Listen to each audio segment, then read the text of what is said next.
Welcome to YouTube.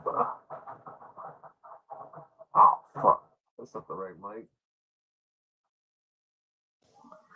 Welcome to YouTube. Okay. Let's see here. I just got done playing a card game, so I'm pretty brain dead. Might have some guests on tonight, possibly if anybody's awake. What's going on this evening? A lot of alien talk going on. Apophis, the comet is coming. Let's see. Yeah, they say in 2029 a comet's coming to get us all.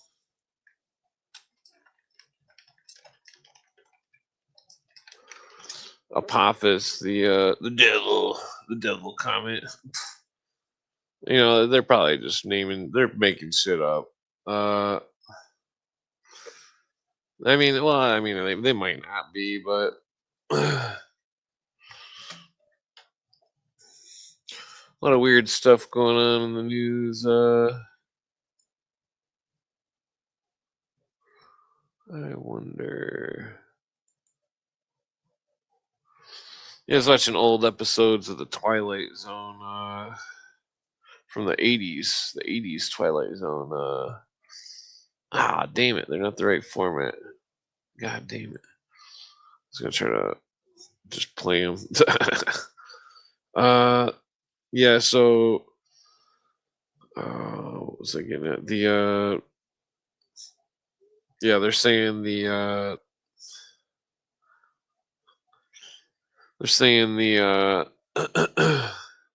Apophis, the comet's gonna get us in 3 years. Seems kind of ridiculous. What the fuck was that? Let's see. Might bring up some something. I'm not sure what.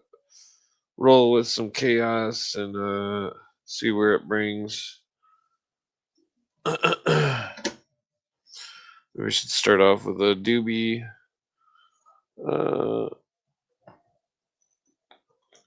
Doobie doobie doo.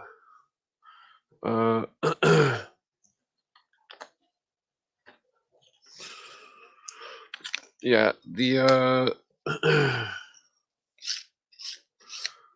yeah. So maybe I've been smoking too many joints. I'll admit it. I smoke too many joints. I'm smoking another one. In honor of my joint smoking, I shall smoke another joint.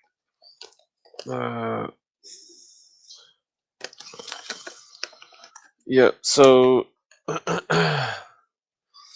Well, let me see if I can bring something to the table. That's something to the table. What do I got here?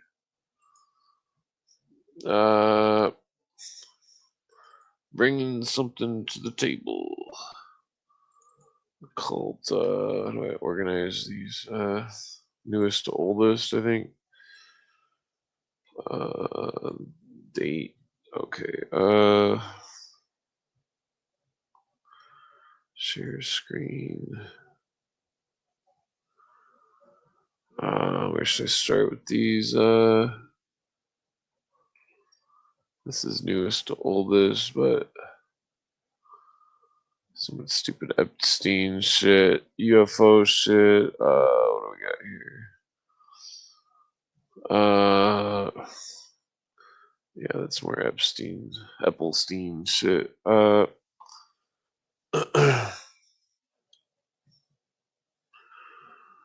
I guess let's start off with this section right here. Yeah. Let's see. Share screen. Wait. If I play that, would it?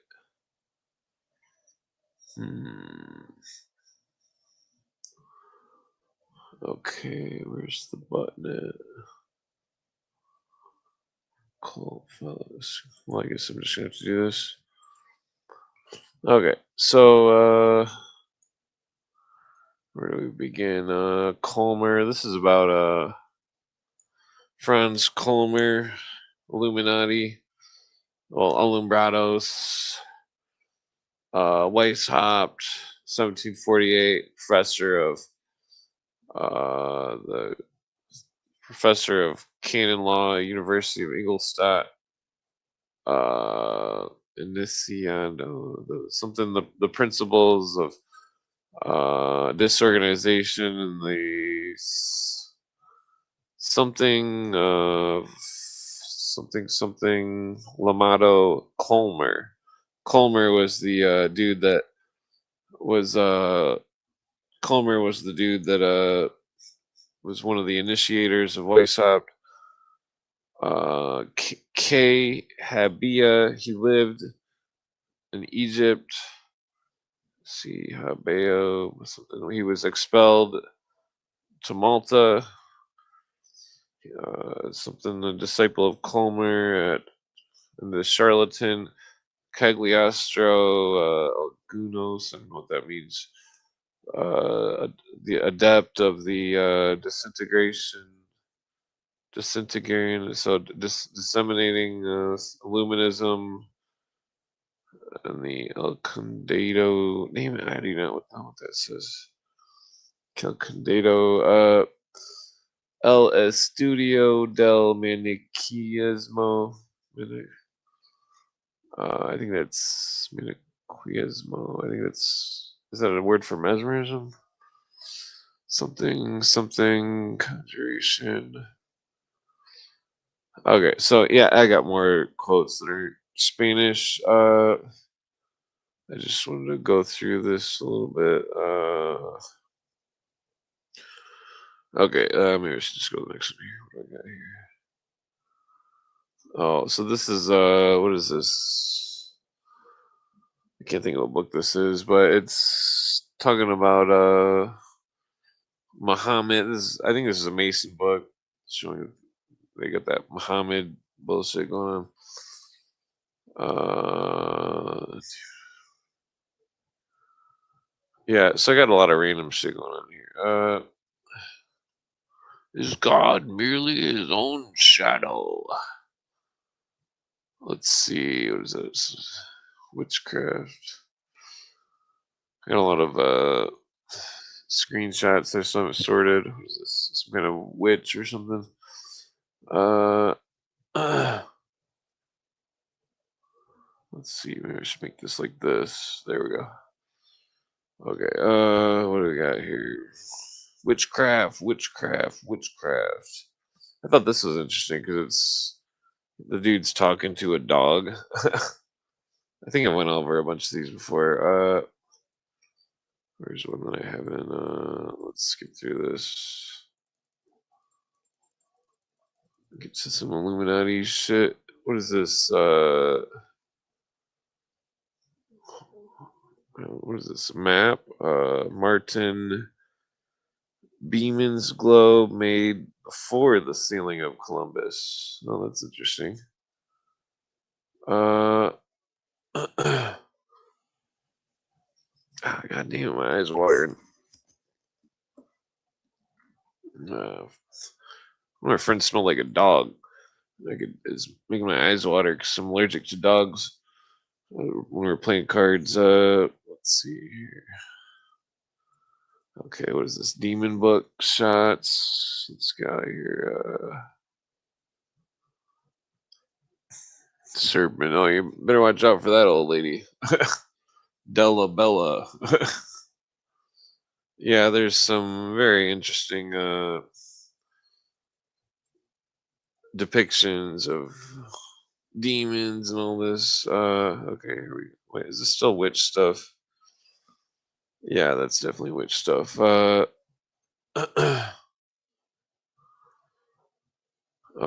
I thought this was interesting. These were from Salem, I think it was, or something like that. That's a depiction of somebody puking up nails.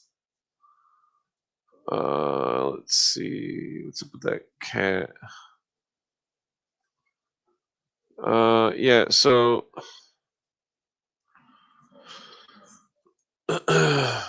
Oh well, let's just get out of this witch stuff folder here. Trying to discuss witches and witchcraft. Just a lot of weird woodcuts. Matthew Hopkins, the witch finder general. He looks like a witch himself. uh, okay, let's see here. Yeah, there's a lot of devil type shit. That's not really what I was trying to discuss. Let's see. I thought this was, what is this from? Looks like this is from one of the Mason books. British people belong to the Teutonic ancient Titanic Atlantean race, and the Titan family occupies the throne of the empire. Let us consider the estimate placed upon the moral character, influence, and destiny of Great Britain, the English tongue by an Englishman long a resident of India. So it's interesting. So you got the what you call it, the crown connected with the Islams and India. Let's see. What is this Great Pyramid? This is about the also about the Great Seal of the United States. What's we got? This is interesting because it's talking about the Egyptian alphabet, uh, very similar to the Mayan alphabet. Laplunge, explorer of the Yucatan, the ancient Maya hieratic alphabet discovered by me is a near alike to the ancient hieratic alphabet of the Egyptians, as two alphabets cannot possibly be, forcing upon us the conclusion that either the Mayans and the Egyptians learned the art of writing from the same masters, or else that the Egyptians learned from the Mayans. The legends accompanying the images of several of the Egyptian deities, when interpreted by the Mayan language, point directly to Mayax as the birthplace of Egyptian civilization. There is every reason to believe that the cosmological conceptions so widely spread originated with the Mayas and were communicated by them to all the nations among which we find their name. Yes, that's interesting. The Mayans. Uh, yes, this is this is the occultists always give the cities names of I'll just read it. The capital of France still retains its name of Paris, Para-Isis, under the protection of Isis Virgo, and its great cathedral bears the name of Notre Dame, Our Lady. The architecture of the building represents the signs of the zodiac, 6 and 6, perpendicularly on the sides of the north entrance, while the Virgin to whose honor the building is dedicated is taken out of her place in the succession of signs and set over the center of the door, with the child Jesus in her arms and her feet, a serpent twisted around a tree, ancient figure of the entire zodiac, which celestial tree bears a fruit, namely a sign for every month, just as the planisphere of the serpent Hydra extends through the meridians of the sign Virgo. Uh, this is imperial standard.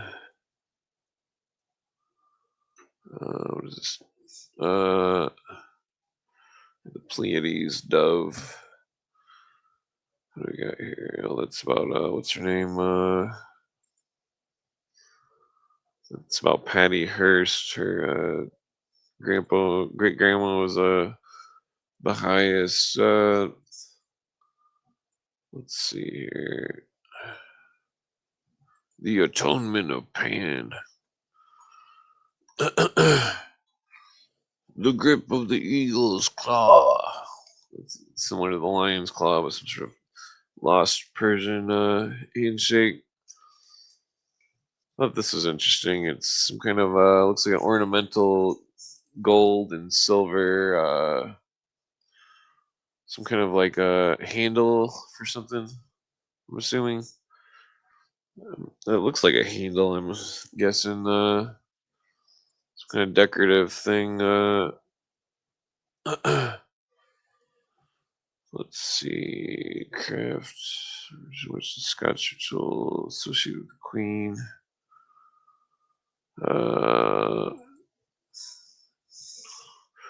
Oh yeah, these are backwards. That's why it's like that. Let me skip ahead here. Yeah, so this is from. I'm pretty sure this is from. Since 27 like Masons. This has got to be from. Who is Haram Abiff? I think is the book. Uh, yeah. Let's see. Use the hammer and the brazen sea. Blah blah. Keep in mind, it's all a surrealist story. Let's skip over this. What is this? Grail lore. Goywin sword. After the strange cannibalistic feast, the king was baptized and gave Goywin the sword with which John the Baptist was beheaded. It's peculiarly.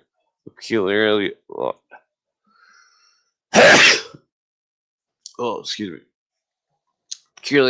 Peculiarity of the sword was that it became covered with blood each day at noon, because at that hour Saint John was beheaded. That was very bizarre. Uh, very bizarre.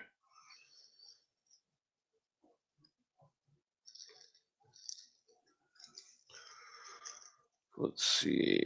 Let's go next one here.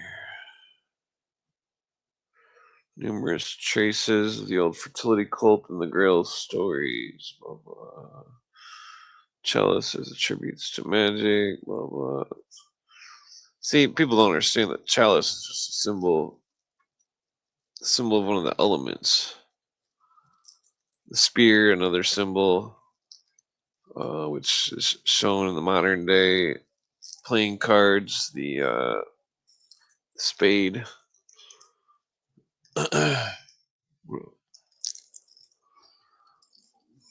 or sword. Nah, I don't know. I can't remember. It's relevant. Damn, my nose is running like crazy. Yes, this is about the widow's son legend. Proves the connection between the legends and the Adonai cult. Adonis cult. Adonis is different than Adonai. Which those who persecute the Templars also recognize the significance of the phallus in this connection. Seems more than probable, for with fiendish cruelty they have attached heavy weights to the organ. Blah blah. Yeah, the Rome was torturing the knights in very cruel, fucked up ways. That kind of tortures. And somebody would just say anything. Doesn't matter if they're fucking. Take this fucking head off. When the fucking Rome was torturing people like that, they'd fucking say anything.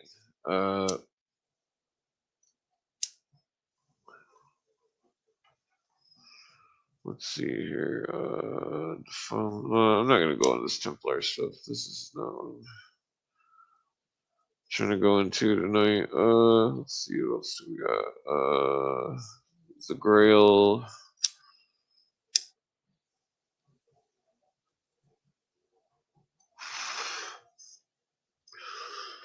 Magic Head, blah blah. I've already read all this shit on here. Hmm.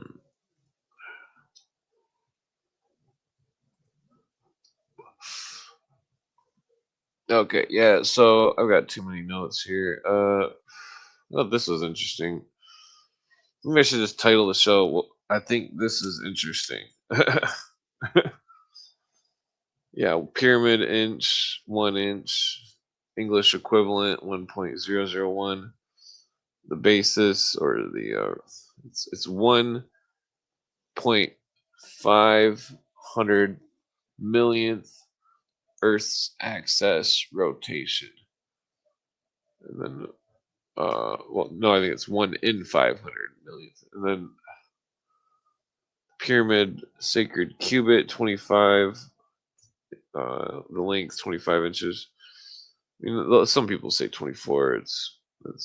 So 1.20, 1 in 20 millionth Earth's axis rotation. So for these numbers to have this closeness is sign that the numbers were made, that they knew that they created the measurement systems before they assigned the numbers. And so, and I'm assuming the 1.001. Well, I'm not sure that's why that's like that. I mean, there's there's a lot of weird stuff with the ancient temples and shit. There's an old Jesus thing. Yeah, if you notice, this first one doesn't really have a beard. It looks like a fish. The one on the right there doesn't have a beard either.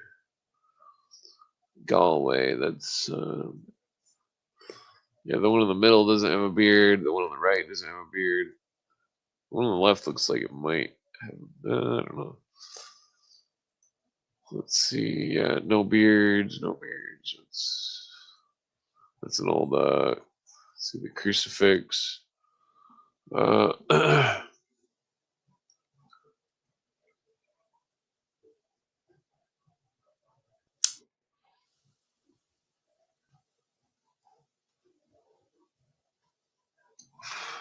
Okay, so this is damn it, I forgot to check my messages, make sure that somebody might have replied to come on. Yeah, so let's see. Hence arose the symbol of the horse. Demeter near the Olive Mount in Arcadia was worshipped by the Phagalians in the dark cavern. She was described as a woman, but with her head of a horse. In hieroglyphical representations of serpents and other animals, she sat upon a rock, clothed to her feet, with a dolphin in one hand and a dove in the other.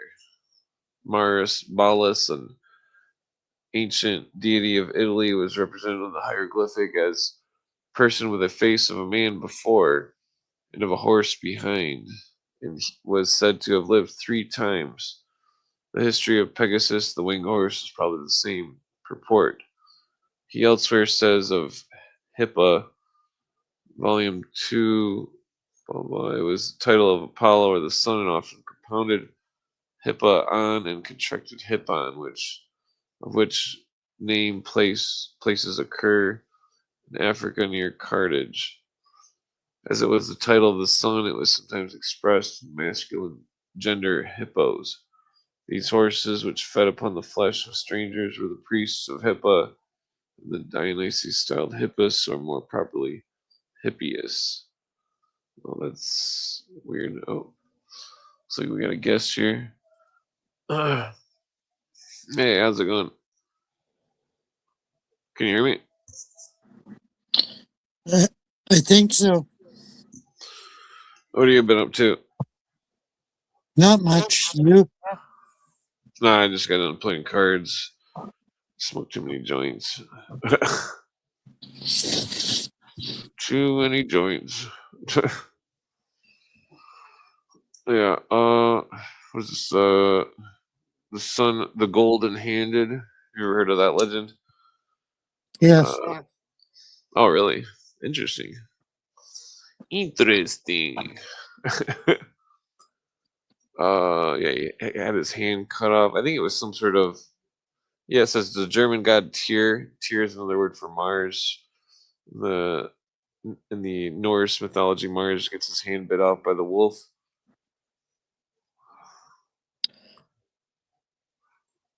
Have you read the Nibelung Tide? I don't think so. Okay. What's it about? It's Norse mythology. Yeah. Oh, okay, nice. Yeah, this see here. It's got the depictions of the dude putting his. It's a shepherd. And he's got a ram, and he's putting his hand in the wolf's mouth. It's very bizarre. Some sort of symbolism. Killed there. Cross. Uh, look up the Gundestrup cauldron. Gundestrup. What is that? Does it have a symbol? Because there was another thing about in the books Yeah, about it's totally symbolic. It's about Moses and everything. hmm, Well, no, it's more about uh, uh the uh, the the hmm. flood and everything that happened afterwards. Yeah. Wow, this is interesting. Gundestrup, Gundestrup Yeah, I got cauldron. it. Yeah, Yeah, that's that's that it. looks period. Totally, totally. Oh, that's got this on it. Yeah, I've seen this before. Yeah, you've seen it. Yeah, the pictures. Uh, yeah, because the deer guy, I can't remember what. Wow, that's a lot bigger than I thought it was. Hmm. Yeah, it's interesting. There's because that's you can tell the art. It's definitely uh the way it looks. It's more. It looks like ancient Phoenician art. Very similar. Yeah, and Noah is depicted as a uh, um, what do you call those people? Um, Oh, um, anyways, you talking about the guy with the horns, or no, the this no, one no, right no, here? no. He's got the Noah. animals. Hmm. I So read a he's got. book. You need to read a book called by John Pelkey called "Origin of the Nations," and he exposes the Gundestrup cauldron as depicting the origin of the nations. Uh, I don't know if you understand that. I don't know. It looks similar to the Ethiopian artwork.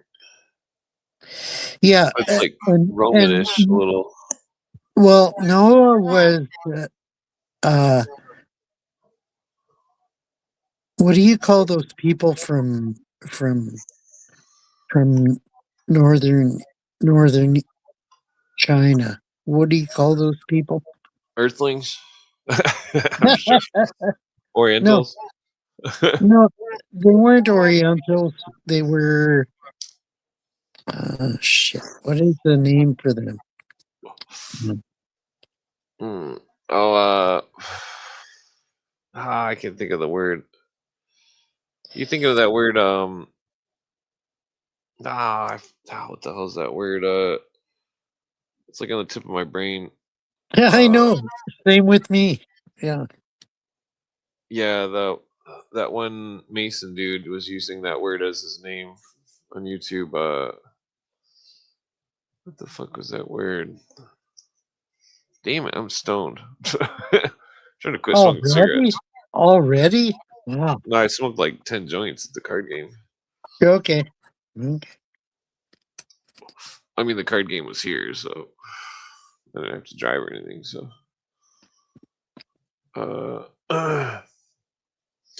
yeah, this art is interesting. It's because I've seen this picture right here, but I didn't Yeah, know there I was more mean pictures. it shows the history of the origins of everybody after the flood. Uh, if you understand my meaning there. Yeah. Yeah, that kind of looks. It's like I mean, if you believe the flood story in Genesis 6, or if you believe in the flood story, I mean, everything was decimated, and then civilization tried to reconstitute. Yeah, hmm, it almost looks German. it does look German. Yeah, I agree with that. That's weird. Yeah, the way the well, this wonder has it been authenticated? Yeah, totally, totally. Here's the book, Where did they find it at? Origins of the Nations. Nice. Yeah, Uh, it looks like it's definitely interesting craftsmanship. That thing must take forever to make.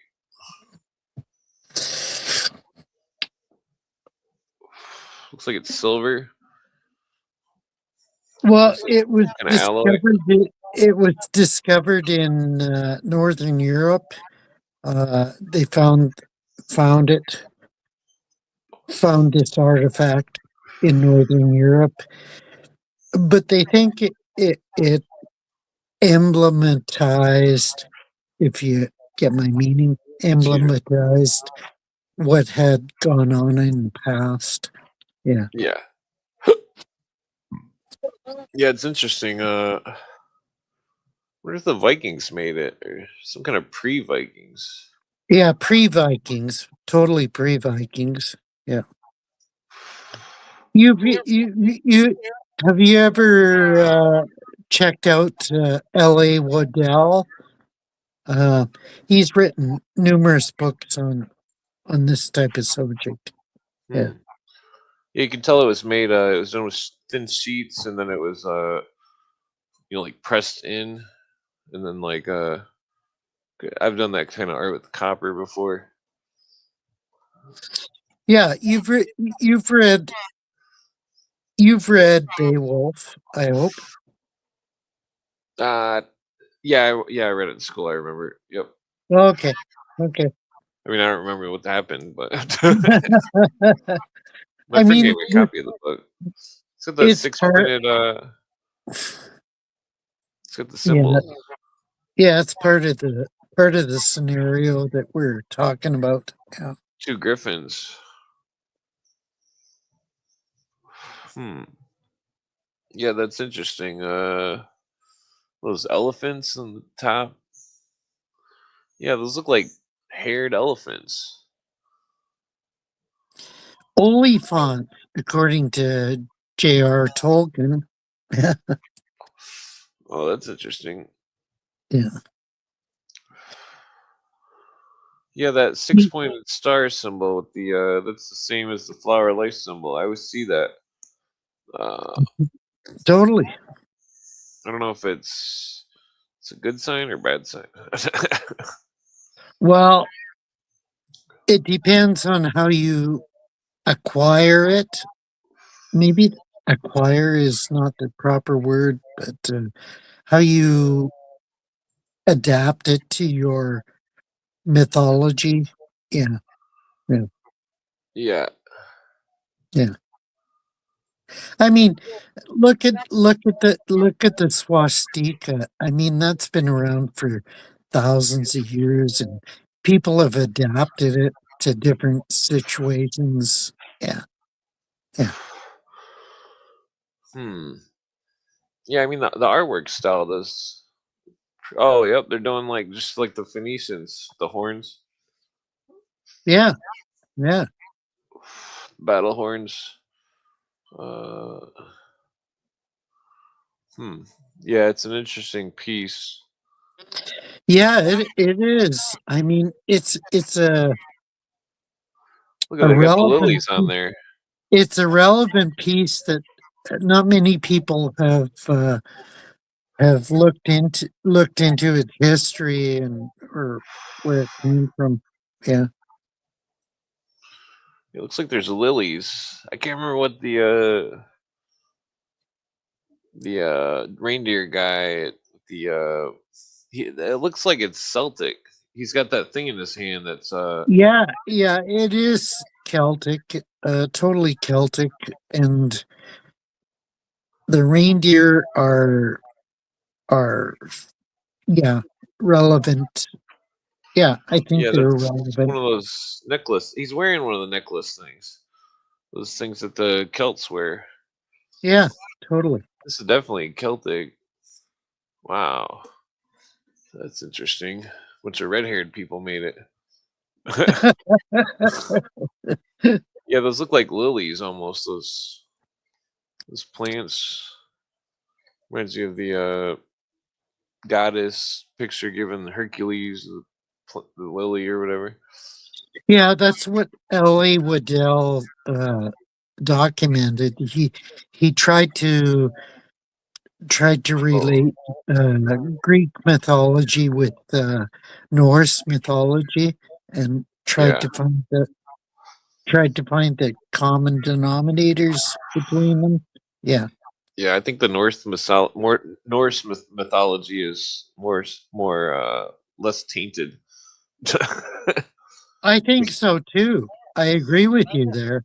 Yeah, Yeah, yeah. Somebody that was an expert once said that to me. That cougar chick, her brother, uh, he was really well versed in all the stuff that we talk about. I should get him on the show. He's really good at guitar. Uh, okay. I don't know if I know how to even get a hold of him. Yeah, what is this? Oh, this is for a horse. That's what a horse would wear on its head. Wow, horse Weird. armor. That's badass. Yeah. Is a Celtic helmet. Well, I think that the in the BC times, the Celts and the Scottish were already going on crusades back then.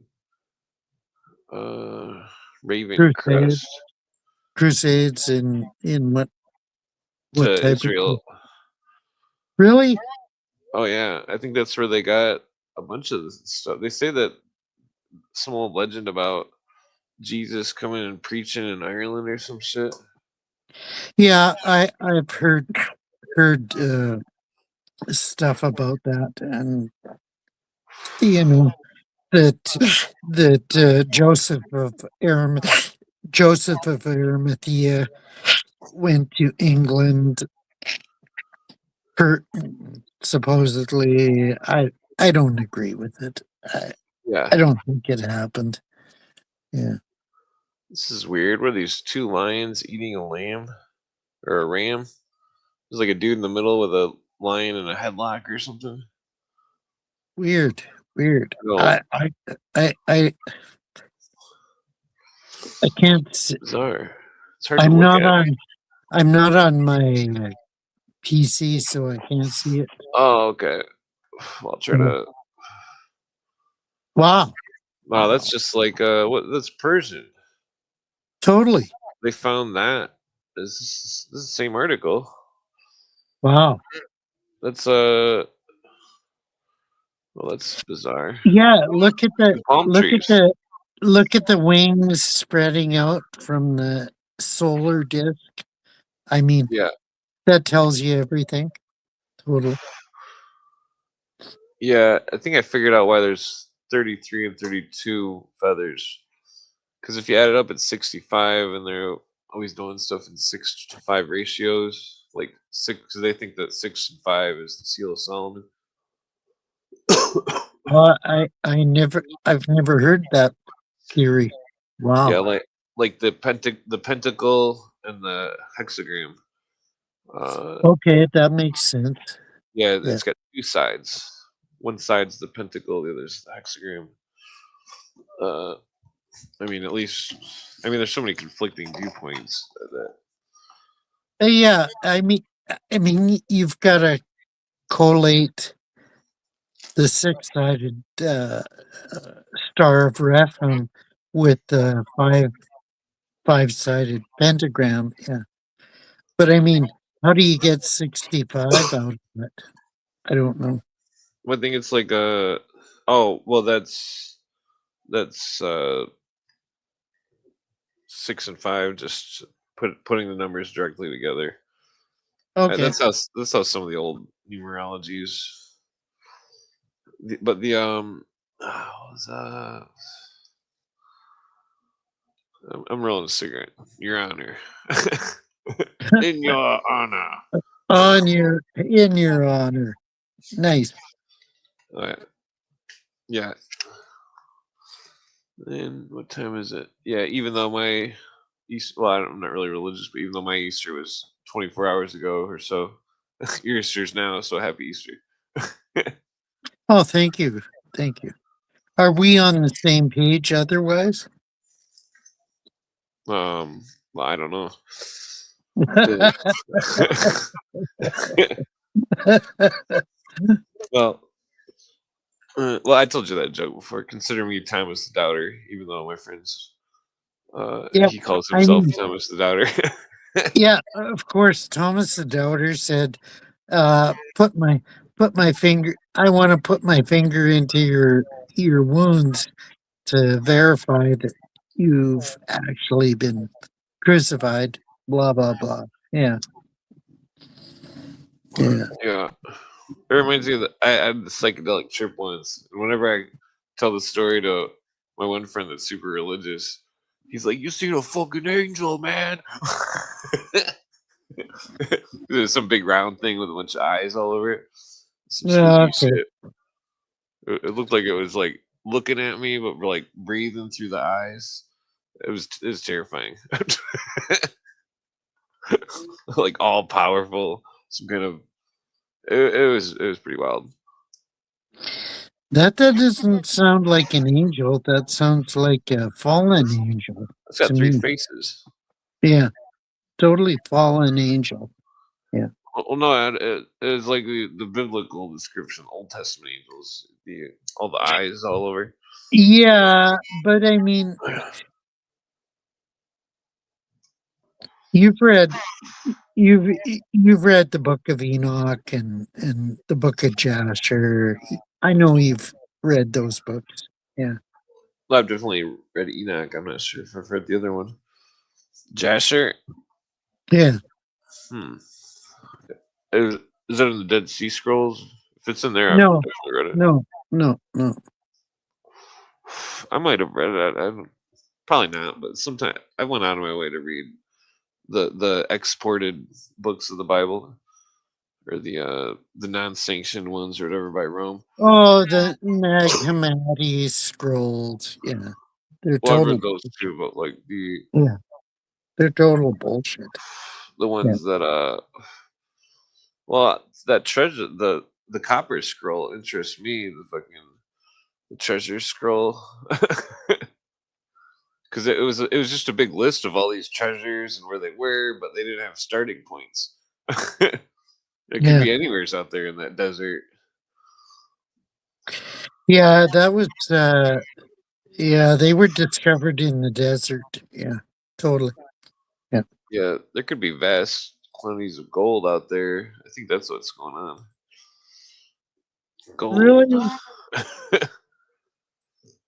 I mean, ancient people, they probably had large sums of it, and then if they conquered other nations and stuff, they gain more, and then they hide it, and No, then I don't think so.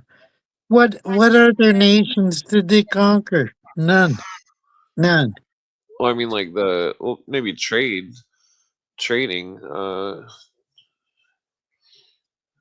The let's see, where was I here? I'm going back to the other book. Or wait, I was on slideshow. That's what it was.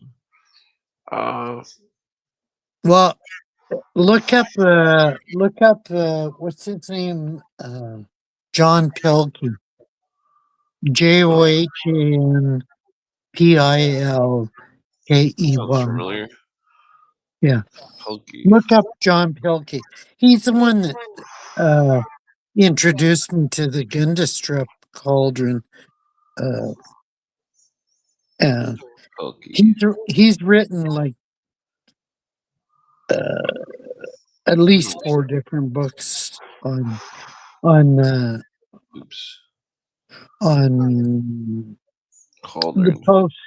post Noahic civilization. Yeah, Hmm.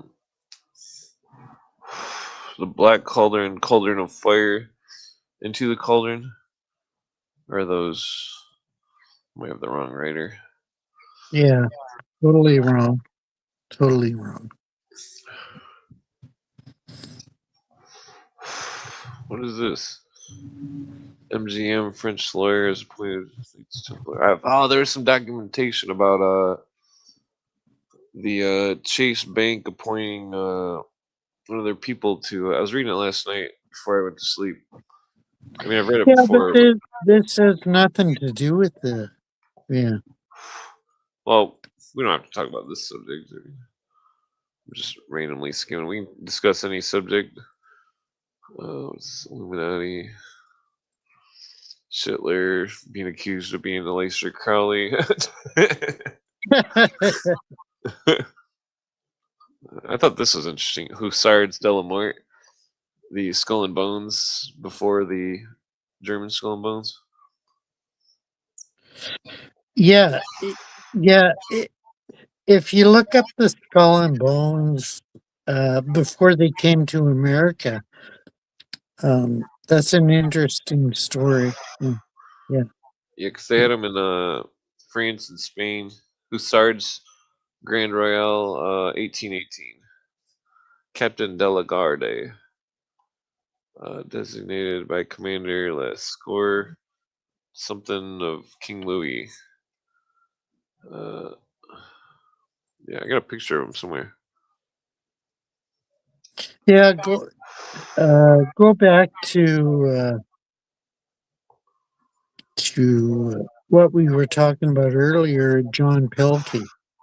Oh, the I Cauldron? I think you need not just the cauldron, but I mean his overall emphasis on the descendants of Noah and the Oh, yeah, I've seen that type tower of research before. yeah, and the Tower of Babel incident and stuff like that. People need to people need to investigate that. Yeah. You know the Tower of Babel? Well, I know the story, but I also know that it could be a double story. What is this? It could be a double story, yeah. I agree. I agree. Damn, I don't remember why I saved this. I can't even read it. It's like it's German, I think. Uh, yeah, so, uh, well, so the ancient world, I mean, there's the artifacts are always really shitty. You seen the artifacts from the Ethiopian artifacts that they had? Let's see if I can find it. They go along with the story of the Templars going there and bringing stuff. Ethiopia? Really? Yeah, they had a bunch of artifacts. They looked really shitty, which made me believe it was real. Damn it! Oh, I know it was on the Naked Archaeology show. Naked Archaeologist Ethiopia. Damn it. Okay. My cigarette's gone. No problem. I think it was that one. Yeah, he goes to Ethiopia and he has these gets shown these artifacts. Let me see if I can bring a picture of them up somewhere. The only Ethiopian artifact that I know of is uh, uh, the the the the Damn it, I don't have whatever it's called the thing. that David tried to preserve, and Mm. Solomon tried to preserve, was what is it? Not not the temple, but the ark, Yeah, the ark of the covenant, the yeah, the ark of the art. covenant. Yeah. Well, they didn't show that one, but they had like some fruit dishes or something, some kind of like candlesticks and stuff. You could tell the metal was all black. It was stuff that gets real old. The metal turns black. Uh, the like all the Templar artifacts, the helmet, the sword. There's not very many that are authentic, but they're all blackened with time. There's like a chest with like a some kind of knight depiction or something on it. Okay. Uh, Okay. yeah, the damn it, yeah, that show's really good. You definitely gotta watch that Naked Archaeologist show on YouTube Uh, or on. Actually, it I'm comes better on Amazon if you got Amazon. Yeah, I'm on Amazon. What's it called? Naked Archaeologist. It's really entertaining. He Okay. discusses Bible stuff with the archaeologist, and then he says something that goes against all of their research and puts them right on the mic. Okay. He's like, "Oh, well, what about this?" I That's what I look for in people that say, "What the fuck? What about this? You know, what what, what the heck's going on here?" Yeah, his arguments are really complex. The stuff about James being the rock or some shit, or no, the next proprietor of Christianity, and then but No, instead of not James Lindsay. Please, please don't say it's James Lindsay. no, James, the brother of Jesus. Okay, okay, okay. But then but then the two, Paul and Peter, if they were real people, they went to one made the Paul religion, which is Roman, and the other made the Peter religion, which is more Hebrew than. Yeah, yeah. But, but I disagree with that totally. I think that's a bullshit scenario because well, I yeah, but think Christianity blossomed as its own directive or whatever you yeah, want to call it. well, so the naked archaeologist dude, he brings up Simcha Jacovici. He brings up how he quotes where Jesus and a couple of the other apostles were saying, specifically Jesus talking about following certain rules, but then Yeah, Paul was against and those rules. and then Paul contradicted him. Have you Yeah, ever watched Robert Seffer's bullshit? yeah, I've seen it. I'm not really a fan of it or anything. Yeah, neither am I. Yeah. He posits that too, and I disagree with him totally.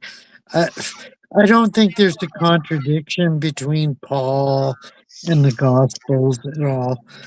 I think that's a fabrication that Well, no, the people. Simcha Jacovici guy, he brings up some hardcore arguments where it's like, I mean, he starts off talking about like the fucking pomegranates and how there's some kind of custom of the pomegranate having Oh, 600 630. oh. Well, hold on, the pomegranate having 613 seeds, and that but it correlates to the 613 Well, laws. 613 laws of the yeah of the fucking Well then Talmud. well then Yeah. he brings up verses where Jesus is recognizing the laws of the Talmud, and No, that no, Jesus doesn't recognize them. no, He, seriously, and then he refutes them. well then he shows how Paul is not following the doctrine of Jesus. Uh, you got to see this. I You got to see it. disagree. Well, we can discuss it after you watch the two seasons. Yeah, Uh, I disagree totally because I've but once you see studied. the argument, though, you'll I've be like, I've "Whoa!" studied. I studied scripture. Like I've read the Bible like 13 times, and I've studied scripture so many times. I disagree totally. He's full Well, of shit. He's you're full of gonna, shit. well, that's why you gotta watch it because you're gonna be like, "Wow." No, I disagree with him Well, right I'm off not. the bat. Well, you still gotta watch it and hear the argument. Yeah. Okay. Okay. The argument is essential because Yeah. Okay. Okay. I think you're gonna like the show. You're gonna dig it.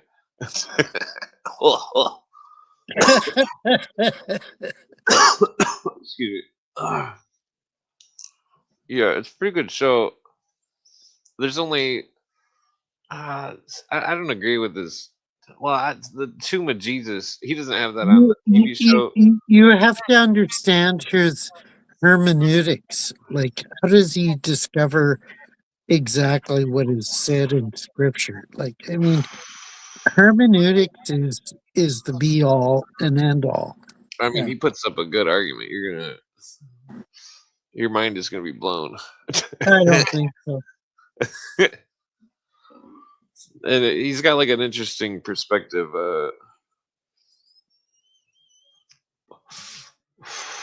There's a lot of stuff that's because he goes up to this lady and he's like they're at this spot where this lady is saying it's Solomon's temple, and he's like, well, can you please go grab a brick from Solomon's temple, and she brings him a mud brick, and he's like, well, this is a mud brick, this isn't stone. And he's like, you're telling me that Solomon's temple was made out of mud bricks? It's just really entertaining. He just straight up put the lady on the so spot. so I'm asking you,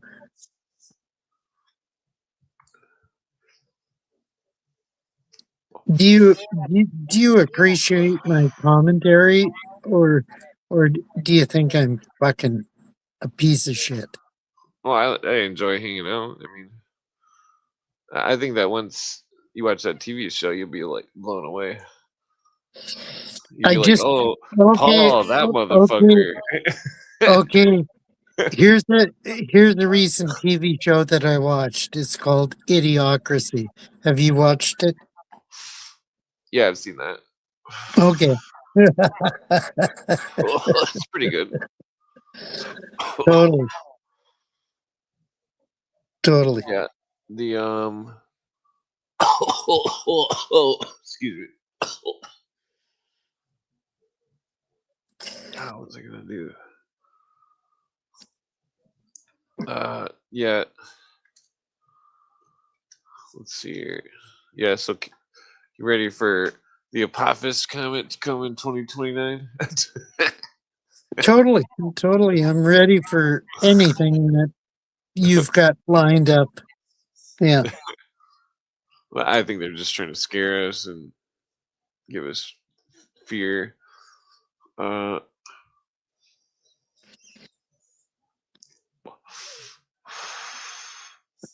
yeah, what do I got here? So I did find a diagram. Wait, no, that's not the diagram.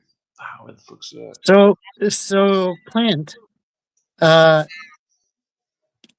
you've been advertising on your channel that you want more reaction, whatever, uh, participation, and nobody's participated. Like, I mean,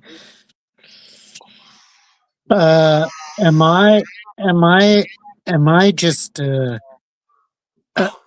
client client guy Wait, what? that a client guy that you're uh, modulating for interaction, or what's going on here?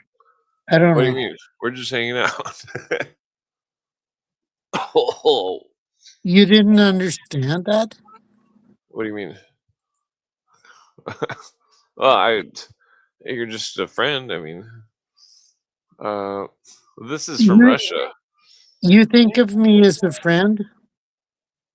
Oh, why wouldn't I? I, But I, you see the skull I'm, and bones though, except they're swords with the black yeah, and the red, black, red, and white. That's Russia from 1800s. yeah. Never mind the other occult symbols involved. Yeah, Yeah, there's. I don't remember where that flag's from, but it's the skull and bones. This is Italy. The skull and bones. Della Morte. Here's the Chile.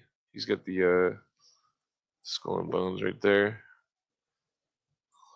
Chile Della mm, Morte. There's the yeah. French. You can tell it's a watercolor. Watercolors are tough to do. It's a nice picture. Yeah.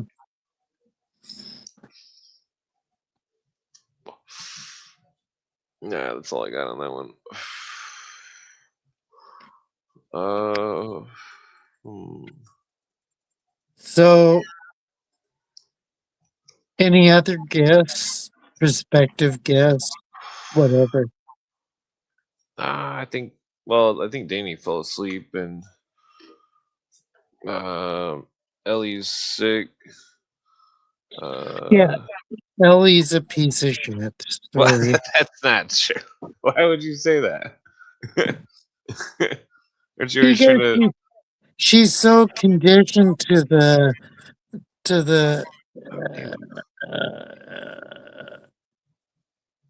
Israeli paradigm that she doesn't have any context at all. No. Well, I mean, she seems pretty smart. I mean, Yeah, she seemed pretty smart, but she's totally brainwashed by the frickin' regime in Germany that tells her that anything you say against Jews is totally verboten, blah blah blah. Yeah. well, there's a whole website that debunks all the narratives. I mean, haven't you seen it? Uh, let's see. Oh, it's like some kind of And Danny's a fucking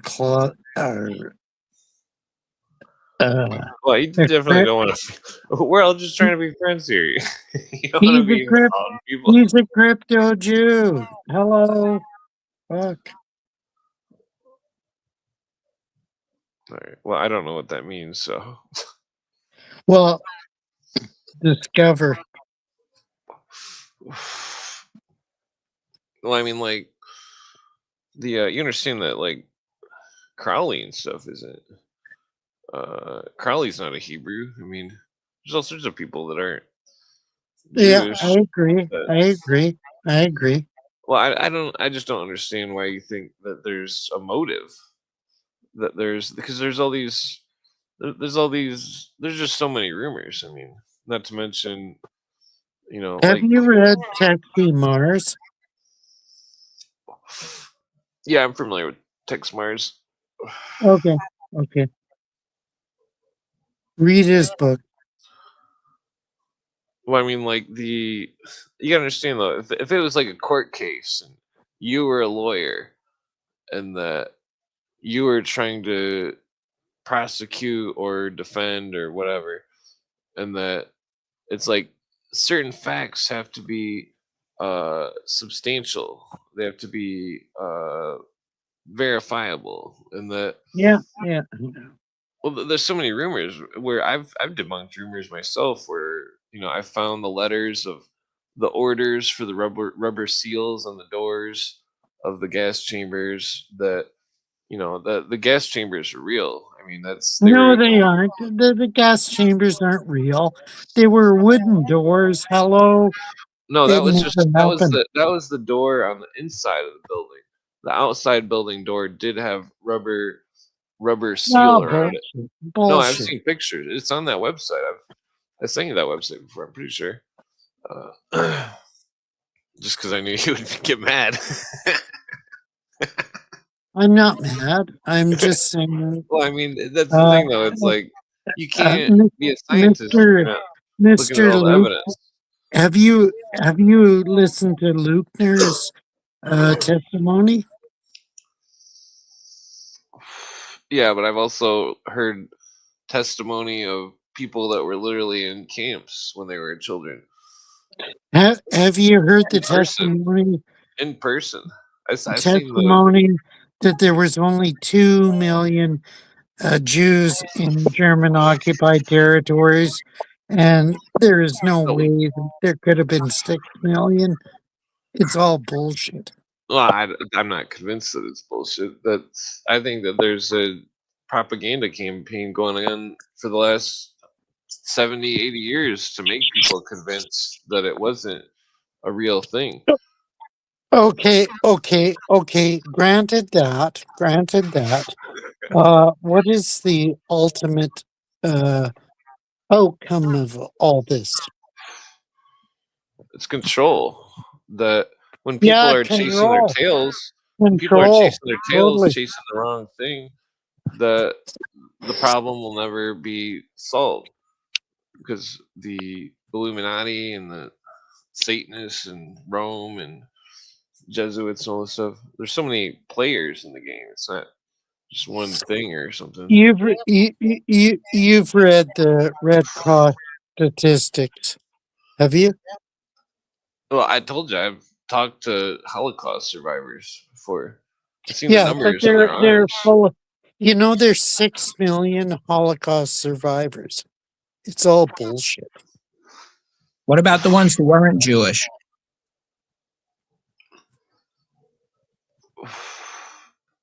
He's What about asking the you that, Holocaust Harry. survivors that weren't Jewish? Like the Slavs? I know. Have a disagreement. Well, I mean, Whatever. I'm just trying to point out to people that it wasn't just Jews that were targeted through the Holocaust, that there were many, many different groups that were targeted. So, I mean, the Gypsies aren't going to deny that there was a Holocaust. They have their own word for it. Oh, really? I Yeah, didn't know of that. course. They were heavily, whatchamacallit, they were exterminated. They were Apparently, also a target of apparently, extermination. my good friend Courtney Turner has doubled down on certain aspects of this, and I think I'm going to have to confront her on it. Well, confront her. What are you talking- Yeah, totally. well, I think that there's. I think that you need to see some new. You need to Well, look at the evidence that goes against everything that you think there were a because lot of misinformation put out Really? by the Soviets. There was a lot of misinformation that the Soviets did put out, but what they reason why they have people focusing on the What's numbers your on all evidence? what's the evidence of what? Uh, I've read David Cesarani's book on his last book in 2015 before he died. He was a total Holocaust promoter, and he admitted in his 2015 book, uh, I forget the title of it, but he admitted that there was nothing that Hitler did to to But it decimate wasn't the just to Jews Jews. It in wasn't well, any just no, Jews though. way or fashion. well, from my understanding, Bormann was controlling the death mostly. I mean, that doesn't mean Hitler's innocent or anything, but Well, the focus on Hitler and the focus on all this stuff is for one reason. It's because if people are focused on that and they actually It think doesn't Hitler was a matter. I decent only think person, that then 200,000, well, definitely more 200,000, than that because upwards of 200,000 Jews died well, no, in I can prove so-called it. I can prove it, Holocaust. Harry. Yeah, I I was can I, prove. I hold can on. prove it. I can prove it otherwise. Well, but you see, I that's was the thing. The numbers game is hold not on. what's important because the fact of the matter No, is no, I got a that, numbers game that can prove it. That when I was analyzing the data on how much weight and gold teeth fillings there was, Oh, the oh, the weight there was an average of 2 to 5 no, give me a fillings shit. per adult. Give The me a shit there was 5 million people worth of gold fillings there. And bullshit. no, seriously, Bullshit. I did the math. I took a whole 5 hours calculating and digging up as much as I could as on the numbers of the weight of the gold that was extracted from the teeth, and that I found it conclusive that the weight of the gold, if divided between 2 to 5 cavities per person, would equal out to approximately 5 million people, and that's not counting the people that didn't have cavities. So No, there would have give me a break. there would have been at I least think you're full two of to shit. 2 to 5 more million that Totally. didn't have cavities. Like, No, seriously. where do you get these numbers from? I'd like to see it on Well, paper. I can. I don't remember I if I mean, took it's on paper. screenshots, but See, that's the Yeah, thing I is, need it I on don't paper. focus. The Total. focus on the This numbers is is a bullshit. distraction, though. It's a Total bullshit. distraction. It's a distraction because it's not. It keeps people focused on that instead of on the new world order that came out of that from Europe. Like the only like people who think Hitler was a good person fail when because they're sitting around worrying And about the were in Holocaust numbers. fact they were What they're Jews. not what they're Were not they focused in on is the fact fact that Jews? the I don't entirety I of the don't modern accept that. migrant crisis is a direct result and a direct consequence of what Hitler did to Europe. And also Jews were not the only people targeted. Like I said, the Roma have their own word for the Holocaust. The Slavs have their own terminology for the Holocaust. It didn't. We in the West, it becomes a focus of Jews, but we don't have a lot of gypsies here. Have But you the seen gypsies, NDP convention in Canada? Have you watched the NDP convention in Canada and the seen what NDP, happened there? This no, is the mentality of the people that are yeah, trying. but you gotta see though. Hey, did I ever tell you about that story about my friend's grandparents or whatever? He had my friend. His parents were Polish, or yeah, his grandparents are Polish, and that they were there was a bit. His I'd mom showed him this big picture of. I'd love to talk to them. I'd Well, love to talk his to mom them. has a big picture, and on the picture, it's everybody that lived in this village before the Nazis came. The day before they came, they all took a picture together, and then the next day, the Nazis came and killed every male. And that so everybody in I the don't picture was. think well, so. I the think that was the Einsatzgruppen. Soviets. Well, Totally. no, the Einsatzgruppen did go around and murder entire villages in the in the land in the east. The Einsatzgruppen I'd love to talk that to was a your mobile murder grandparents. force. I'd That was love to talk to them. I mean, this a story isn't a confabulation. It's sad. War is evil. The death is Yeah, evil. I agree. I agree totally. War is evil. War is shit. War is totally not acceptable. but Yeah, totally. inquisitions are different, and World War II and the Holocaust was an inquisition. It wasn't. It wasn't a direct. That's what if you see it as an inquisition, then you get an idea of what it actually was. It does And have I've the never. other, I have a hard time uh, accepting people who say war is justifiable for X, X, Y, and Z reasons. I mean, war is not acceptable. well, It's what never is war? acceptable. What What is is it war? good for? What is war? What is it actually? Like, what is war? It's death. No, no, no. Totally. Why does war exist? That's what I'm trying to say. What is like the Greed. Greed. no, war is the breakdown I don't think it's of all greed. It's diplomacy. more War political exists because ideology. diplomacy stops, because diplomacy fails. And that Oh, I whole see. thing, Oh, holy shit! You're Holy right. shit! We've got asshole in the chat. What? Well, he made a good point. Diplomacy fails, and then that's where war comes from. yeah. That's what war is. And Okay, we've got shithead in the chat. The shithead Jew. Who? What? No, you can't. You gotta be kind, Harry. We're your friends. Jesus. You can't- know he's a, you know he's I a thought you were talking shithead. about the. You know he's a shithead Jew. No, Danny's cool. I don't understand why you don't No, want to be a friend. Damien is a fucking piece of shit. No, you can't say stuff like that. It's incredibly rude. It's your mom raised you different. I'm sure. apparently, You got Harry. You gotta be nice. You can't be calling names. Okay, okay, You're okay, old. How old are you? okay. You don't have to say, but you gotta. You know, I never lived. We're I trying to never. teach you the art of human interaction.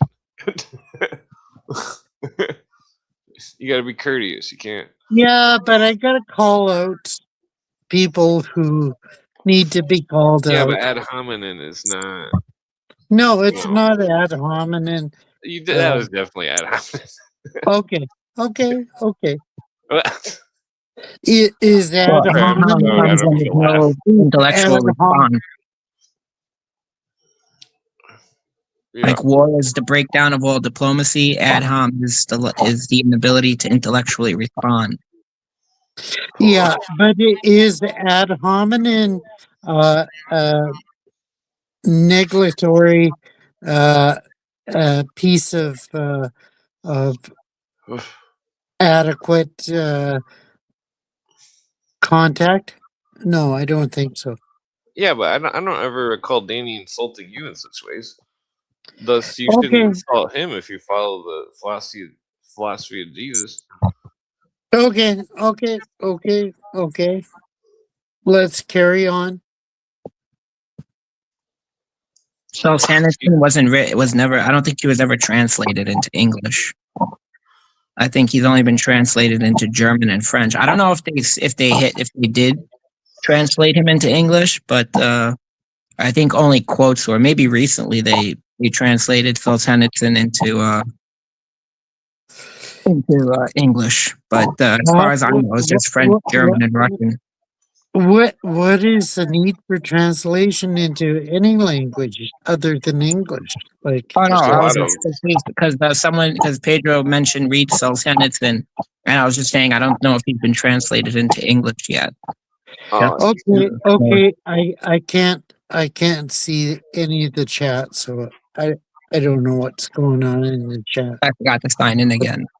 Oh no, I don't know why it does that. It's bastards.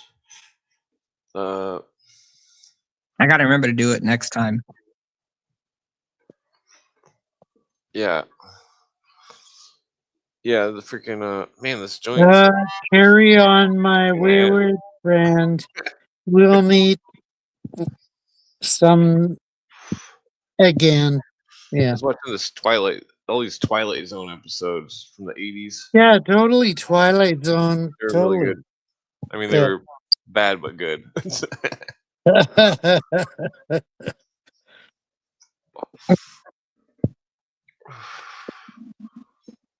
Oh yeah, yeah. I was watching. So, Actually, if I could, I was watching today about like the gang problem and like the gang wars in Jacksonville, Florida, and Duval County. And I was like looking into it. Yeah, and I was kind of looking into it because like someone posted this like rap video where like they were talking about like where they're basically admitting who they killed. And yeah, and I was like kind of thinking about it, and I'm like, yo, these guys they don't make it to 30. Like many of them don't even make it to like 25. There was like that if you heard the Julio Fulio, you saw the guy who has like the what's his name, the Coolio kind of haircut.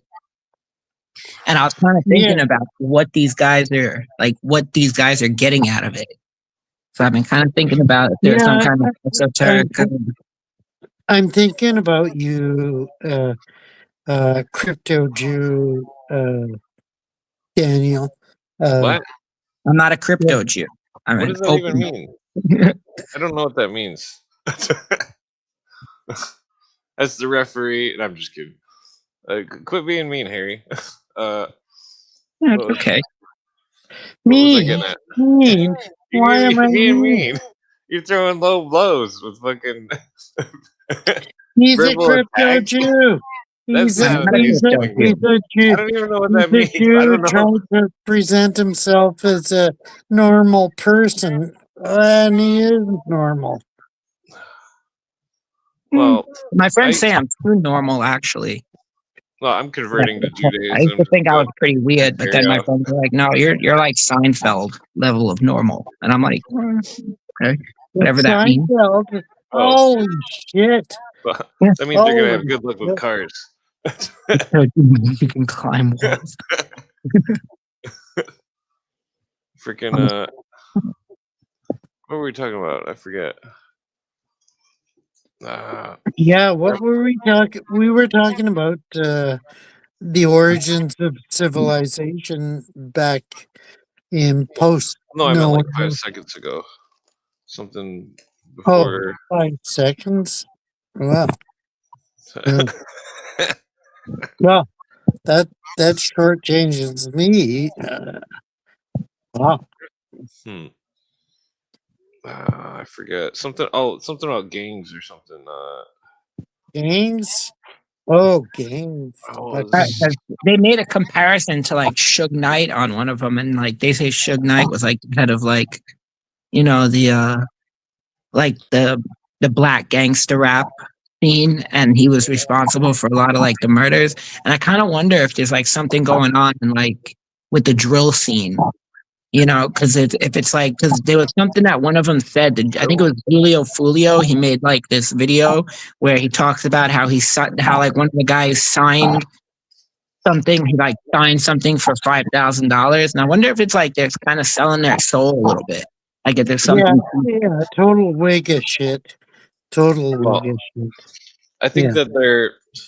Well, I mean, it's a complicated subject because of No, Illuminism. it's not complicated. Well, yeah, It's because not complicated. Come on. Illuminism and British Israelism infiltrated the Masonic Lodge and Come all the on. other All lodges, the and that. fucking wiggers. All the fucking Well, I don't think you wiggers. should say that Shit. word. Yeah. Was We so. can't say wigger. Fuck. Why would you want to?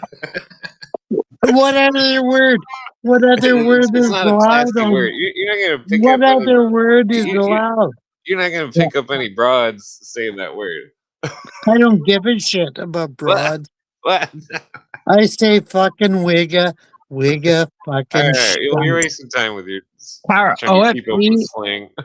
look up damn, because I found like people do like whole documentary, not documentaries, but like news reports from the drill scene, and there's something else going on there. Like they sell their soul, yeah, like not even like it's almost like they're selling their soul to something because they're making a lot of Totally. money, but they're Totally. like, you know, Totally. They're selling their soul. Yes. Well, it's like Yeah. they do anything just for clout. They'll just like I all agree. the Totally. artists and stuff. Totally. but They they're have like no. successful, you Well, know. it's because all the sheeple are so retarded. They're like, oh, he dumped a bucket of ice on his head. Let's all copy him. Like Yeah. what? Totally. Like, you Totally. kidding me? Like, The ice bucket is this shit. reality? The ice bucket shit was totally fucking. Well, I remember one of my friends that was only like a year younger than me. He came over and he's like, he said he said that him and his wife did the ice bucket challenge. I'm like, Oh, fuck. excuse me, what the fuck did you say? I'm like, are you for real? Like, are you playing? Is this a joke? Like, like you dumped a Yeah, bucket of the ice ice on your head. bucket shit was totally masticated. Yeah. It was just crazy. Fucking people doing all sorts of stuff that's really retarded. It's like what? Wonder what it's like old people used to do different stuff than they do these days. Yeah, we used to have different different perspectives, different ideologies on different things, and Communication techniques have definitely changed the game. yeah, I mean, totally. seems like there's like it's like a knowledge classism going on where it's like people who can't think and stuff are stuck in this lower class of, I mean, you know, idiocy, and that Yeah, it's like, totally. Watch well, I mean, Idiocracy, the it's movie amazing how, Idiocracy. I well, I mean, mean, it's amazing how people from all different parts of the world and shit, like how we're from all different places. We've come together to think and discuss, and I don't know. It's like, well, I always say we got to make a council, Mhm. and we got to be the council. Council of the Wicked. I would say. Sorry, What? sorry No, that I said wicked, but I mean Council of the. Wicked. council. Harry's got all sorts of stuff. I can read Harry's mind. He's thinking of a combination of words, which Yeah, totally, I can. totally, I'm not gonna go there. totally, bro. No, Huh. no, no. Hmm. See, I already know what Harry thinks. He thinks all sorts of stuff about the Khazars and all this stuff, and I've Why are you bringing the Khazars into this situation? Like, I mean, Hmm. come well, that's on. usually the people that don't like Jewish people. That's part of their argument. Uh, Yeah, I've studied the Khazars. Okay. Interesting. What did you yeah, learn? A lot. A lot. Such as who The, were the first people to make the claim of the Khazars? that most of modern Israelite Judaism is is not is not uh, uh, Is not Jew. Khazar. They're not from the Khazars.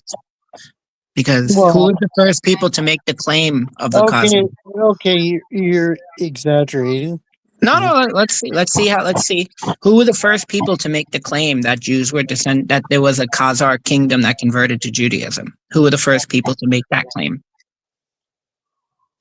Uh, who were the first people Who to was the make first that one to make claim? the claim? Yeah. Where did the claim Where would it have originated from? Why? I don't know where that claim was Well, that's made. kind of important. It actually came from the Jews themselves. Yeah, It was actually from a piece of apologetics called the Kuzari Letters, which was basically a piece of apologetics of a rabbi having a conversation with a king who's supposedly the king of the Khazars, who's caught between a Muslim and a Christian kingdom, and he wants to remain neutral. yeah. I totally agree with you. And what So, happened? What happened? here's the thing. So we have this piece of apologetics. Who was the apologetics against? Like, what was it? It was an apologetics for rabbinic Judaism against what? And did you Against, read? no. Come on. Do you know this? What was Yeah, I know this. the Did Kuzari you read Letters? Simon Newf? Simon. I forget his. Do you know who the Benosh. Karaites are? Yeah, totally. You know who the Karaites are? Yeah, excuse me. So the Kuzari Letters are a piece of apologetics for rabbinic Judaism against Karaite Judaism. So yes. okay. So we'll take two things right off the bat. What language do Ashkenazi Jews primarily speak? It's what is it called? German. Well, it No, is a no, Germanic language. Yes. no. It's They speak Yiddish. Yiddish, Yiddish. and Yiddish is a Yeah, Germanic language. Yiddish is a middle high Germanic language. So, Oh, interesting. if the Jews came from a place that was from a Turkish-speaking kingdom, the Jews in Mainz and Worms are the ones who spread Middle High German, which became Yiddish, because that was a major community. If they had come from some place like in the Caucasus, they would speak a Turkic language. So Yeah, the you've Karaites read Simon Beddoes' go History of the Jews in Poland and Russia. Have you okay, read that 3-volume series? but what would I get out of it? It totally backs up your story. Totally. Yes, well, that's exactly what it is. That's why I'm saying. So the primary language of Jews is German, is a Germanic language from a major settlements in the what was it, the 9th and 10th centuries in Worms and Maine. It's not a Turkic language. So the Karaites. So where did the Karaites primarily live? Well, the Karaites were opposed to the Talmudic version of Rabbinic Judaism. Yeah, they were opposed Judaism. to the idea of rabbinic Yeah, Judaism, although they yeah. had their own oral law. Okay, so in theory, the Kuzari letters. So first off, we don't know if the Khazari kingdom was actually real. We don't know if it was real, who Yeah, would have converted to yeah, Judaism. Would it have yeah. been just the I royal agree. family? Would it have been just the nobility and the war? It likely wouldn't have been an entire population because there were like at least 3 religions: Christianity, Islam, and paganism at the time. So it's highly unlikely they all would have adopted Judaism. But the thing about it is the I Karaites, think they did adopt Judaism. I think so. no, they wouldn't. We don't know because we don't really actually We know don't know. much about We the don't know because Khazari there's no kingdom. historical But record. But Yeah. we don't. We have better. We have physical evidence. So, like Yiddish is a perfect example. If Jews had come from the Caucasus, they wouldn't have been speaking a Germanic language. Yiddish would be a Turkic language. It would be based on Turkish because that was a major community that moved and settled elsewhere. So, Isn't Turkish based on Aramaic too? You're that's leapfrogging too not at much. all. Well, he's using Not at all. logic. Yeah. Yeah, I mean, this is basic logic. If they came from a major community that moved into Europe the same way the Jews that came into Europe, into Germany, and they settled there for a while, they picked up a Germanic language and then So spread it so all over so Europe. what is your end game result?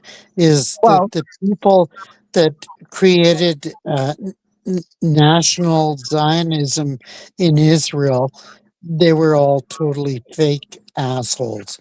What? Totally. that's fine. So and to some extent I agree. But let's Yeah, keep you must the agree. let's keep on the You Khazars must for a second. agree. Let's keep on the Khazars for a second. So the Karaite Jews, they lived in the places along in the areas like where the Tatars and the Crimea. So what language did they speak? Yeah, but Well, you what have to language did the also Karaites speak? What was the language Karaite based on? wait, bro. You have to involve the Sabbateans and the Frankites. No. We're talking about Yes, Khazars right now. you We're talking have about to Khazars. They didn't involve them. exist yet. They didn't exist during the time of the Khazars. Yes, they did. Yes, they did. The How do you Frankians. know? No, they didn't. Yes, they did. Well, what Okay, evidence do you well, have to support your let's claim? wait. I don't want to get off topic for a second. Let's stick with this for a second. What language did the Karaites speak? No idea. They spoke Kipchak Turkish.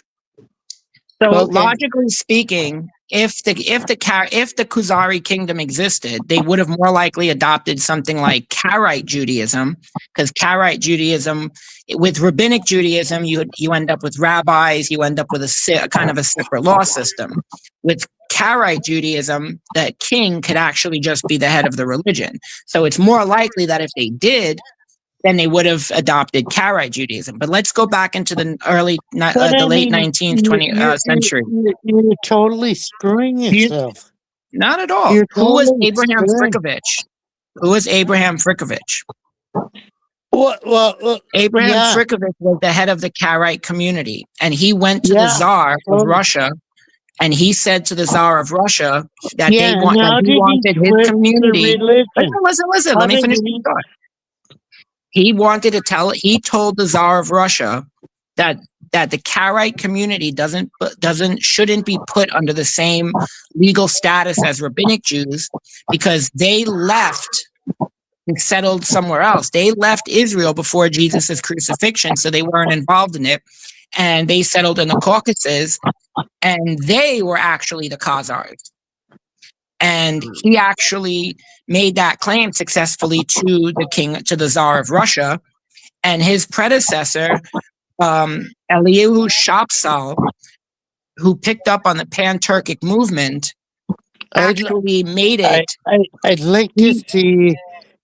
I'd really like to see you document this transition to me on paper.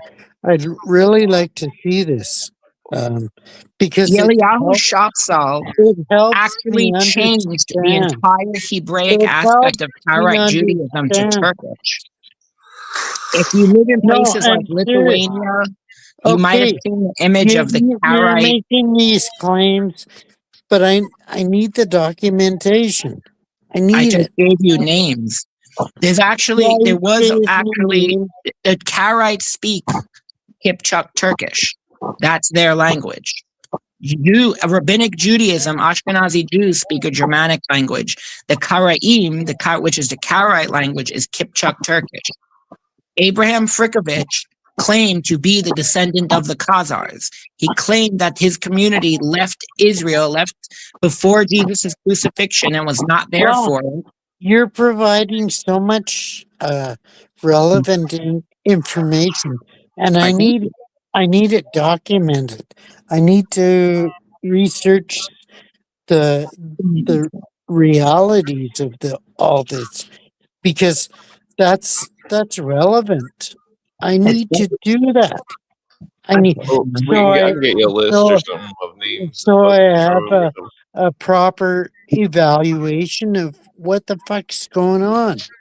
I mean, please, please send me the relevant documents. Well, this is kind of stuff you can check out easily yourself. You Yeah, could look up thanks, who Kevin. Elihu Shapsal. You could look up who I Elihu mean, you can Shapsal was. You say could look that. up who You Abraham can Frickovich say was. that. You can say that, but I mean, I need a Well, see, that's hardcore the thing. You're document. asking for paper evidence. I'm giving you tangible evidence. Anybody can write anything they want Yeah, on paper. I need Tangible paper evidence. That's evidence. why I use. That's why I like tangible evidence, because tangible evidence is Not something tangible. that's hardware. That's Tangible is hard. bullshit. You know, No, paper tangible is anybody can bullshit. read. Anybody can write anything they want. Hold on. I actually forgot the word that I'm looking for. So let me. Oh wait, I can use this phone. I keep forgetting I have two phones. Right. My drug dealing phone. I'm kidding. Yeah, logic is good to figure out how to get through the forests of lies. Yeah, well, that's why I like tangible. That's why I like to work with evidence that can be shown, that you can physically say, Yeah, wait a second, I need this real group speaks. evidence. Yeah, Yeah. totally. This is driving me. Hold on.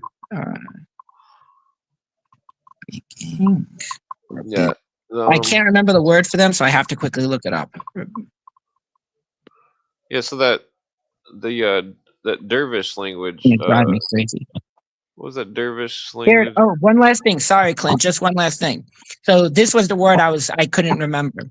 So in the areas where the Karaites lived and the Karaites spoke a Kipchak Turkish language, there was a group of Kipchak Turkish speaking rabbinic Jews, which were known as the Crime Chucks.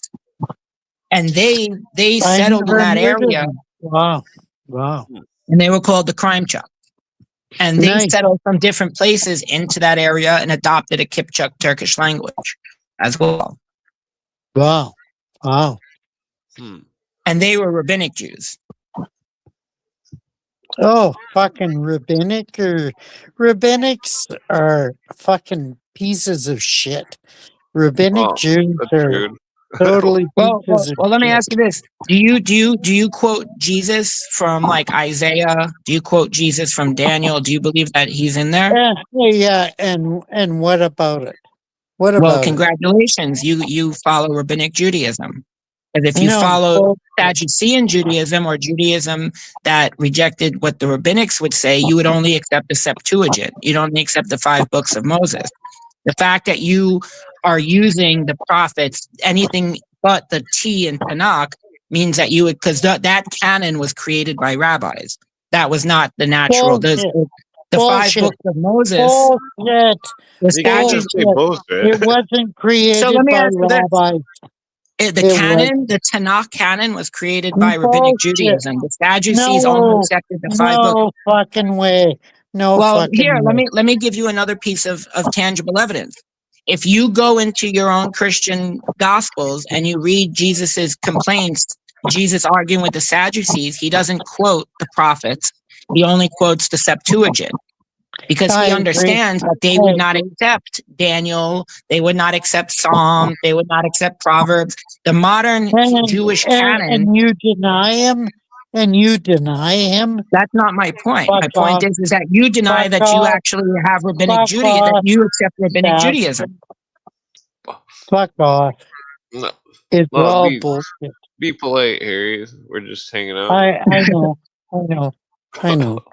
I know. I mean, sorry to We're your break it, friend. but you want to deny rabbinic Judaism, then you got to deny Daniel, you got to deny Yeah, Isaiah, you got to deny the I prophet. deny rabbinic Judaism. Totally. So then you go. So Because then it's you can only. So But you why? can't use. Then you can't use it's any books totally other than the fucked. Septuagint to make claims for Jesus. You can only use the And 5 books of Moses. how does that help you? You're fucked. Totally. I mean, it doesn't help you. Why? Hold on. Why do you not like rabbinic Judaism, Harry? I don't understand. Because there it's some sort of- satanic. Well, you Totally can't just. satanic. You got to say some kind of. Well, why do you think? I You gotta mean, say he why. accepts Is there some it, sort so of it's not evidence to really it? much he can say. I mean, he will quote Daniel 9:27. He'll quote Isaiah 53. He'll quote Psalms 22. If you don't accept rabbinic Judaism, then you're going to have to stop quoting all of that because the rabbinic. You're serious? Seriously? Well, according The to the You're rabbinic full story. of canon shit. includes the You're book of totally Psalms. full of shit. Well, You're totally full of hold on. shit. According to the book, the father of Jesus is the God of the Hebrews. Well, the only reason there's a resurrection is that comes from rabbinic Judaism. That doesn't come from Sadducean Judaism. So if you No, accept fuck the idea off. of the resurrection Fuck of the off. dead or the What? Fuck off. messianic event, then you can't. Then you gotta accept that you accept the rabbinic canon. Yeah, you're totally out to lunch. Totally. But I think he's got some pretty good points. No, he doesn't. He What do you doesn't mean? have good points. I mean, Clint's a good referee. I mean, if I'm wrong, tell me how I'm wrong. If you deny, if you use the prophet, if you use the knock in Tanakh, then you accept the rabbinic canon. And knock into knock. Fuck off. What? Fuck. If not, it would just be the Torah. Okay. Oh. I gotta go to bed. What? Why? I'll talk to you later about this, and I'll What? totally We're talking right now. You demolish don't have to leave. Sorry, There's nothing to be bro. sorry about it. Just hang out. Sorry, bro. But Well, we don't have to talk about the Bible or anything. I mean, sorry, bro. Every time you teach a potato fact, an angel gets its wings. That's pretty funny. excuse me. I'm just totally. Well, I think we're breaking new ground here. You can't go. Yeah, I think we are breaking new ground. Yeah, I think we are, but We're making progress. yeah, totally. But I'm I'm so debilitated. Debilitated. Do you We're, understand we're the doing an word exorcism too. I debilitated? mean, You say we're doing an exorcism? exorcism. We're exercising the demons out of here, Harry. In the name of Jesus, I compel you. Oh, Sign book, that sounds shitty. That sign sounds wounded. shitty. My grandmother used to say, "Roses are reddish, violets are bluish. If it wasn't for Jesus, we'd all be Jewish." That's what my grandmother Fuck, said. fuck the That's Jews. hilarious. I hate the Jews. That's an awesome. The Jews That's an are awesome thing. totally antichrist. The That's Jews not are Except totally Christ, true. antichrist. except you worship the Jewish God. No, I don't. What? So who do you worship? You don't worship No, I Yahweh. don't. I hate So, the Jewish God. Why? so then you What? hate Jesus too. Jesus was a Jew. You hate the Bullshit. gospel. Paul was a Bullshit. Jew. You The understand apostles the were Jews. Gospels? Do you understand the Gospels? You're full of shit. I mean, I seem to What? understand them better than you do. Yeah, you I'm a think. Jew. But that's because they were written. That's because Paul was a Jew. Paul was acclaimed to be a Pharisee. Jesus Well, was a Pharisee. The And, apostles were and, Pharisees. well, I think Paul and was a James fraud. continued going to the temple and practicing temple Judaism. bullshit. Well, Paul broke all 613 of the laws. Yeah, well, that was because we don't. I've been watching some stuff about like if Paul was real or not, and I don't know. I'm still kind of. It's been kind of a fascinating subject because Yeah, of apparently the course you Greek don't is believe in different. Paul. Well, I You're think Paul full of was a shit. spy. You're Paul was a totally spy full of pushing shit. Rome. What's up? I think Paul was a spy and he was pushing Roman religion. Well, there's now No, a theory that he bullshit. didn't exist. It was because Okay, the Greek okay. changes. I gotta go, You bros. don't have to go. Wait, are you gonna watch the Naked Archaeologist show on Amazon? Yeah, I would try to. Yeah. All right, cool. All right, The well, naked archaeologist. the show's really good. That's what's his name? Yeah, the Simcha Jacovici. Simcha Jacovici. Oh, damn it, here he left. He didn't want us to exercise his demons. No, when you're married to something, I guess it's really hard to get a divorce. Yeah, what was Yeah, we're going to Paul had two names, Saul and Paul. He's definitely a spy. well, apparently, I think it was in if they say that the Greek changes in like because they say some of the books, the pseudo Pauline books, those are like written in a different form of Greek than the other ones. Like apparently it's like a really high Greek, and then the other ones is kind of like a more conversational Greek. Yeah. So it's kind of interesting how that so I don't know. Well, Cooper says that Paul was preaching the Illuminism of back Well, then, and like Paul was a spy. That Rome was already practicing the Illuminism, and that what was it that? Well, I mean, I'm pretty sure it was Simcha Jacovici that says that the Paul was the real, the real Judas, and there's some kind of misinterpretation of the Judas story. It was really weird. The well, argument's too complex for me to well. appreciate.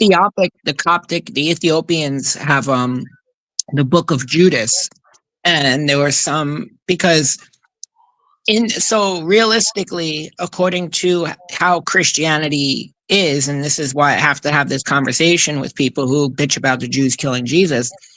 If Jesus didn't die, Jesus wouldn't have resurrected. If Jesus didn't die and resurrect, there'd be no salvation. The whole focal point of the Christian religion would be moot. That's according to the Gospels. That's according to Paul himself. You've seen the meme that I made with the Friends meme. So Yeah, I mean, plus they Rome say killed that him. they have a book that Judas did exactly what he was supposed to do. That he set the in motion that that Jesus, Well, I mean, that like, Jesus' death, which led to the resurrection, which led to the yada yada yada. So it's possible that Judas was stoned or something, and was and that's the Roman guards are like, "Is that him?" And he's like, I guess, you know."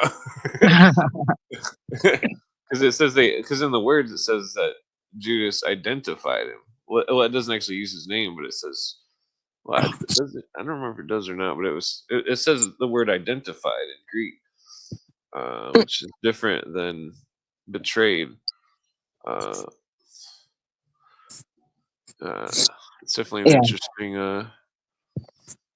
Yeah, it's very fascinating. That's why I think that what Christians should do is they should go back to their pre-Roman roots and like understand what it was like the original, like the Gnosticism and all that stuff. Like that's what I think would be the next Reformation that Christians should have.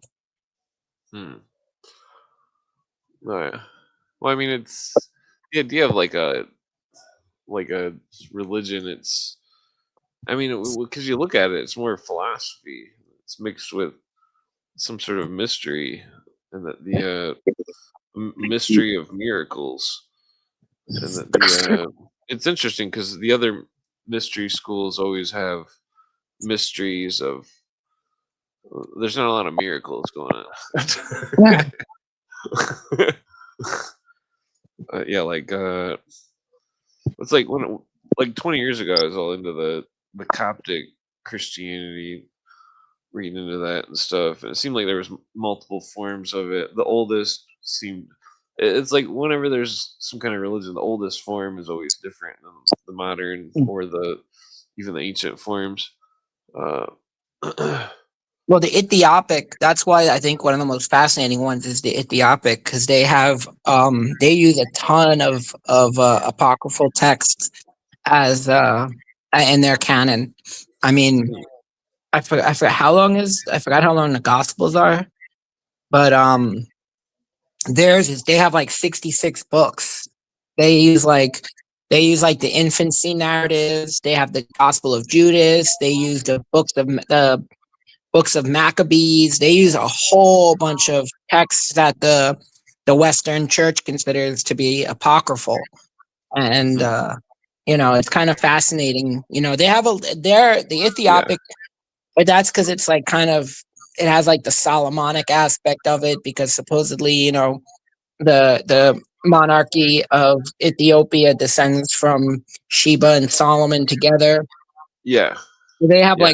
they have a lot of esotericism in the in their sect. Plus, they got the oldest Bible. I'm pretty sure. Yeah, yeah. It I has think quite a it's lot of the oldest pictures. canon. Yeah, yeah. Well, Yeah, Sabrina, like it's Gnosticism, I think in like the way because I think that like the Gnostics were crushed by Rome because they wanted to create a universal, you know, state religion. So they didn't want to have that's why like the Mandeans are like the last of the but I think just the whole idea of like, you know, the esoteric aspects of the Jesus story um and all that. Like there were so many different like Gnostic sects that had like a lot of different yeah, um that had like a lot of different things. But a lot of different but they there was like and then of course you had Marcionism, which was a complete disconnect from the Old Testament. You know, there's a lot of interesting stuff. That's what I'm saying. There's so like even like I think like Rosicrucianism, which we've discussed, is kind of like Christian Kabbalah, like yeah, Christian mysticism. You know, yeah. The older stuff is the newer stuff. The late 1800s stuff is like that's all seems to be tainted. But then before then, it seems to have it had a different doctrine than in that yeah, because there's like this thing of the more modern doctrine is something about the crown of thorns. Damn it, how does that go? I'm way too stoned. I smoked too many joints.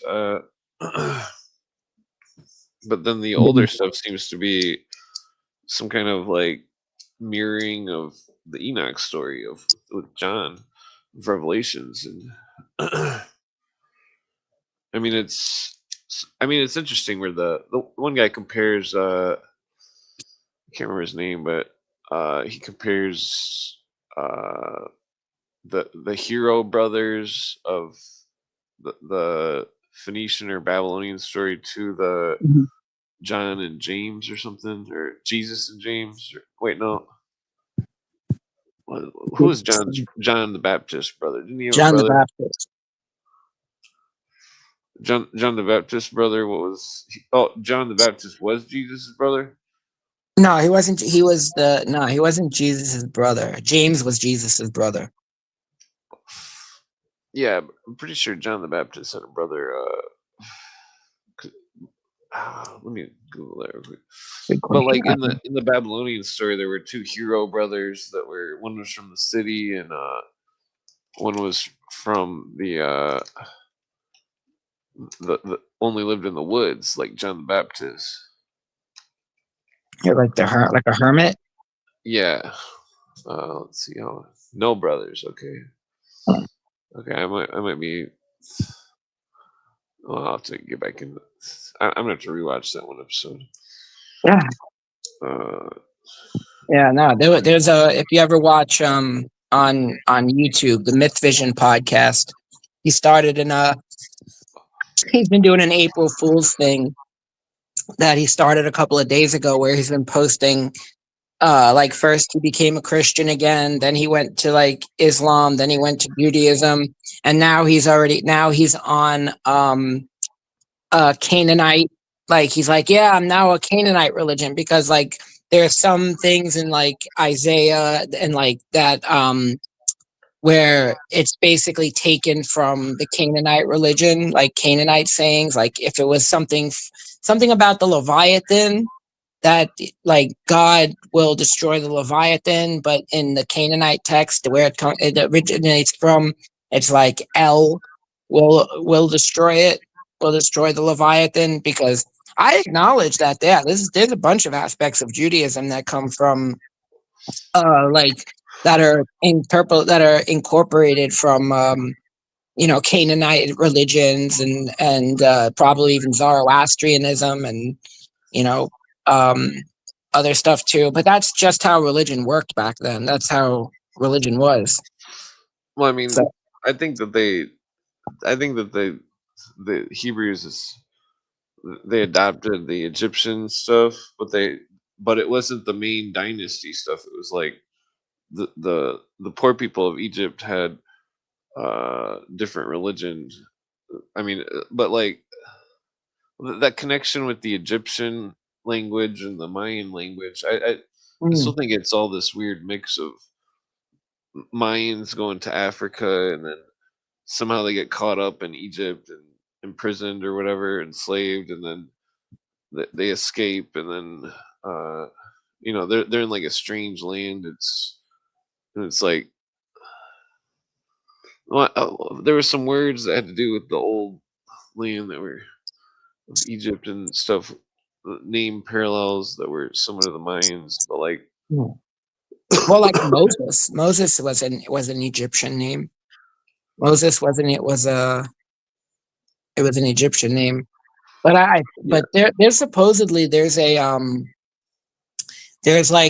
like some Egyptian artifact or something that speaks of a group that upped and left Egypt at some point and went towards the land of Canaan. hmm.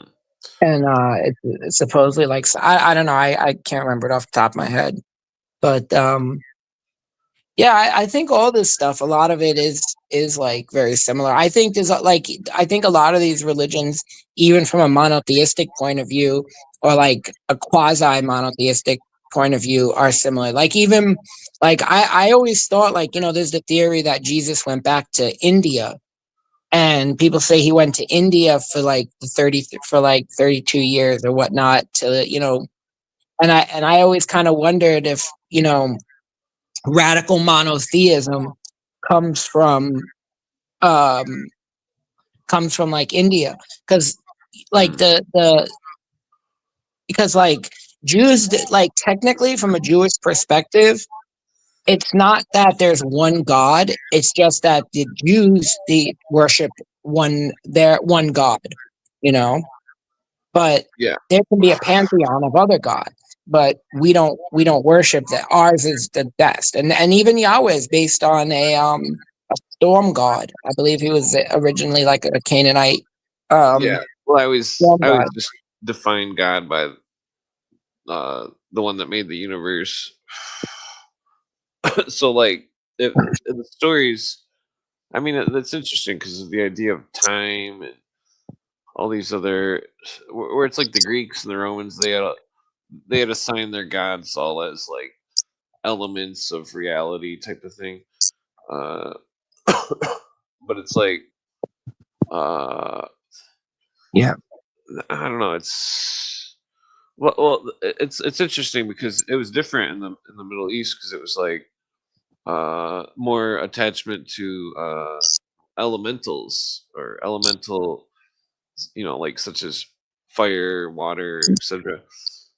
And the like, because even the Aramaics have all sorts of their jinn lore is about uh elementals and the Mm. fire genies and and they considered the jinn zodiac, which Mm. was it was weird, but like I speculate that they were against believing in the zodiac because they Yeah. thought it was excuse me, but like but at the same time though it's like the profane version of the zodiac is all this allegory of how the person acts and all this stuff, but the non-profane version would just be astronomy, and that Yeah. the but like, so then like the thing about, there's this thing about the first, I think it's like the first sentence of the Bible where it's Mhm. like, no, I don't think it's something about God making man in his image, Yeah. uh but In the like, beginning. yeah, Yeah. and then like, Well, that's the thing is like a lot of well, ancient religions, the gods mimicked man. You know, yeah, like the well, that's gods what I had was getting similar at. personalities. Sorry, that like the idea that the universe, they thought it was, the universe was the shape of a man and it was God, and the 12 zodiacs were each part of this like Voltron, you know. But like, uh and then the idea of like, you're born and you're born under the sign in the sky, and that since the universe was God, that you were born in the image, and that Mm. so there would be 12 images, which it's interesting. Yeah. Pedro, with the Hammurabi, I was just looking at the chat for a second. Yeah, the Hammurabi's code was basically the Ten Commandments in ancient Sumer. Yeah, I heard that too. I didn't look into that all the way, but I have heard that before that the Ten Commandments are based on the Hammurabi's code. And John was Jesus' closest ally. Bravo, you should look into the Mandeans. I've talked about them here before. We've had discussions about them, but they're actually the last Gnostic sect, and they actually they see like I don't know their whole story, but just to put it in like to compare it to how Christians would see it, they considered Jesus to have been a false prophet and John to be the true prophet or the true Messiah or the true Christ, whatever. But it's Yeah, a very fascinating sect, and it's the only remaining Gnostic sect in existence today. They live in that's like southern Iraq and Iran. what they believe is relevant to how the oldest books of, I think it was Matthew, are missing any words after the death. Damn it. Let's see. Yeah, and that the what was I gonna say? Excuse me. That oh yeah, that naked archaeologist dude.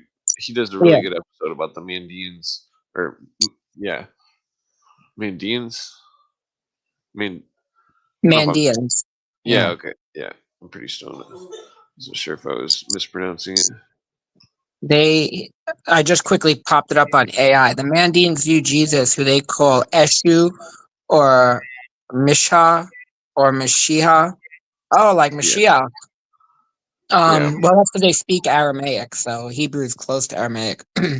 As a false prophet and deceiver, they believe he was a disciple of John the Baptist, but went off the rails and distorted John's original teachings, establishing the false messianic tradition. Well, they don't understand. It's like that Jesus's character was much like the Heyoka of the Sioux tribe. The Heyoka, because it's like that they ask him for, he's got this philosophy. He's like, if somebody asks for one, give them two. I can't remember the exact verses or whatever, but it's like he's doing the opposite of what Mm, normally would people normally would do, and like which is the whole that's the identity of the Heyoka and the Sioux tribe. But like, because he willingly lets himself be captured and executed and all this stuff by Rome, and that the whole it's very interesting because it's like the the the real secrets of from the Scottish Rite and uh the old Scottish Rite of Hiram Biff being Hermes Trismegistus, and that when damn it, I forget which character raises Hiram, but that character was the Jesus character. The Hiram was the that but it's like damn it, I forget how it goes. It's like there's this weird thing with Mercury. You know how it's like Jesus says he's the morning star or whatever, the son of David and the morning star. But so the morning star, it doesn't just mean Venus; it also means Mercury, and that because there's two morning stars, and and it wasn't a Lucifer reference, but like the thrice Megistus. I think that's where I think the Christians somehow misunderstood the thrice thing of like of the old symbols of deity with uh all the old pictures like in Egypt and stuff. It's like it, when one face is facing one way, they're looking one way in time, and then when it's facing another way, because they'll have the same character in the same picture, but one is looking forward and one is looking backwards. Some of them, or just one, but like, and then they'll show the face of the deity, and then it'll typically have three faces because it's one that's in the past, one in the future, and one that's the present and the mhm, omnipotent. And so it's like these symbols, because that's not necessarily the face of the literal God or anything. That's just a symbol of the nature of the God. And yeah, the what was I getting at? There's something more to that, but I'm too stoned. Yeah, like I don't know. It's interesting. There's what time is it? mhm. Uh, yeah, there's damn, this joint's not staying lit. Yeah, the Hermes thing. The trickster. The trickster is the same character as the Hermes. Is the same character as the Heyoka. The way it acts, and it's like there's all these old native stories, Native Americans and stuff, and it's like it's got this wisdom to it in a strange way, and it seems like the the same type of scenarios going on with Christianity. This strange wisdom of where like because like the idea that there's a story of a hero, a god, that there's no self-preservation, and the god's just willing to give himself up to his enemies, and uh, that it's like a what was I was gonna get at something about the Raven, the what was that, the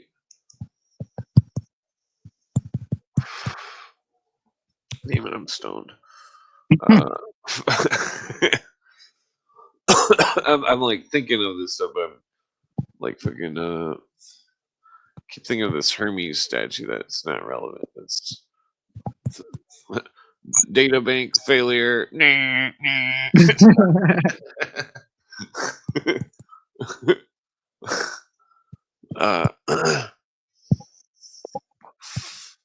Yeah, like the I don't know, the Star of Bethlehem stuff is very interesting because it's like in the symbols, just there's and the because like so the tree with the snake, that there's in the symbols there's usually two snakes, and in the stories there's also two snakes usually, and that the two snakes, one is good and one is bad, and that so it's like it's interesting because the staff of Mercury is like the a symbol of a balance of good and evil, and then like but it's odd because the Satanists use it in an opposite manner of where they think uh sex is the staff, and it's very, it seems like they're just using the staff on their fucking their stupid uh goat thing for as a direct insult towards the ancient stuff of Mercury and the wisdom, because it's like the dark side is not wise, and it's like all they do is like create images of perversions of religions and stuff, and that and it's like, I mean technically it doesn't even go back that far, but I don't know. I think that the Illuminati and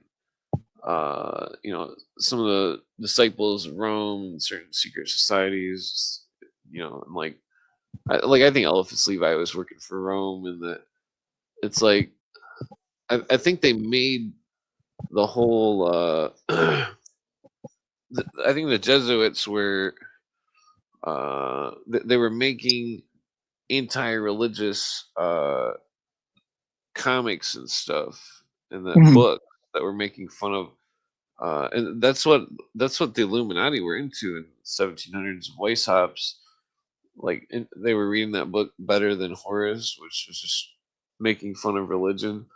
It's like when you Mhm. look at their mo, Well, it's like it reeks of Crowley's cult and well, they their mocked the brother. religious. They mocked religious people. You know. They mock all of religion and the people, and it's that's why it's like so like that church with that George Bush goes to, George Bush Senior or whatever. They got a cross with a lady on it, and they've got all these abstract uh statues and stuff that are totally against, I don't know, any religion that would endorse those statues. Besides some kind of like Satanist or something. I mean, that's because I mean it's like there's no lore or anything behind them having a woman on the cross. I don't know any ancient lore of a woman on a cross. Fucking and the no offense to ladies or anything, but the it's like they're just making shit up. It's all this abstract surrealism that's it's like the it, it's like they're proud that they're atheists or something. I don't think there's any religion going on there in that Where church with the lady on the cross. I mean, it's a religion of some kind, but it's not. Christianity when they have weird goat people and stuff. They had this display of statues, and some of them were half naked. These goat people things, like they had their fucking schlong out and stuff, and it was like, what the Mhm. fuck? It's Well, like they have a this is. lot of that. Yeah. Well, I mean, it was in a church, and it was like the Christmas thing or something. It was like, what the fuck is wrong with the fuck? I got pictures of the statues, but it's like, I can only show the upper half of the statues. It's fucked up. It's like, what is? Because I didn't even know nothing about that church until I was listening to Cooper and on the Hour of the Time thing or whatever. But like, and he's talking about this Church of Saint John or some shit, New York, some kind of weird church, and it was like it's got this like crab statue outside, like a fountain or something, Mhm. like a moon and a crab and all this weird abstract stuff. Like the crab's got like the devil's head or something on his pincher or something. But like, and then they show the gods of the New Age, and I don't remember if that's the same. But they show that man is God. I'm pretty sure that's the church. It's got instead of on the images of the windows with the stained glass, it's got like scientists and stuff.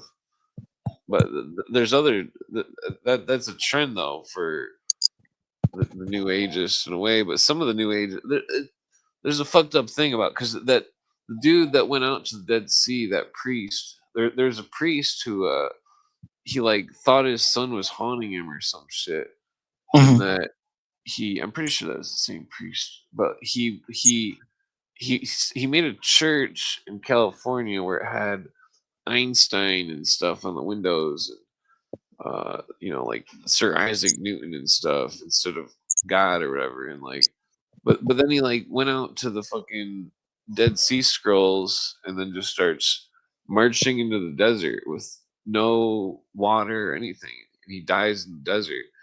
And it's like, what the fuck was this dude doing out there?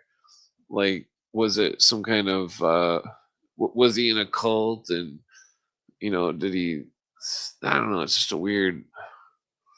Mhm. I seen on that In Search of documentary video thing by Leonard Nimoy. It's really good. It's on YouTube too. Hmm. It's like this 70s and 80s. There was like 2 or 3 series of it.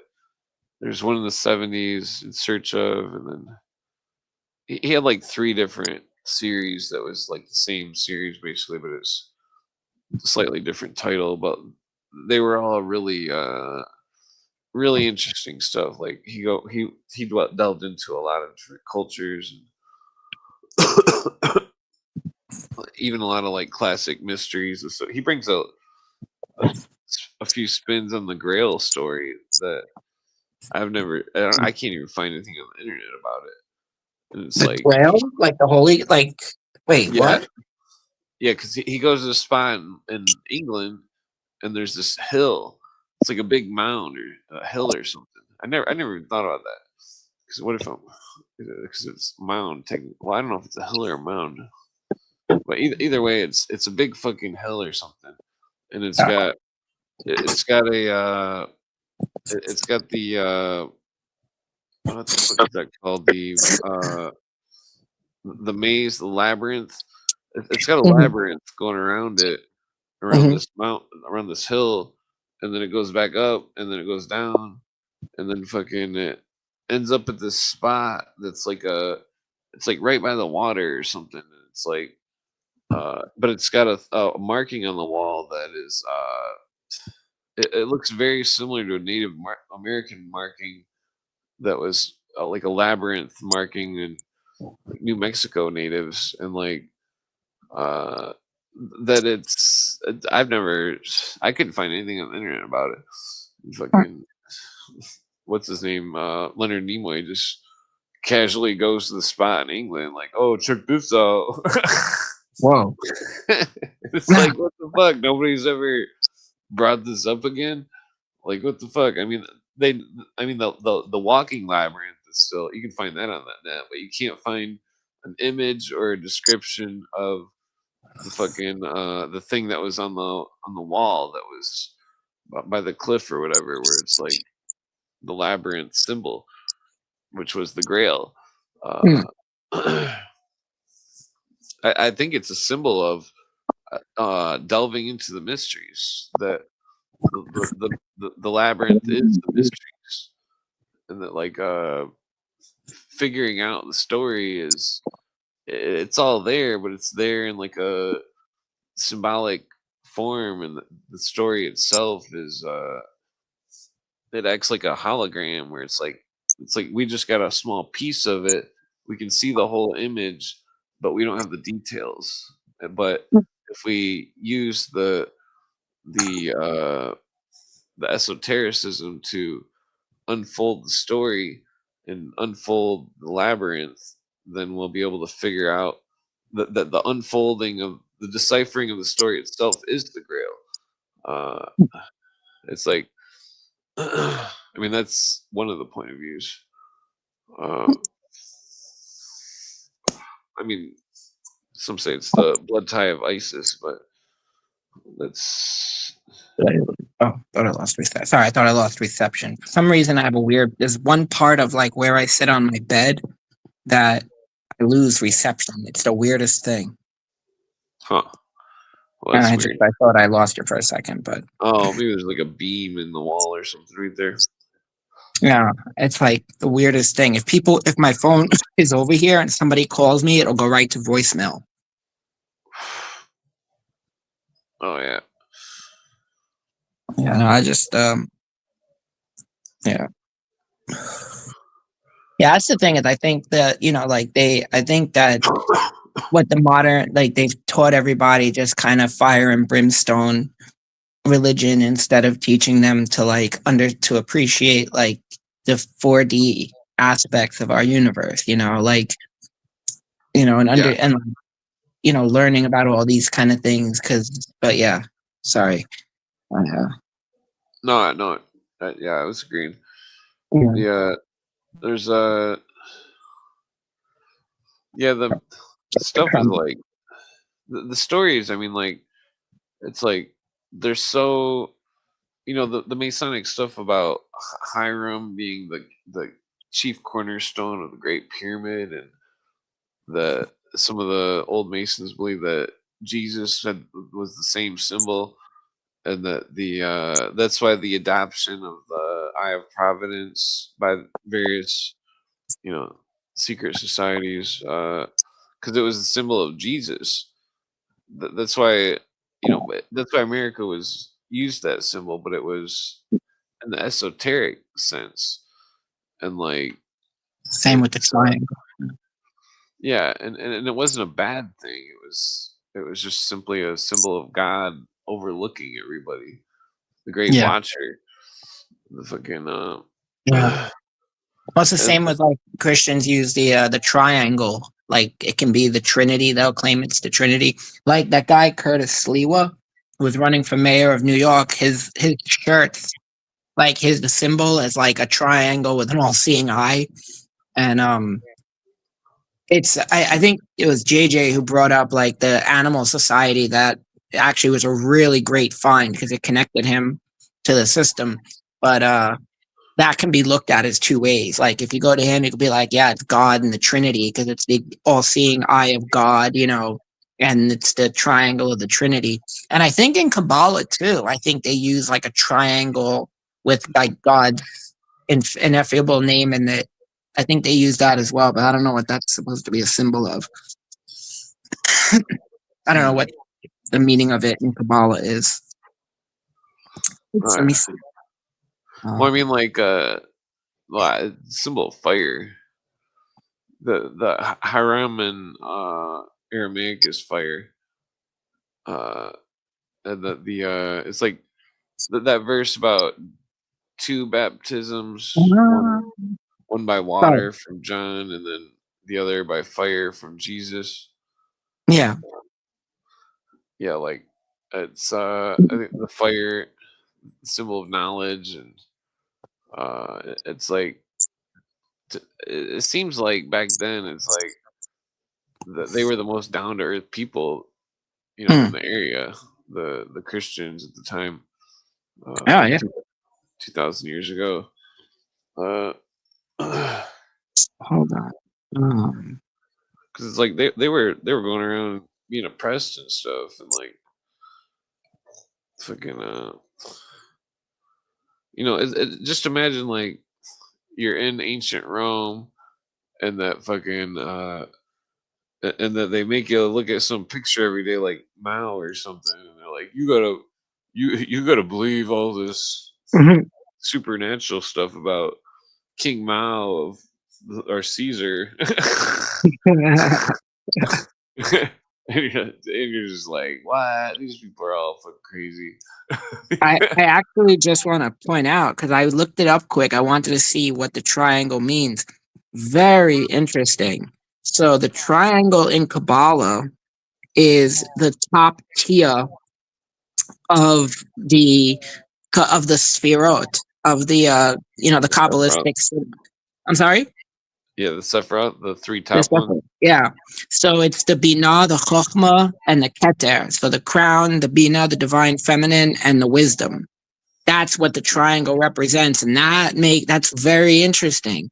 So Yeah, that's what the triangle. If I was, that makes a lot of sense.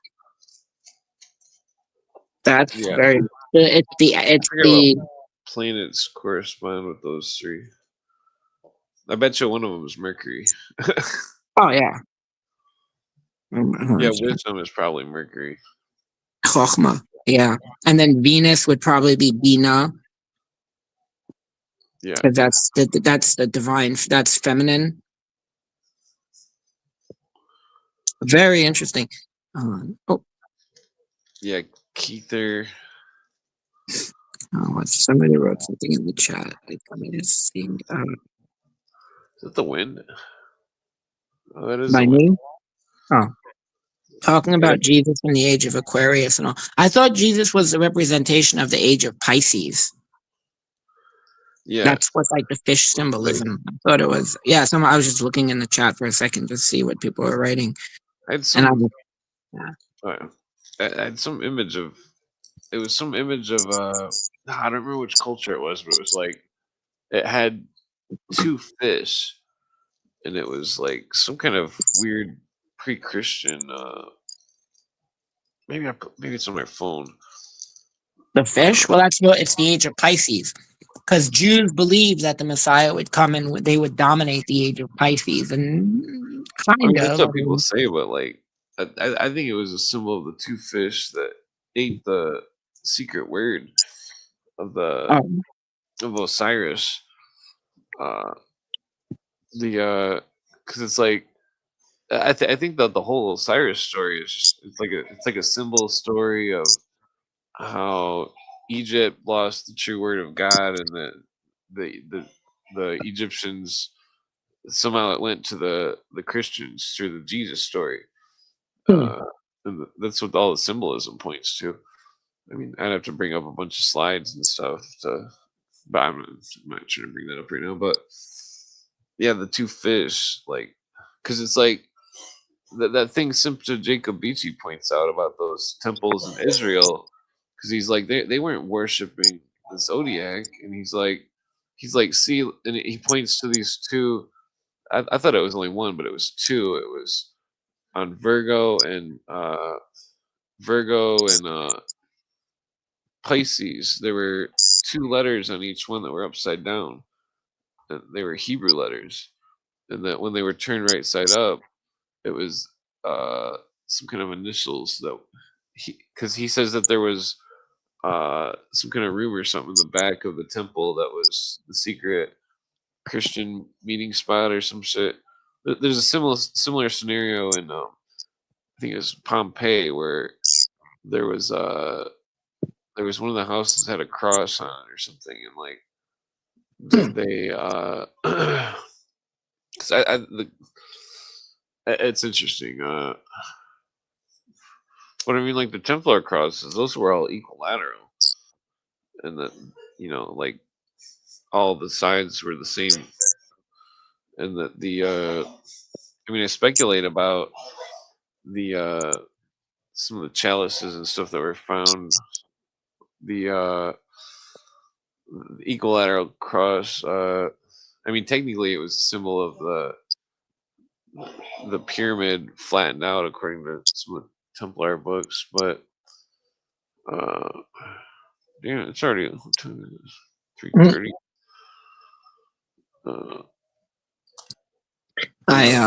There's a Catholic dude. They're posting this thing on all over Twitter, and it's gone viral. It's supposed to be a page from the Talmud admitting that Jesus is the Messiah or something, and it's just, I got into it. Of course, I have to, because of course at 11, 12 o'clock at night, I get into this. Now I'm wide awake, and it's just like, it's literally talking about somebody who lived in the 3rd century BCE.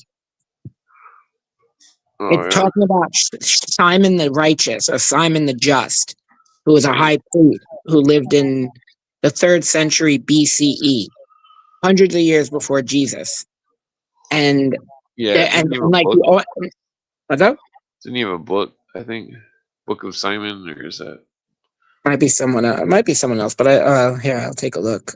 Simon, let me Adventures. He bridged the era of prophets and sages, famously meeting Alexander the Great to protect Jerusalem and establishing the pillar that the world stands on: Torah, service, and kindness. It's merged him with Simon the First. He is known for piety to the service to the Second Temple. Oh, Simon Peter.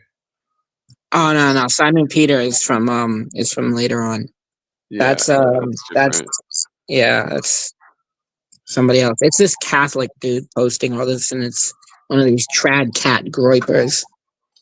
I'm just like, oh, you guys. Like, I hate being somebody, like, I hate having to, like, say stuff like this and, like, have to, like, talk down, because I don't care. I don't care what people believe, but it's like, when people don't understand, they don't understand their own religion, and then they're going to sit here thinking they understand Judaism, and it's just so ignorant. Like, there's really no other way to put it. It's just pure ignorance. And then when people correct him, all he could post is a stupid meme that says "cope." Well, then if somebody's shown the evidence and they ignore it, then it goes beyond ignorance to stupid. Yeah, that's exactly it. And it's like this guy. He the only thing, like, people are pointing out, like, bro, this is Simon the Just. This guy lived in like 270 BCE. Like, this has nothing to do with Jesus. And the only thing he can do is put up a stupid meme that says "cope." And it's like, where happened to people's intellect? Like, oh, okay, I'm wrong. No problem. Like, why is that so hard for people to do? Like, why? Like, I don't get it. Like, you could never be right unless you're wrong. I really am just shocked at, like, wow. Yeah. Sorry. Yeah, there was some kind of. I went on a rabbit trail with. What was it? This dude that naked archaeologist he was talking about, where he was like cornered in a canyon or something, and then he was killed by the Romans, and that they used a word that was like some kind of there's some kind of word that was similar to, it was like a precursor word of Messiah or something, and like it was interesting though, because it was like damn it, there's some kind of other damn, I think I smoked too many joints. That show is just really intense. I mean, I don't co-sign to the whole show or anything, but it's really, he brings up a lot of points that really gets you thinking about stuff. That naked archaeology show. I gotta catch up on that. Yeah, I watched a couple episodes of it, but I watched it a while ago. Yeah, every couple of years I'll binge watch the whole couple seasons a few times and just like look up in the books and stuff and you know make the circles of uh conspiracy stuff. Religion, aliens, no. Make the rounds. That's When I was injured once, I tore a cartilage in my wrist when I was working for sanitation, and so I had to go out on a line of duty injury, and you can't just like go on vacation or like you have to basically be home all day. You call up if you have to go out to go to the doctor, and then you got to check in and then check back in. So I was basically just stuck in my house all day watching stuff. And I think I watched a couple of episodes of Science. I wish I would have thought about watching more stuff like that, but I don't know. I was binge watching like British reality TV. It was ridiculous. But yeah, Brits.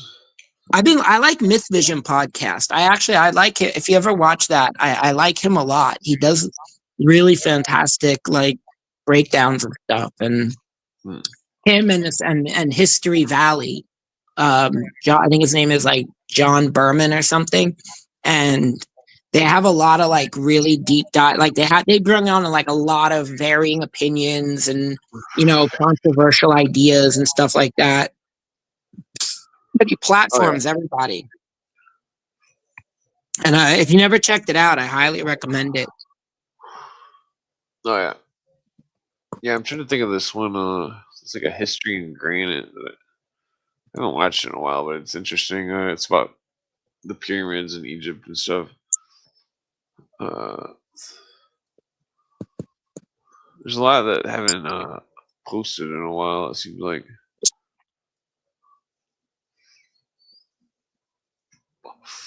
Yeah, that Randall Carlson is interesting. I mean, I don't watch all of his stuff, but it's definitely interesting. Who was it? Randall Carlson, Randall but Carr. Yeah. I think there's something. Well, he seems pretty normal. I mean, something fishy about him, but I don't think it's any type of weird conspiracy thing. He's just misled in certain stuff. But his research is really interesting about meteors and what else was I was looking for YouTube's. Yeah, America Uncovered. That's a good YouTube. Uh, yeah, I don't think anybody. There's so many people that don't even post anymore.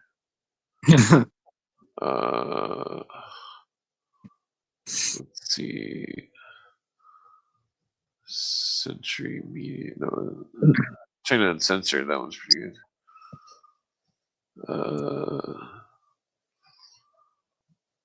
Let's see. Yeah. What? Geocosmic Rex. That's at Randall Carlson's dude's YouTube.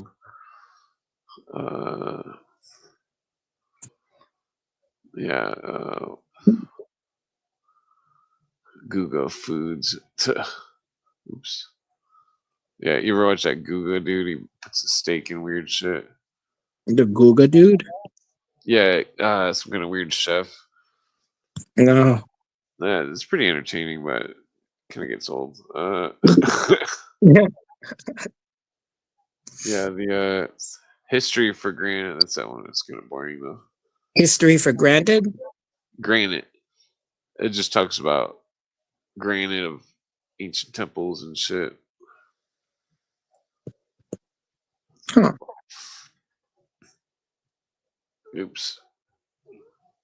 Yeah, there's not a lot of people. KJ used to be pretty smart, but his podcast has gone off the deep end.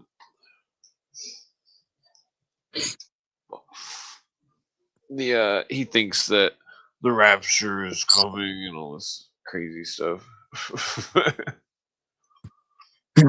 Oh God, the rapture. I don't know where they get that from. I thought that was like, It's like I don't know. 1800s. Is it really? Yeah, some drunken lady that was giving the church a bunch of money in England. I think Rupert Sheldrake goes on about that. Let's see. Interesting. Yeah, Rupert Sheldrake's a good one to listen to. What else do I got here? Damn, there's just not a lot of conspiracy stuff anymore on YouTube. That really graceful lady's decent. True Steering Media. What else? Rupert Sheldrake.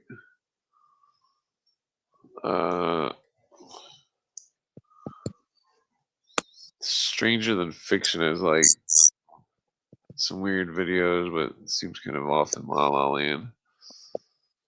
Mhm. We got here.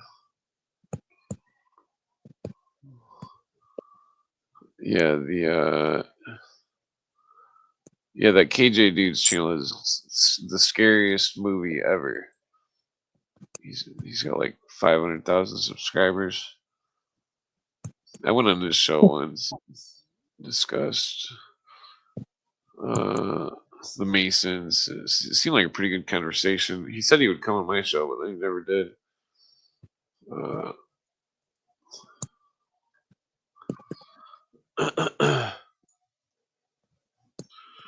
Oops.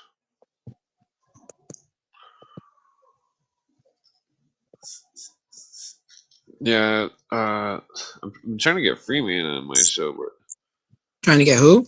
that Freeman dude, the Freeman Fly, he used to have he had like a TV show and a freaking radio show. There was like an internet radio show, but it was like around 2005 or 7 or something. I mean, Oh, he had what the kind of show show? before that, but it was just an interesting show.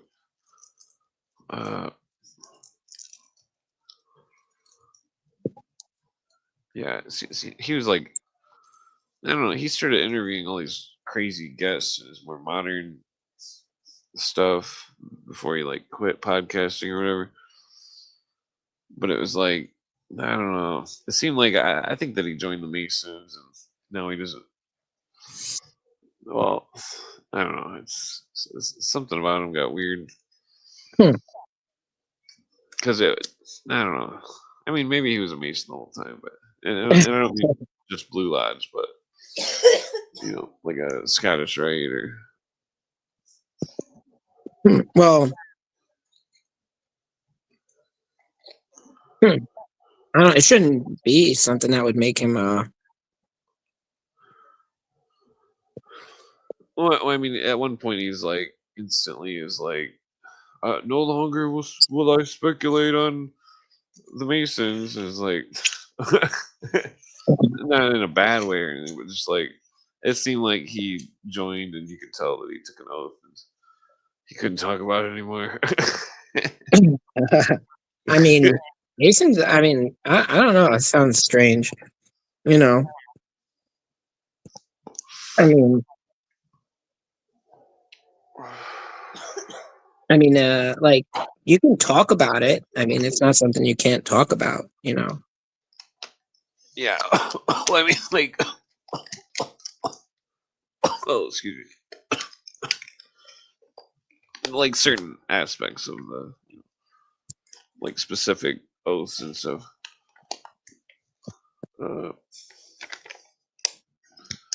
Yeah, the freaking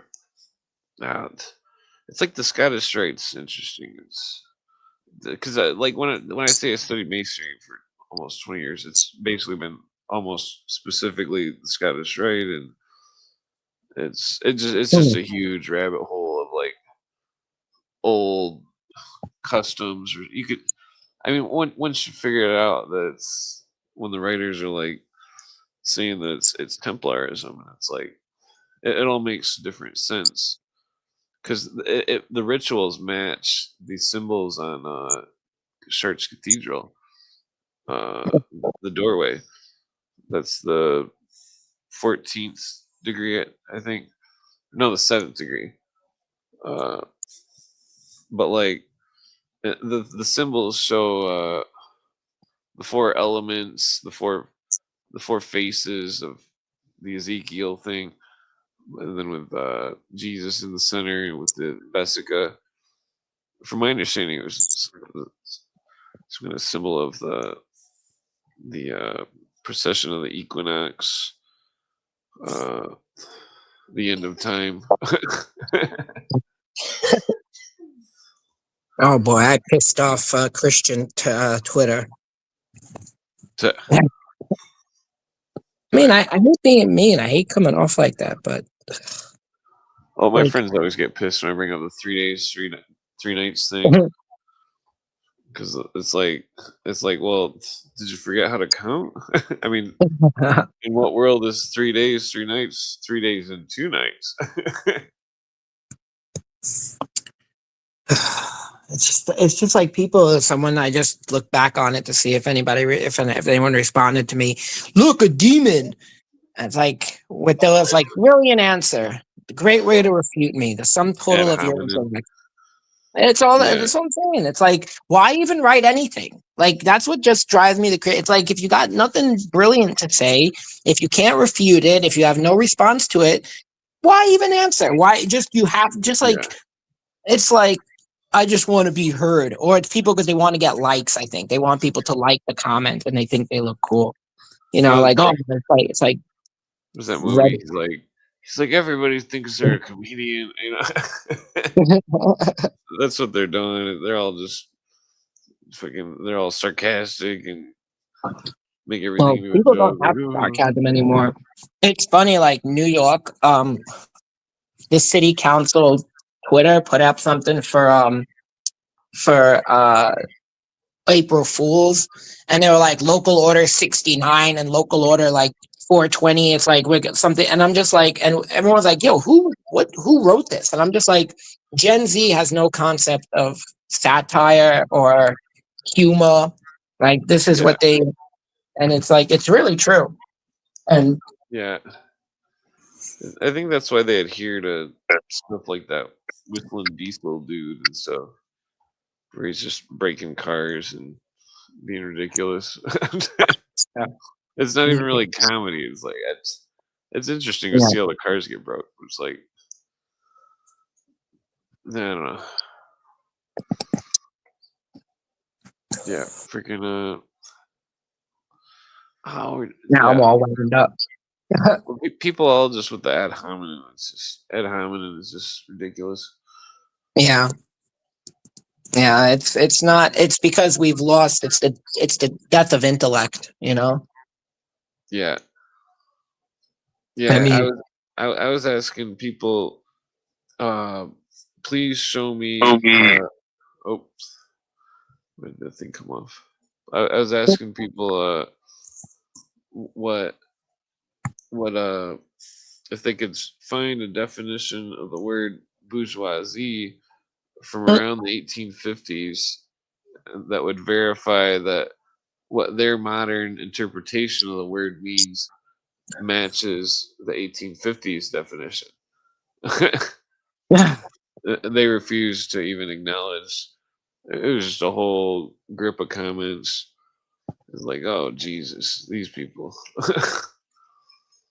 uh, they didn't even understand what I was asking them. And then I brought up, I was like, and then this guy who was running the page, he was some fucking, he was some anti-fascist or something. He I brought up, I was like, look at the first edition of Marx and Engels letters. I was like, it has 100% racism against black people and Jewish people, and then the dude writes, he's like, I deleted your comments, by the way. I was like, why? Because you're afraid of the truth, you know? You're afraid that Marx was racist, you know? well, it's like you know, like the people who praise like Hitler, and I'm like, you do realize that the entire reason for the modern, you know, the modern migrant crisis in Europe is because of direct result of World War II. You know, Oh, yeah. direct result of Hitler. I You found know, evidence that he was using some kind of he was using a psychological method uh, to when I did an episode like a couple weeks ago about group psychology, Yeah. and that I think it was like the first hour or something that one of the books was mentioning him about using some of the techniques, and it was like, my mind was blown. I was like, I knew it, I figured he was, but I never actually had any proof of it. Mhm. uh,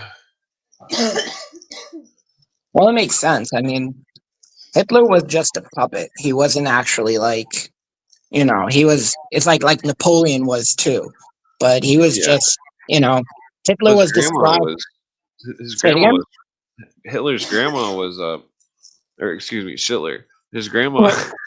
his Oh, grandma was fucking Rothschild's nanny or whatever, and that yeah, Rothschild was an outer core member of the Illuminati, and that fucking that the Illuminati, it's like the symbols of the black, red, and the white, and the Illuminati's its use of hypnosis and deception.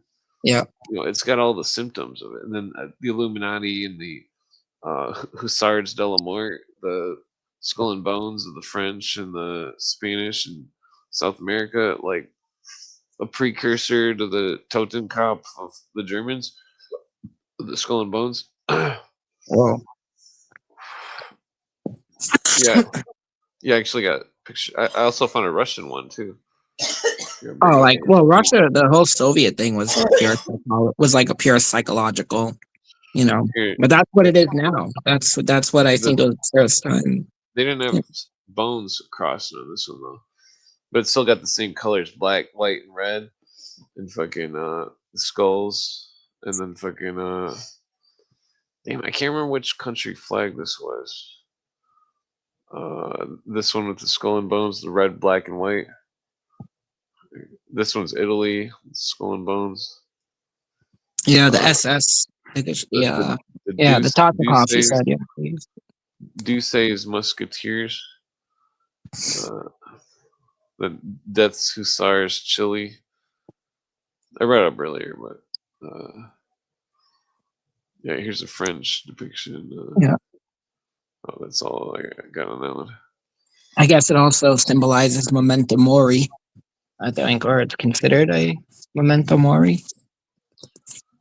Well, there was this one book that was saying it was saying some kind of shit about dig some kind of shit about some Bible shit where it was like there was Yeah, one of the apostles' graves or some shit that was they found his his uh his femurs up by his skull or something, and it was some sort of symbol. I don't remember what the fuck it was.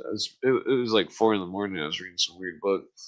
ah, It was really interesting though, because it was something that I've never heard, and that it's like the Alumbrados. I think that they were. It's very bizarre because it's like the Persians with their widow's son story of Haram Abiff and stuff, and like but it's like, and then it goes. Well, I think it probably came from pirates, but like the pirates with the skull and bones. I mean that really didn't originate until like the crown had pirates, but like these ancient pirates that were like what was I gonna? It's like the widow's son thing. Them the Templars using the same motif, concealing a secret Gnostic story of Jesus in the Harim Abyss story, a story of a story which was like it was like a damn it, I can never think of the word, like mhm, it's like it's like that book where the guy has a restaurant that's the restaurant rises and falls with the rise and fall of Rome on timeline or something where it's like the past or the present was mirroring the past. It was like a parallel past and present in a way, but not at the same time, but just simply the same generic things happening. Uh, Mhm. but like, I mean, with it gets well. I mean, so I mean that's where I was trail off about the Enoch story, 9 arches in the belly of the earth, like Jonah and all this stuff. But like, uh, but so uh, yeah, so it's like they were using the same story, and that they were also sailors, the Templars, because they had at least 14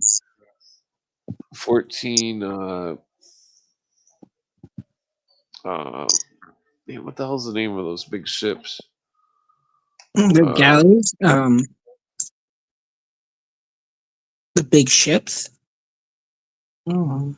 the oh, sorry, I was seeing something with my old girlfriend.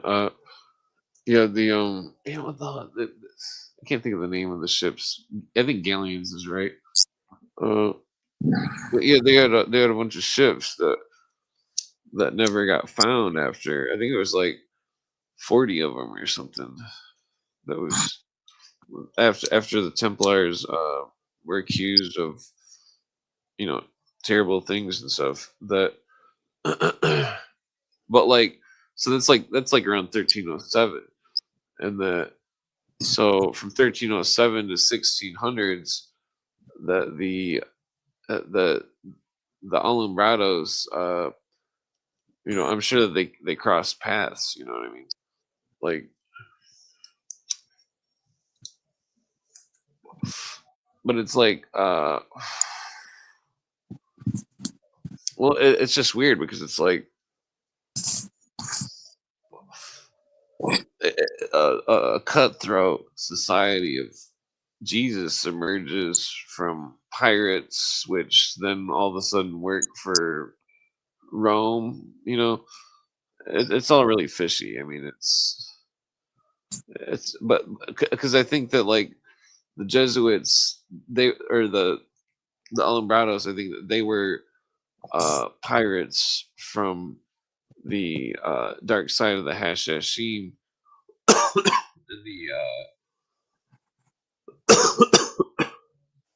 because excuse me, because it's like the Roman entanglement with like the Pope and the Islam Mhm. and stuff.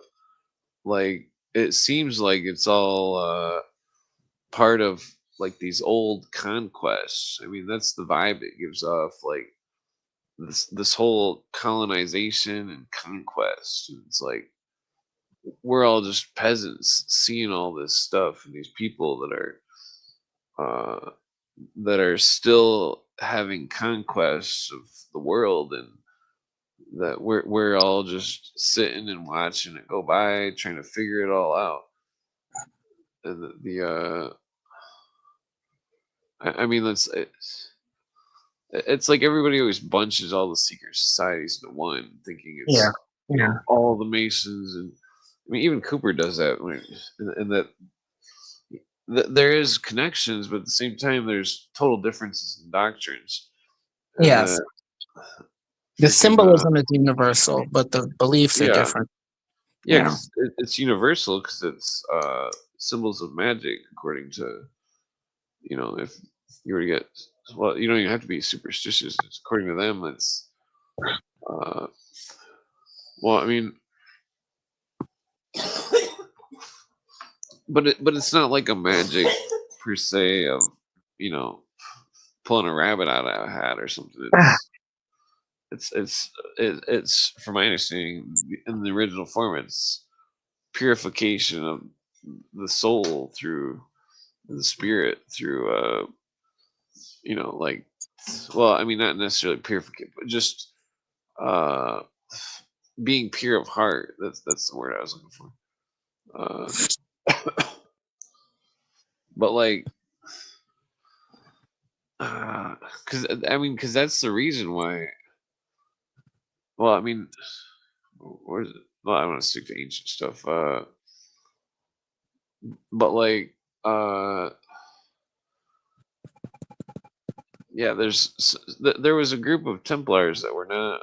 They were not practicing the main Templar belief, which was uh, the head of John the Baptist or whatever. But like, and it's funny that people always demonize that, but it's like there's all sorts of churches all over the world with relics and stuff of but like that some sort of I mean, I don't even know. I've got some archaeological pictures of the fucking, like, it's like a table lid or something, coffin lid or table, Mhm. some kind of table lid or something, or I don't know, might have been a floor piece, but it has like a some kind of not very attractive naked lady on it. Well, it's a statue and it's holding like a two scepters. One has the sun, one has the moon. I mean, well, actually, I could probably just bring it up here. Yeah, I'm trying to picture a not very pretty woman. Was it like one of those androgynous, like? No, no, just some fucking weird statue. Yeah.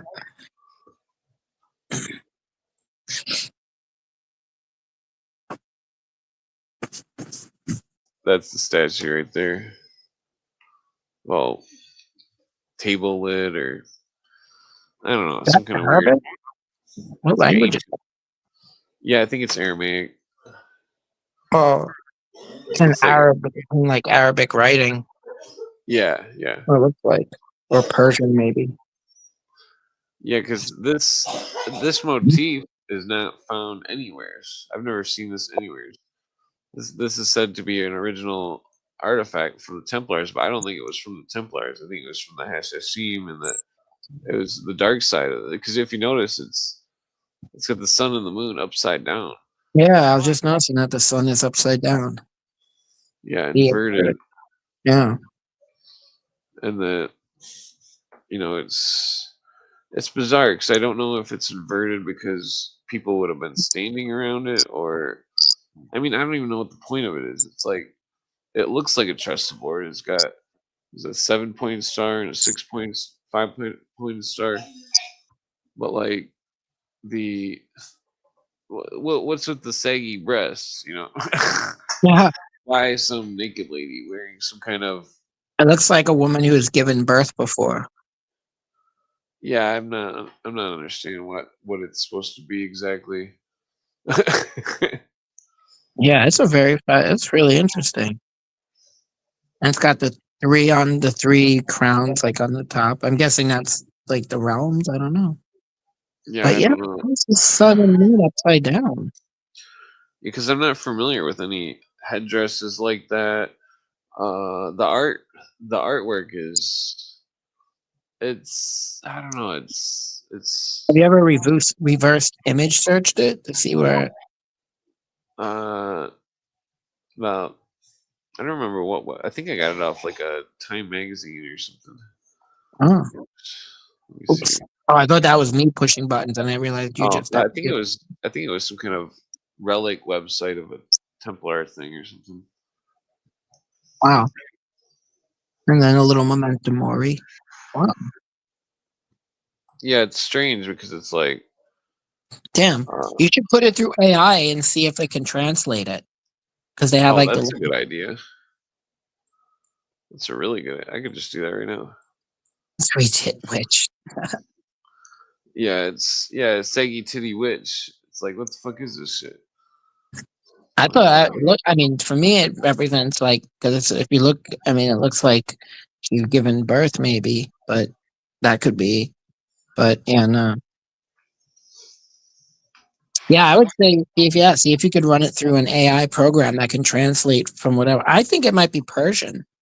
It may not be Arabic, it may be Persian, yeah, which would also make sense if it's Hashashim. yeah. Okay, there we go. I should be able to translate it. Let's see. Translate this. Okay.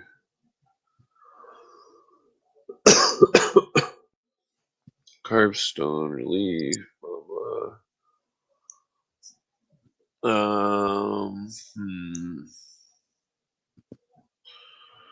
Sun and the moon. The inscriptions are probably. It didn't even train. Okay. Hold on here. Translate the inscriptions.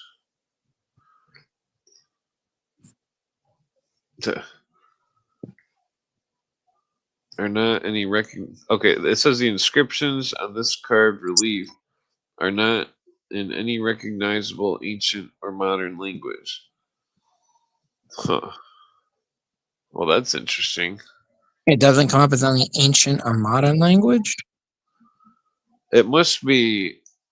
Maybe if I take a picture of it just like sideways. Or maybe slice out like a negative, like like the lettering on top is upside down, but maybe Yeah. try to cut that piece and put that through a translate and see what it says, because that's like the clearest. Or like on the side, one of these like the side images, like copy, like cut it and Yeah. paste it through. Let's see here. I was like, I'm trying to think of how I could even search it, but it's like, yeah.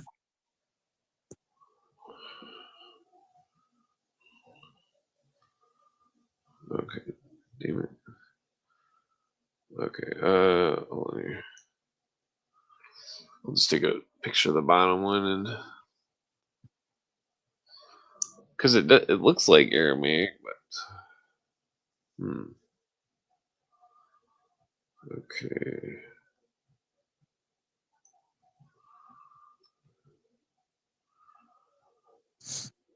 Yeah.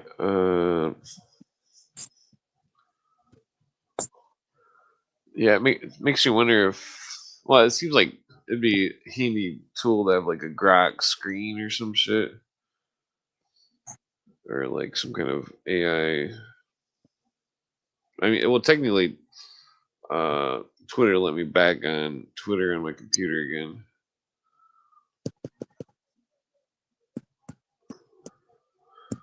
So I could have used that, I guess, to do it quicker, probably. Translate.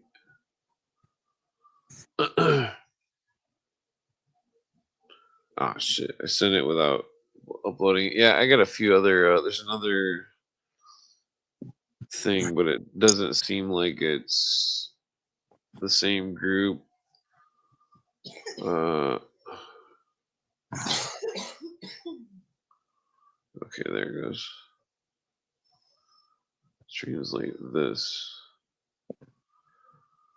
Old inscription. It's raised lettering appears to be worn and stylized. Raised. I thought it was. It doesn't look like it's raised. I think Greg's going full retard on us. I've gone full retard. Yeah. Translation.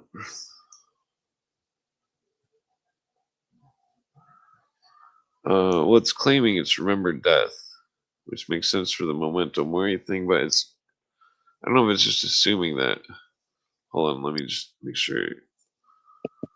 Clarify the language.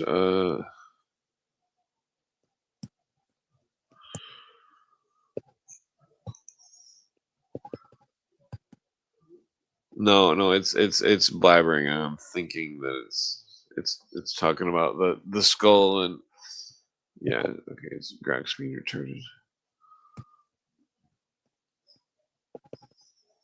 All right. Well, let me try. I mean, it looks like Aramaic. Fucking or Arabic. I mean,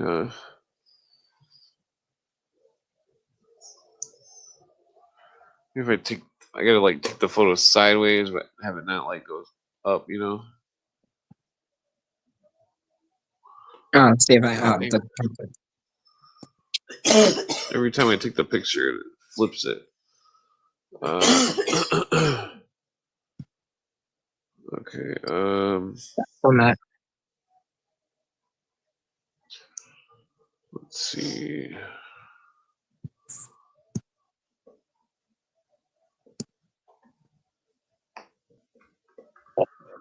I'll try this other side. Okay.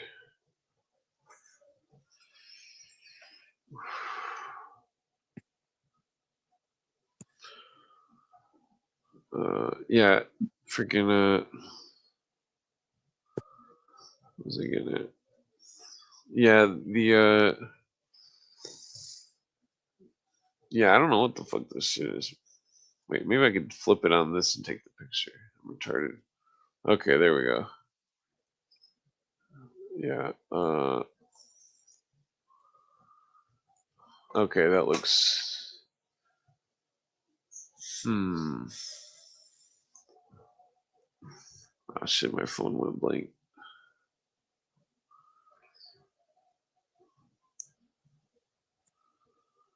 Okay. Language in this inscription is Arabic. Okay, that's what I thought. The script is Arabic calligraphy. You can see the characteristics from right to left. Unfortunately, the image is cropped, angled, and that. Blah, blah. Okay, well, Greg's retarded.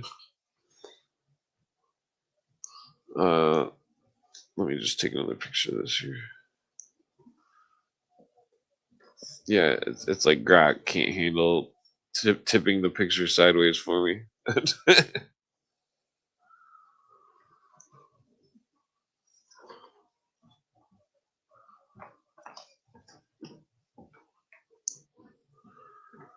Okay.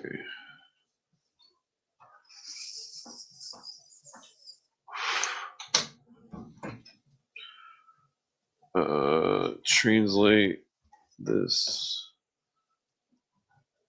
Arabic.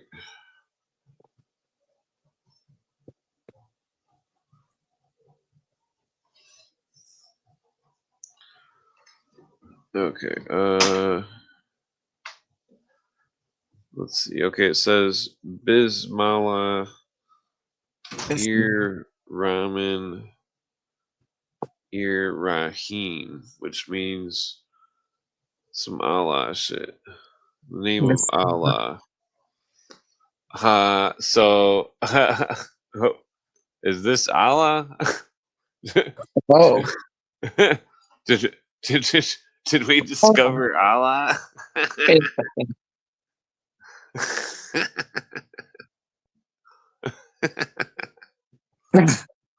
Damn it! I gotta angle that other side. So this was the right side, I think. That I was zoomed in on, or was it the other side? Hold on, I can compare the picture. Looks like we found Allah. I want to see something of a lot. Hold on. I just thought of something of a lot of.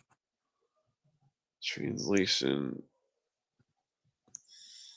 Yeah, Oh, yeah, that's the same translation. I want to. Yeah, okay, so I gotta flip it and then do the other this translation, see what this one says. Oh wait, because I want to see what the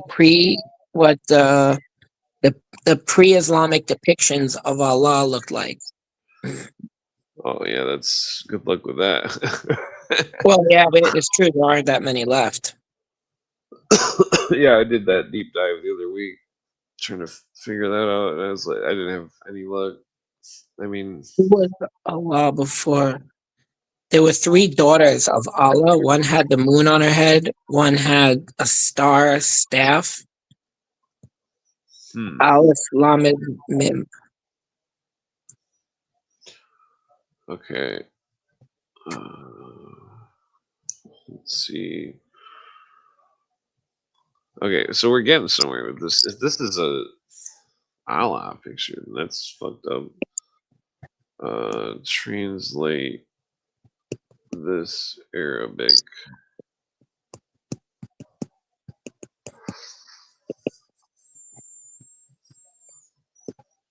Oh, here we go. Bismillah. Is it the same phrase? Bismillah ar-Rahim Rahim. Yeah, that's the same phrase. Okay. Well, so now I guess we look at what the top says.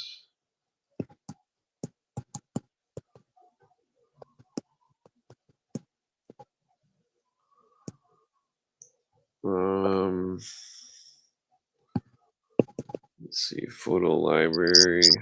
Wait, take photo. Yeah, so is this one of their virgins that they're waiting for it?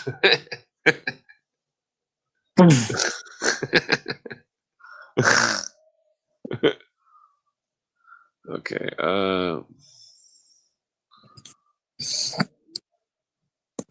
Translate this. Yeah, there was a. Oh, that's clear. I forgot. Bismillah ar-Rahim, isn't it? That's like something Muslims say. Yeah, it's a prayer chant. You can tell in the name of Allah, the most gracious, the most merciful. That's the full translation. Allah was the god of the local Quraysh tribe, which was Muhammad's tribe before he brought Islam to lead his people out of their polytheism. Allah was then known as the moon god and had 3 daughters who were viewed as intercessors for the people and to Allah. The names were Allah, Al-Uzza, Al-Manam. Is this the same translation all the way around?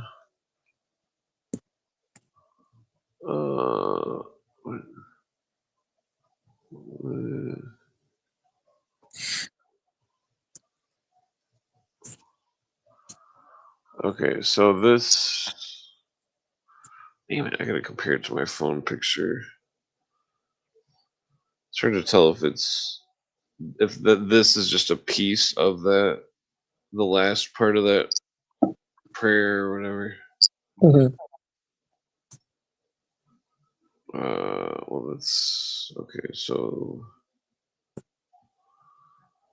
there it is.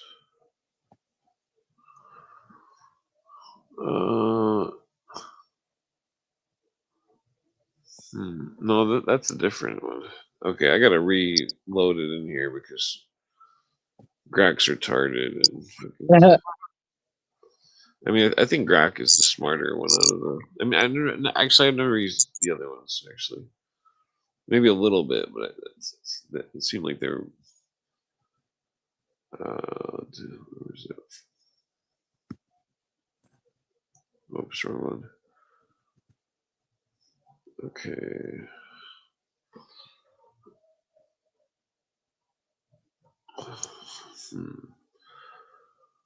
What was it? What do they call that? Calligraphy. Translate this Arabic calligraphy.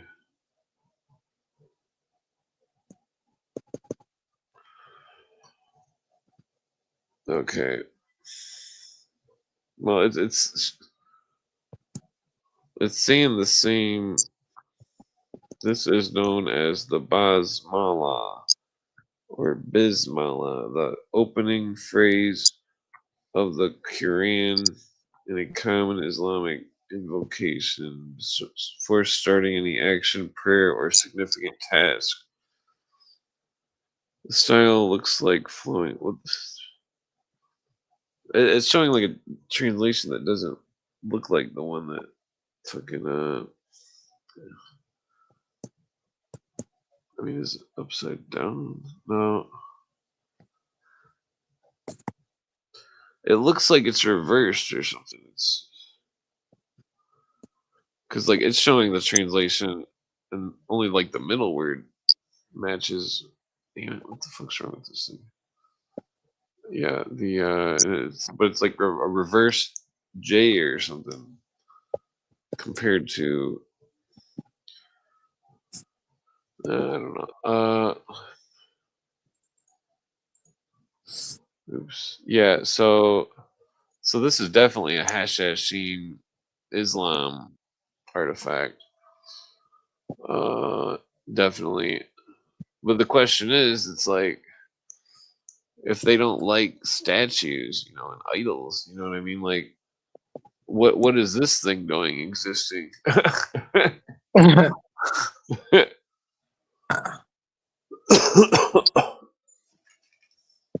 mean, that's weird. Even I might as well just smoke one more cigarette. Yeah, I didn't give me a good translation of that bottom part though. Let me try that one more time, I guess. Unless the bottom part is upside down, maybe.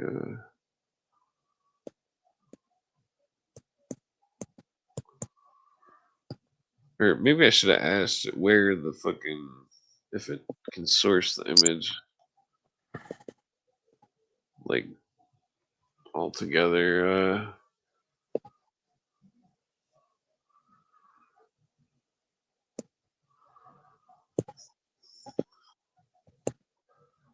Damn it, you'd think phones would load quicker and shit.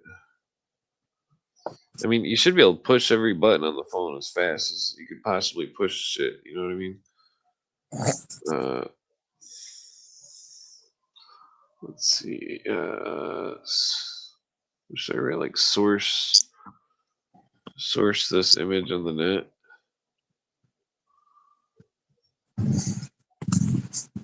Yeah, I was just trying to look up to see what like pre-Islamic depictions of Allah looked like, and yeah, I mean there is something that there is like he has his two daughters or three daughters, and one of them has a like a sun and a moon, but it's two different people.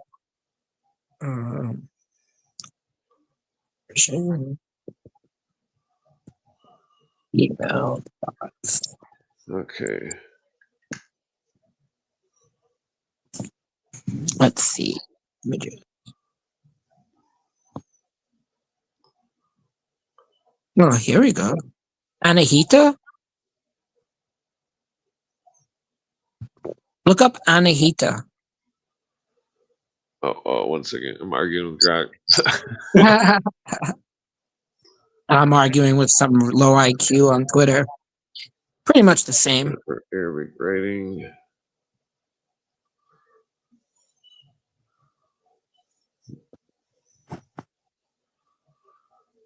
Yeah, the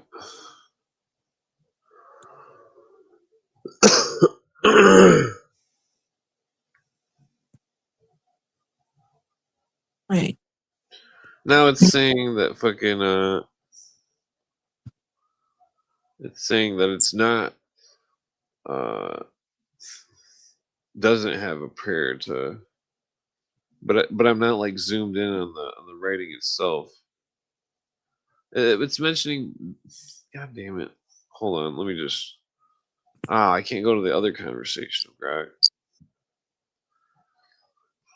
Grok's fucking retarded. Anahita is an ancient Persian goddess. Let's see, hold on.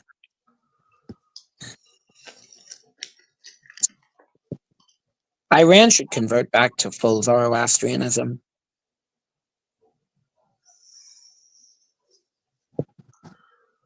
It's like they love the old culture so much. They like the same way Iraq did, you know, but with like, oh yeah,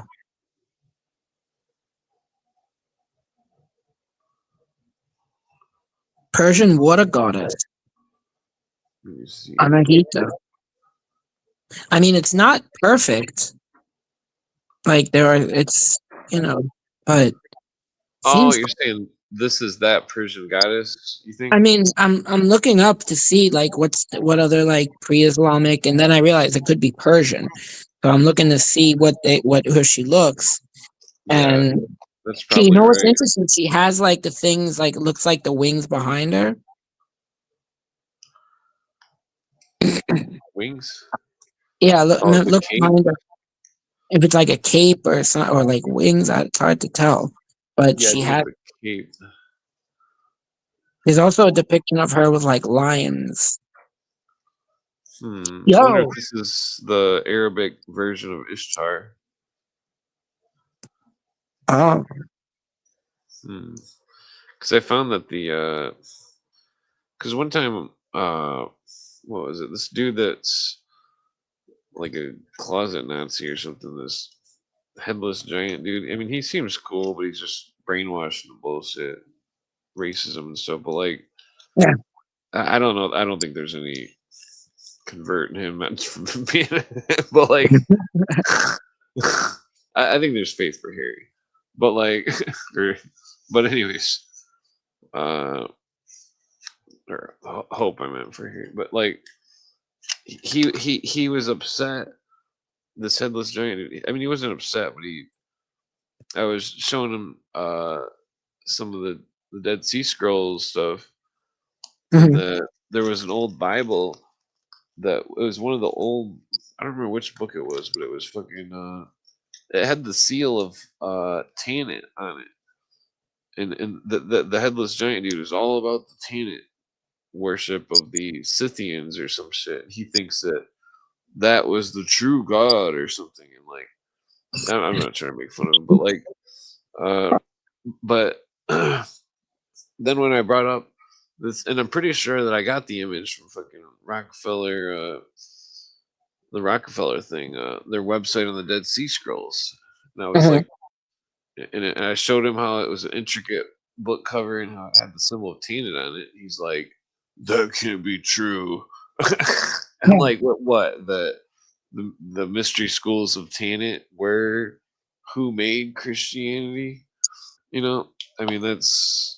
But then the whole Tanit thing was all perverted, and the whole everything it just gets so mudded and like Yeah. freaking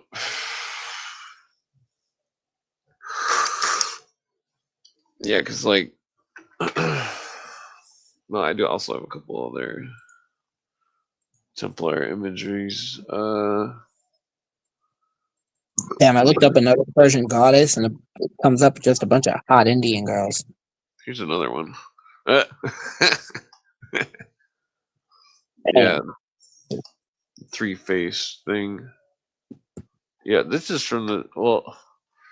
See if you notice, it's like that's like looks like Brahma. it's the same type of stone that other one was made out of. Hmm. Yeah, I did have an image of this without the words on it, but I think it's I gotta label it or something. That looks like Brahma. That's it. That's a depiction of Brahma. Well, I wonder if this is a depiction of uh, Solomon, Hiram of Bith, and Hiram of Tyre. Uh, that they were all three. They were all three the same person. But it was all symbolism. Well, there's a lot of like depictions of three. I mean, even with Allah, like he had three daughters. You know, so I mean, there's Yeah, a. It's hard to really find a exact like which one they were because they all like we said like a lot of the cultural they all had the same gods yeah. goddess. Here's those cups. The metal. The two left items are metal. They're completely black. I mean, the sword's pretty much black too. But that's what happens. That's what old metal looks like. Fucking like from knights times and stuff.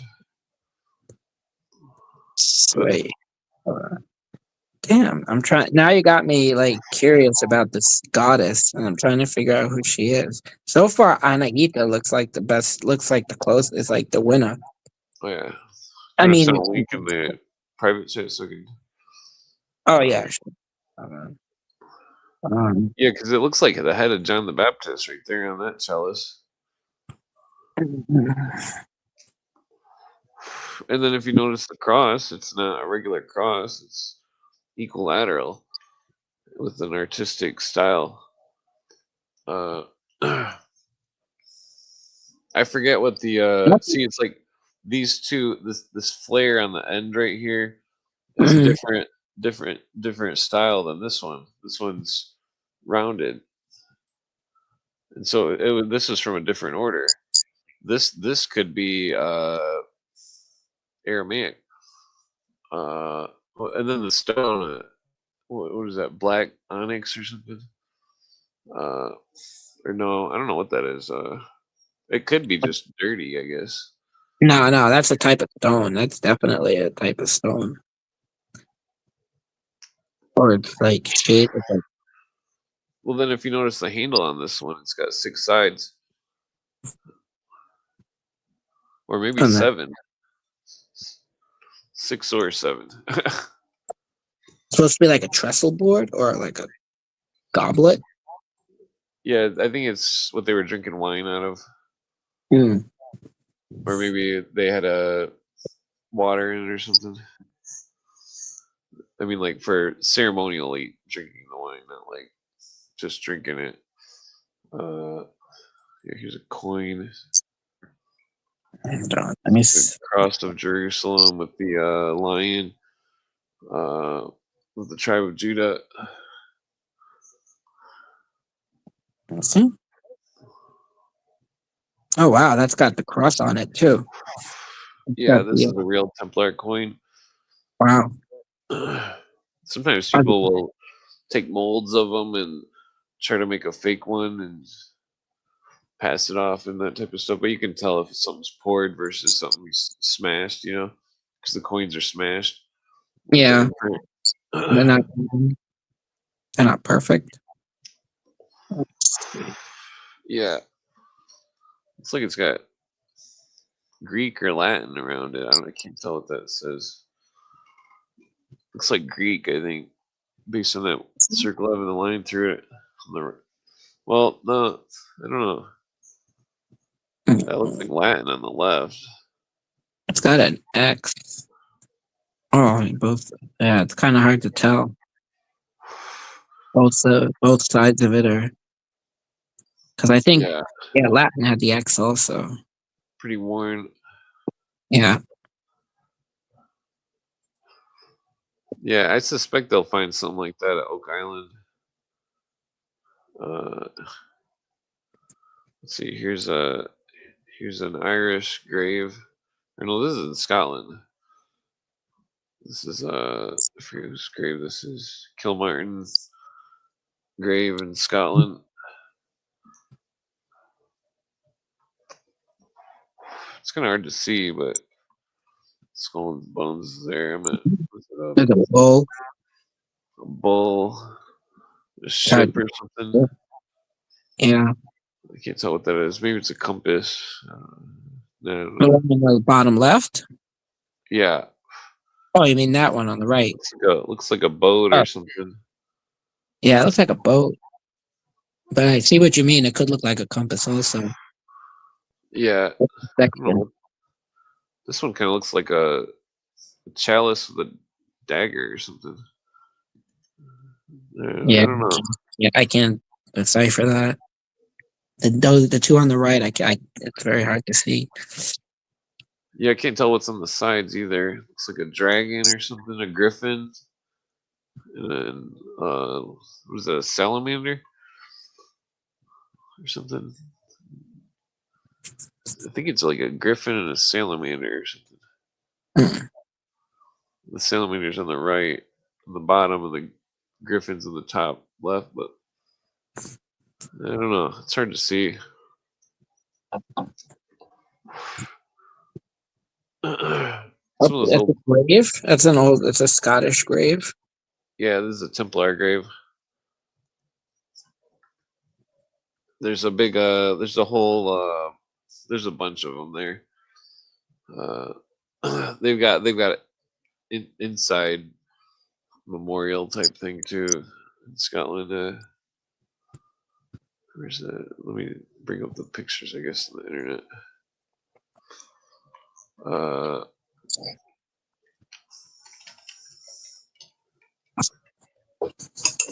Scotland.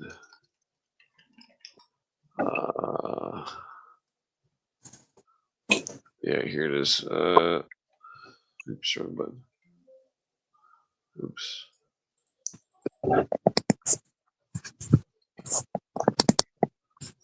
Okay. Yeah. Here's the Kilmartin Church. The graves. Let's see if I can. Yeah, that one's better quality.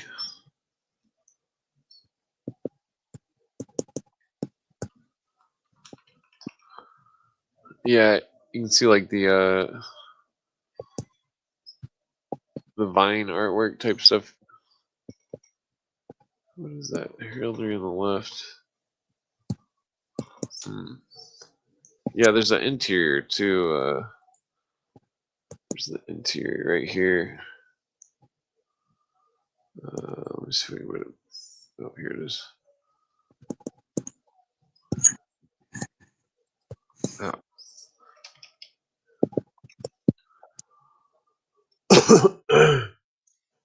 Yeah, that's right, because you can tell these aren't, that this isn't some kind of weird shit or something.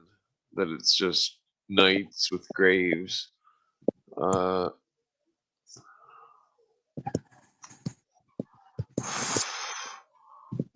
Ooh. Yeah, I think I'm gonna quit smoking cigarettes tomorrow. I'm all out of tubes, so I can't say that I should use up the tubes. I got 3 cigarette tubes left. I could put weed in them. Yeah, Yeah, you should just start smoking spliffs. Yeah, what is that writing about? I mean, there's a bunch of these. This one's interesting because it's got it's got that symbolism, the 6-pointed stars. Then there, it's got the an hourglass, I think. Or these are, what is that? I can't see what that says. 707. I think that's from 707. 712, I think. It's hard to see.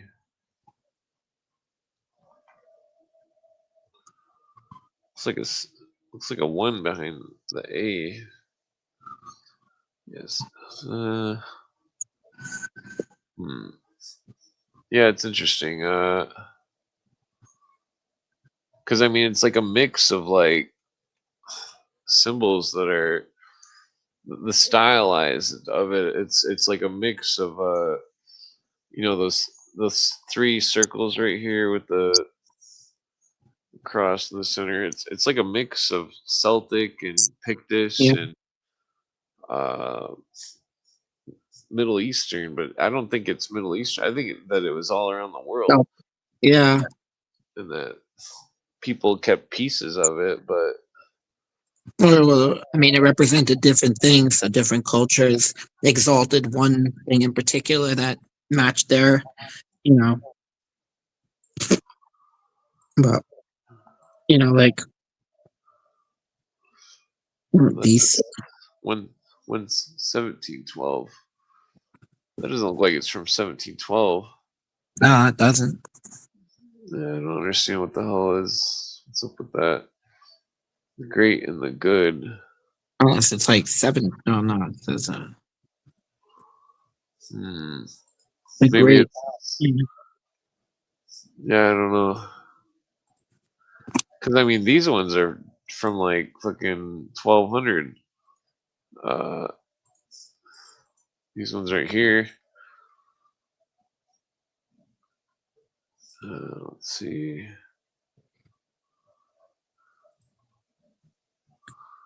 There's got to be more than just those two.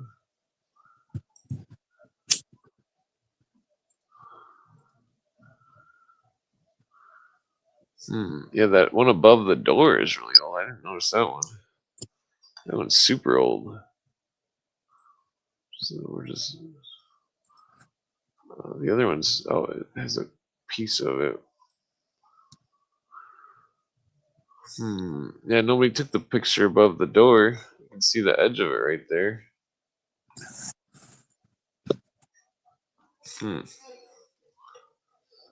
That one says like 707 HD. Yeah, it's got a 1 in front of it. So Oh, yeah, I this. had that theory that it's actually an eye. You know, Oh yeah, that could be. our Lord. That's why they say weren't really like 1999. We were in the year like 999. Yeah, we can see like some see that round shape on there, on the right. That stone, you can tell that that was inscribed, but it's worn off. You have to like dump water on it to get it to show. Huh. I can't tell what it looks like. It looks like there's a person in there or something. But it's interesting because it's like a mix of Christian with Norse and like I don't know. Yeah, 712 would make more sense. Unless the dates were carved on there later. But I don't know.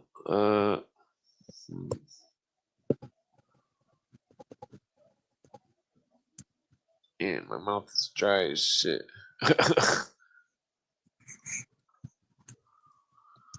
Let's see.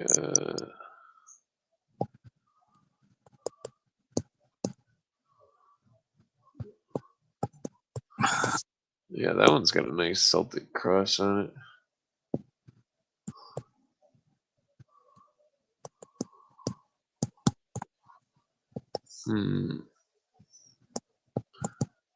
Because the rest of the Glen, you could tell it was a monolith site, some kind of ancient Stonehenge. And then it had like some kind of spot where they would crown the king of Scotland or whatever. With like some weird stones and lines. They'd put the foot there, and yeah, here's some of the line work. Yeah, here we go. Yeah, this stuff is super old right here.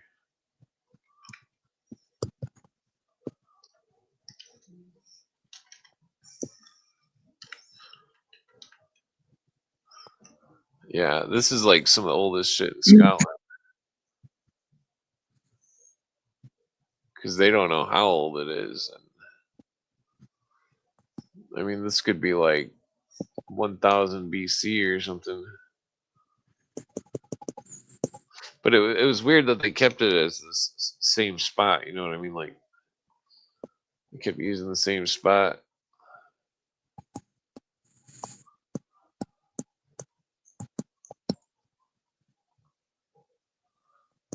$6,000 times around the sun. How old is this?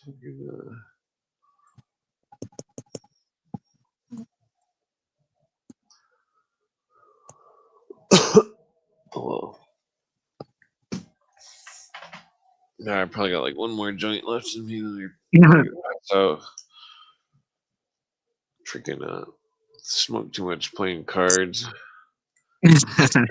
Yeah, I Win. will smoke a joint soon.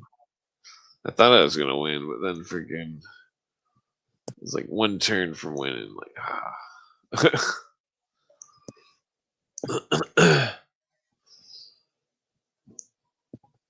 yeah, freaking oh, I guess I'm gonna go back to the other thing. Where was that at? There's Templar.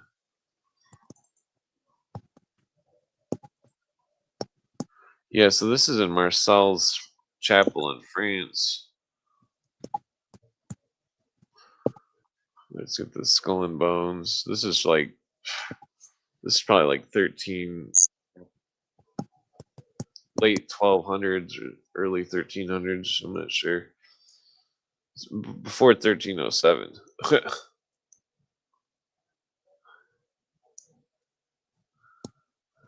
But I mean, you can tell though by the way the angels' faces and stuff look. It's more different than the.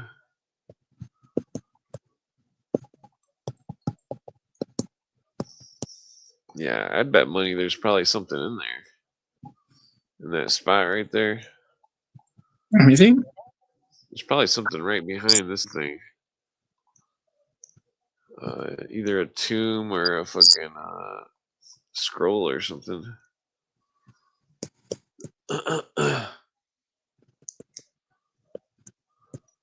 Hmm. I mean, it's interesting because it's in the shape of a door. Freaking yeah, they need to start investigating this shit because there could be anything fucking in some of these temples and shit. There could be fucking giant treasures that nobody's ever seen, you know, or like lost scrolls, which you know, because if the Templars went to the Middle East, they found some scrolls, and that they were being hunted down eventually, they would eventually hit them, and like you know, because it wouldn't be safe to take them with them. Uh, some kind of document like that, you'd want it in a safe spot, like a church. Uh, that's where that one guy found the scroll. That priest or whatever in France, Lorenz Chateau. Freaking, he found some scroll and like, uh, you know, it's interesting because Henry Lincoln was like, he made these documentaries called the voice of the Templars or something. I don't remember what it's called. But there's like 3 parts or 4 parts. They're really interesting, but like then he claims that he recants his stuff, but like I think there was still something to excuse me what he was saying about the whole thing. Some kind of mystery had to do with this Dagobert character. Some kind of tomb of Dagobert, which had an inscription on it, which was encoded, and that the code, which uh, referenced some kind of Pousseau painting that was some kind of shepherd or something, some kind of symbolism. But he found like this thing about these points in the map in France are made like a giant pentacle, giant star, and that I don't remember what was in the center, but uh, there was nah, I don't know. It's just I think Leonard Nimoy does an episode about it. I'm pretty sure. Uh, yeah, it's like the dude. He. I think that the priest he stumbled upon a scroll. He thought that it was all some kind of blasphemy because he didn't understand it, and that and that's when he built that church in France. And that he had some kind of he had a giant, well, he had a large Asmodeus statue right by the door, statue of the devil. There's some other questionable things about the temple. Let me see if I can bring it up real quick before I pass out. Uh,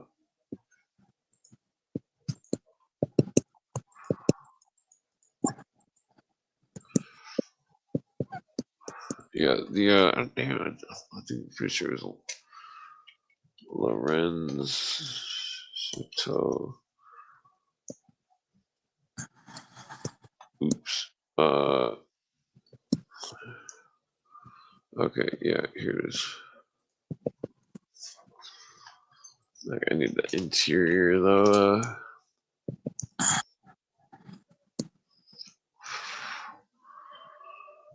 Yeah, there was something fishy about it, but I don't remember what it was.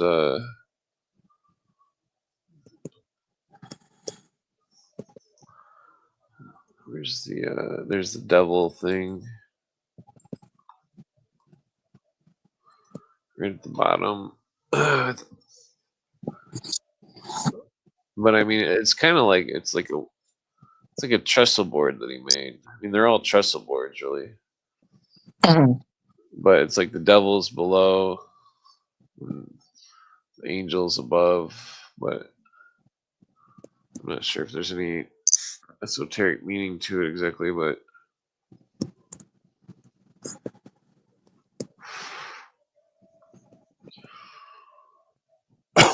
oh,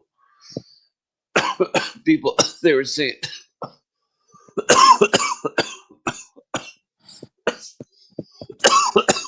Excuse me. Oh. Okay, I think that was a smoker's cough. Because that didn't feel like a weed cough. Yeah, freaking like they say that there was some kind of parties or something at this chateau of like well, basically they claim that there was Satanism or something going on there. I don't know if that's true or not, but I think the dude had like a mental breakdown or something when he found whatever he found in that scroll, and that he like I don't know. I don't remember what the argument was about. I just remember the devil thing. Berlin Chateau.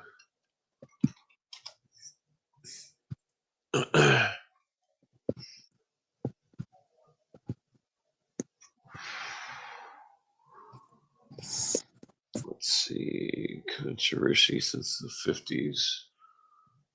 Yeah, I'm pretty sure there's like movie stars or something there. There's some kind of celebrities.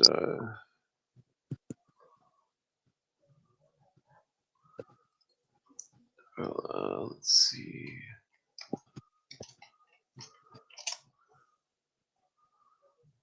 Yeah, it'd probably take me forever to dig it up.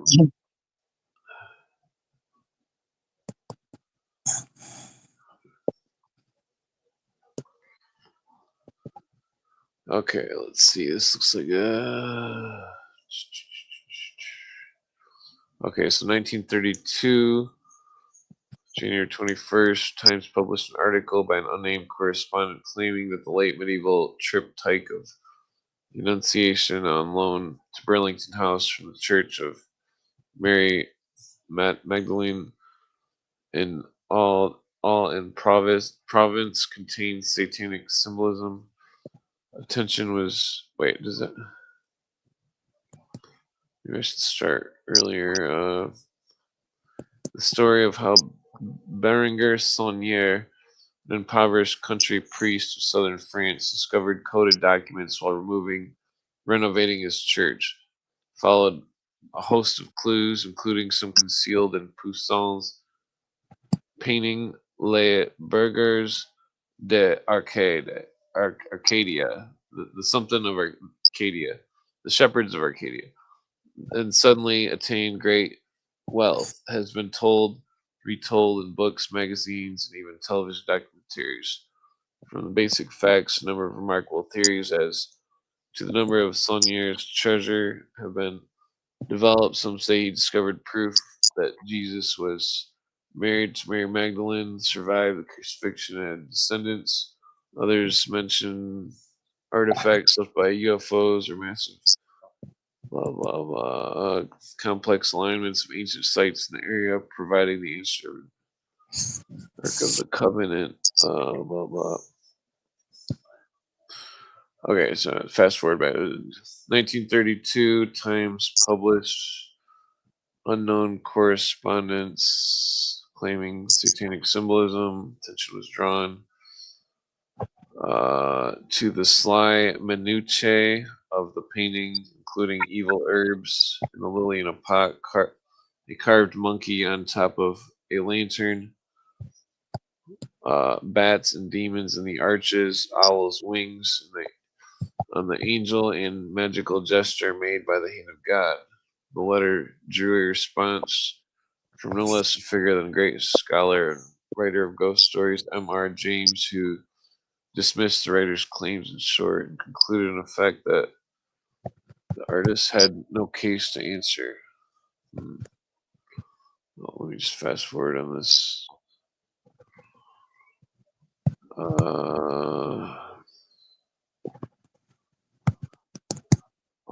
James concentrated his attack on the specifically satanic claims. Where's that? I'm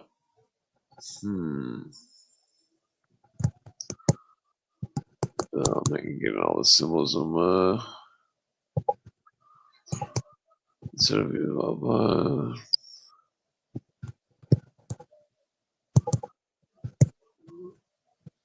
okay, so yeah, it's saying that there's a lot of surrealism happening in the artwork of the cathedral. Where's it at?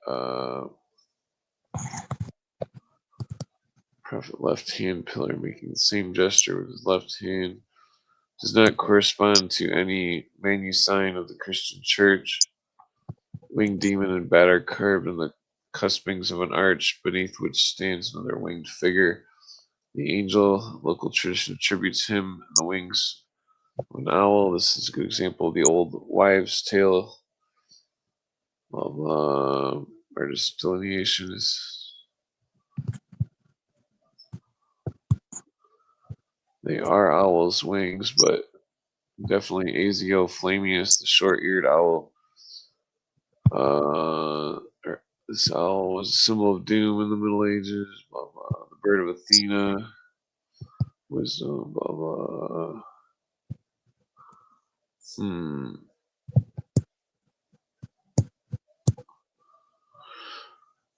The wing of the triptych depict Isaiah and Jeremiah, both justifiably choices of the Orthodox point of view, but equally they may have a very different significance in the light of the apocryphal writings of the race.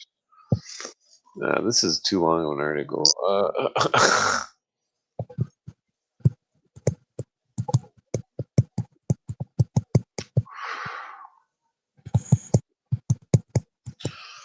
Oh, Jesus, this article just keeps going on and on.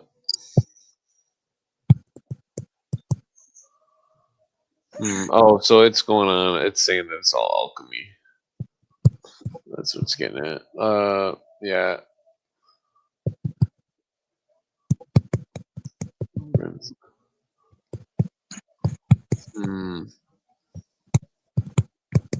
Well, that makes sense. I'll post the article if anyone wants to check it out. Oh my goodness. I am so. What are you, comment debate or something? Yeah, I made the mistake at 5 o'clock in the morning. Oh yeah. Sorry. No, you're fine. I think you're froze.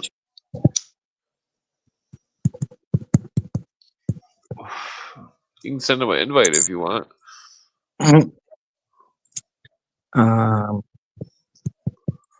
To put it in the thing.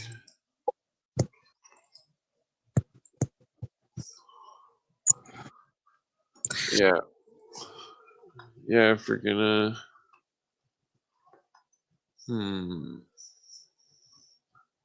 Yeah, I'm not against the alchemy. I think it's interesting because the moderns. I'm against modern stuff that's to do with the mystery schools, but before it was Illuminized, the mystery schools were, like the cutting edge of people going beyond slavery and servitude of serfdom. Because I mean, we'd be still sitting in the Dark Ages if fucking, that the Masons hadn't made the Peasants' Revolt of what year was that? Like 900 or 1100 or something. 13, 12, 1200. I think. Wait, when was the Peasants' Revolt? Yeah, damn it.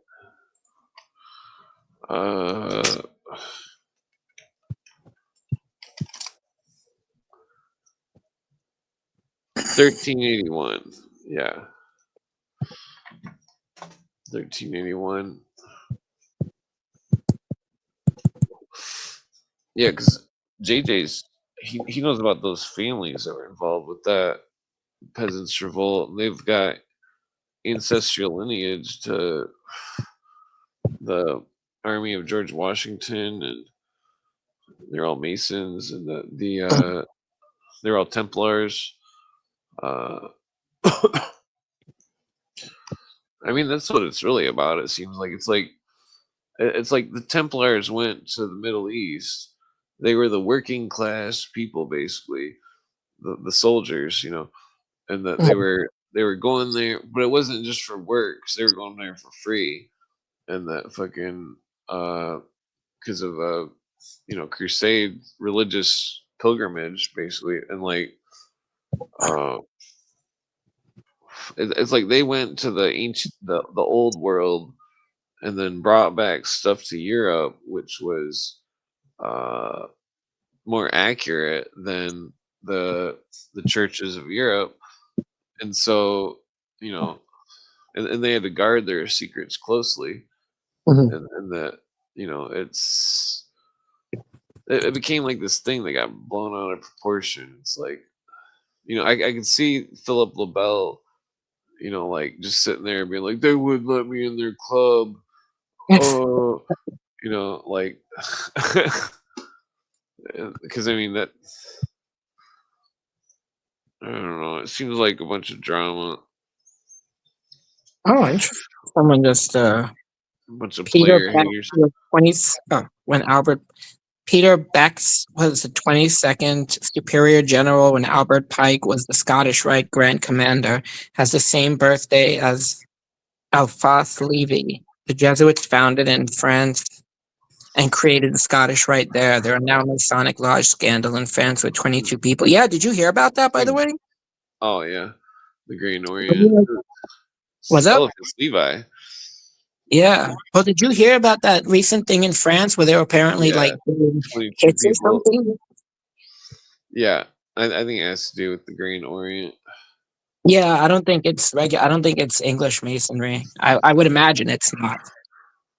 Well, I mean, like, I think that American masonry was drowned out, but like the yeah, the Green Orient, I think, is the Illuminati. They're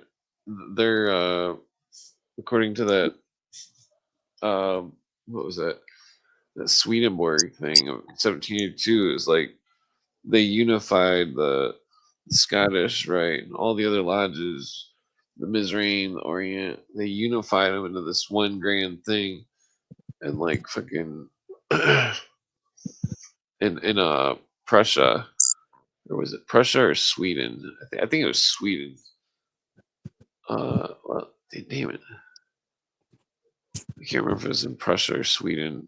It was in 1782, but like, uh,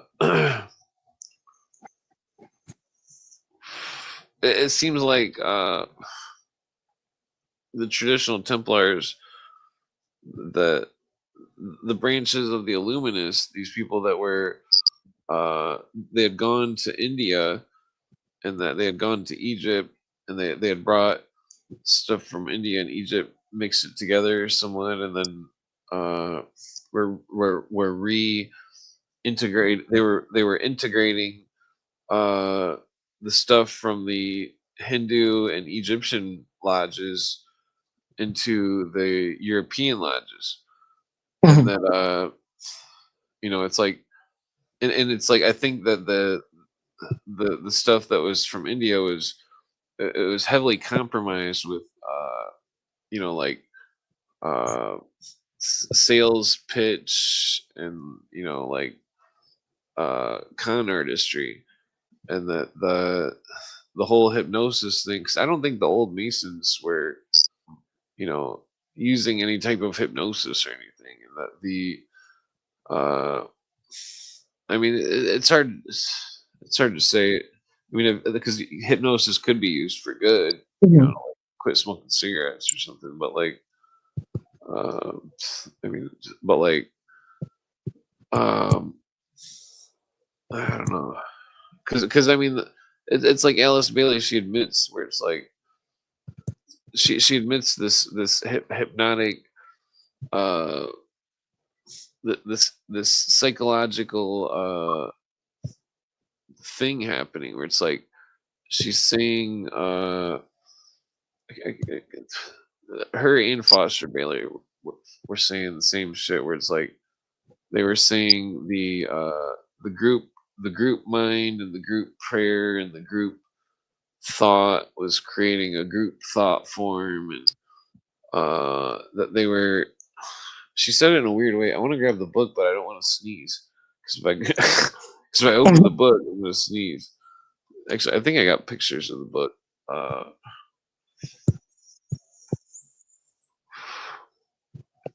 I should be able to find them. They should all be in a row.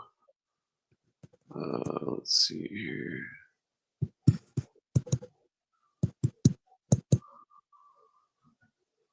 Yeah, the thought form or some shit.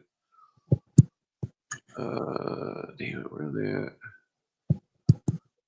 Okay, they're older than that.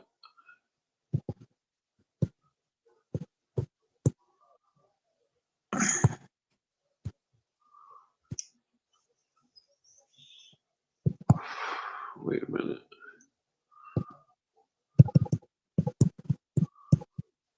Um,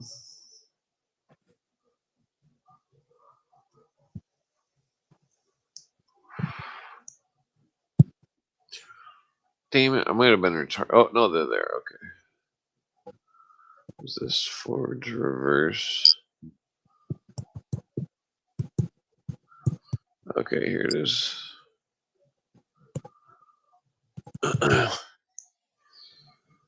Okay, so it goes on about what did it just? Oh wait, I gotta go left. Okay. Blah blah blah. It's funny. My phone autocorrects Septuagint to septum gently. What? Oh yeah. So what is this? 861 Immortals and Dogma.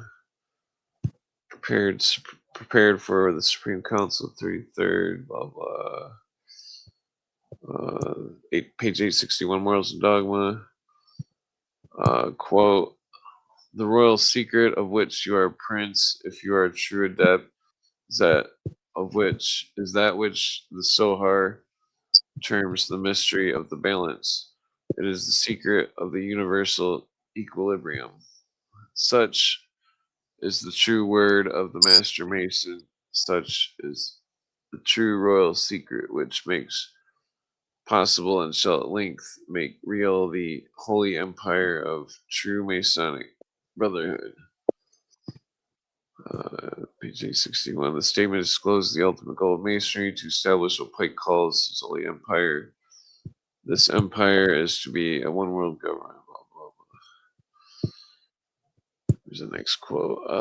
Received Green Cross. Okay. And in his book, Lectures on Ancient Philosophy, published in 1929, mainly Hall indicates that he, like Pike, sees the philosophic elect of Freemasonry as future rulers of the New World Empire. He states that Masonry has yet a quote great work to do, which what of the ringing of the new age, that of the ringing of the new age, ringing in of the new age. Damn it, I'm fucking dyslexic as fuck. I need another cigarette. More glorious day, which is at hand. He says a new day is dawning for Freemasonry. Men are now turning away from the insufficiency of theology and hopelessness of materialism.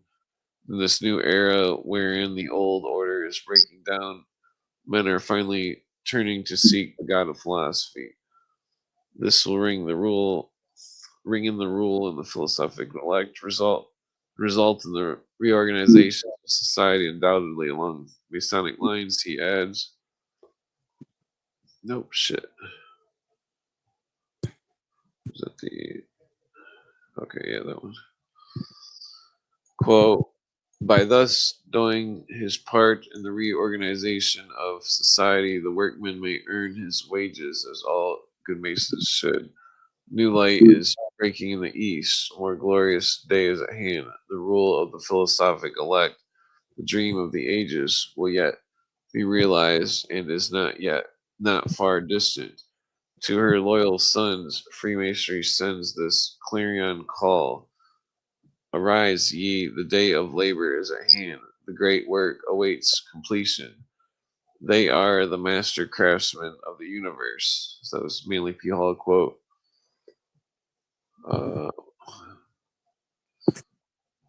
let's see. New Age, Mason. Yeah, so I mean, this is that's why the lodges are filled with a bunch of leftists these days. So Wow, this, that's it's funny because I wanted to contact my old lodge and like I realized that. I think I told you like what happened with that French guy, and I just realized how there's like they've really bought into everything. yeah, Like there's a lot of people there who like like that one guy had a thing on his page. It was like, I got my vaccine. Why didn't you? You fucking fuck. And I was like, whoa. yeah. Let's see. Yeah, so here's Alice Bailey and the New Age movement, New Age Queen. Blah, blah. Details of this plan were unveiled in Helena Petrovna Blavatsky, who wrote Isis Unveiled, the Secret Doctrine, in the latter part of the last century. Also founded the Theosophical Society. These books were supposedly transmitted to her by mental telepathy from one of the masters of wisdom of the Great White Brotherhood, Dajwal Kul. This is the same demon masquerading as a master who gave Alice A. Bailey her revelations in this century. As she also, Alice Bailey, she said 2025 would be some year or something. The occult. Yeah, that would be the year of the it would be the year of like it would show the whatchamacallit, like Yeah, the Maitreya or revelation of something. the Yeah, let's see. So Alice Bailey unfolding the plan, blah blah. New World religion, which is based upon the mystery religions of ancient Babylon, Egypt, Greece, Rome, and other pagan nations, blah blah. Alice Bailey explains first their origin. Quote, these ancient mysteries were originally given to humanity by the hierarchy and were in their turn received by the hierarchy from the Great White Lodge on Sirius. They contain the clue to the evolutionary process. See, when she says that, you can tell that. 'Cause, I mean, that's complicated, but that whole race consciousness evolution bullshit, hidden in a number of words, they veil the secret of man's origin and destiny. Uh, Rays of Initiation, yeah, who's 1955. it? Oh, I thought I lost you for a second. What's that? I thought I lost you for a second. Oh, did I go the wrong way? Man's got it. Damn it! I think I went Rays of Initiation. Where was I at there? Oh, okay. Yeah, so I go this way. Okay, this is what is this? Masonic Encyclopedia. Greek and Roman religions, some important secret cults. Although the mystic rites were kept secret, it was known that they required elaborate initiations, including accepting occult knowledge, acting of sacred drama. Since the mystery deities were associated primarily with the fertility, many scholars believe that these cults are based on unrecorded primitive fertility rites. Yes, that right here is the writer of the book's ultra Christian, so kind of that's why I'm skipping over stuff. Some talking about what's it, blah blah. New Agers, blah blah. New Agers write about visitors from space and Masonic lodges on Sirius are not psychos, but are among the world's elite. People such as H.G. Wells, Buckminster Fuller, Norman Cousins, Dr. Carlos Romulo, Theodore Hesburgh, John Denver, Robert Halebroner, Alvin Toffler, Mohandas Gandhi. Gandhi's a pervert. Euthane, Robert Mueller, and Shirley MacLaine. There's strange beliefs. Blah, blah. New Agers believe. They believe They believe man is about to experience a new step in evolution. Blah blah. Higher life form. Next stage in his way to godhood. Okay. Let's see. Religion based on mysticism. Great Eastern religions. New Agers. Blah blah. Henry Clausen. Henry Clausen. See, Clausen's an interesting character because I don't think he's necessarily bad. Proclaim the idea of the emergence of the mystical, written by the highest Mason of the land. They're definitely. Okay, so this is Henry Clausen quote. Today we are at the threshold of a new era. All signs point to this fact. We look toward a transformation of the new age, using, however, the insight and wisdom of the ancient mystics. This new worldview is emerging because there has been a recent correlation between modern physics and mysticism of Eastern religions. Henry Clausen. Let's make sure we know what mysticism means. New Columbia Encyclopedia, the practice of magic, occultism, esoteric, including mystic traditions of hermetic philosophers and alchemists, blah blah. They're over analyzing Clausen's statement, but I mean it's hard to explain because it's like Robert Hieronymus, this dude I know that's a Mason or whatever. He's in the co-masonry, but he's not. He believes in certain stuff, but it's like that doesn't mean he's a bad person, and there's no reason to demonize him. And it's not like because he went on the Discovery Channel or some shit. History Channel was talking about the son of the sun, which is Sirius. But I mean, it comes into a strange play because it's like both the Star of Bethlehem and the the symbolic fruit of the tree from the serpent is they're both symbols of Sirius. But it's like so why is and I'm not like taking Blavatsky's side or anything because she's fucking retarded, but there is like a mystery which is not fully solved. I mean, it could be like it could be like a difference of like because the ancient world they believe like Sirius was or they believe when stars rose and went up and down and shit in the morning versus at night.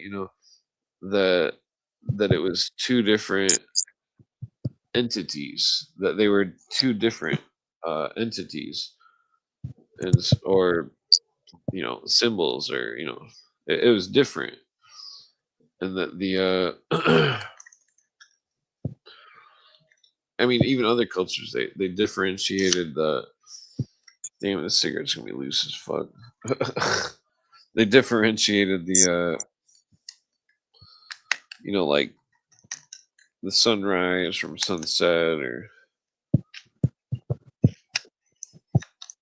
the it makes me wonder about like the Osiris story. It's because the 14 pieces I think are that's I think it's the moon.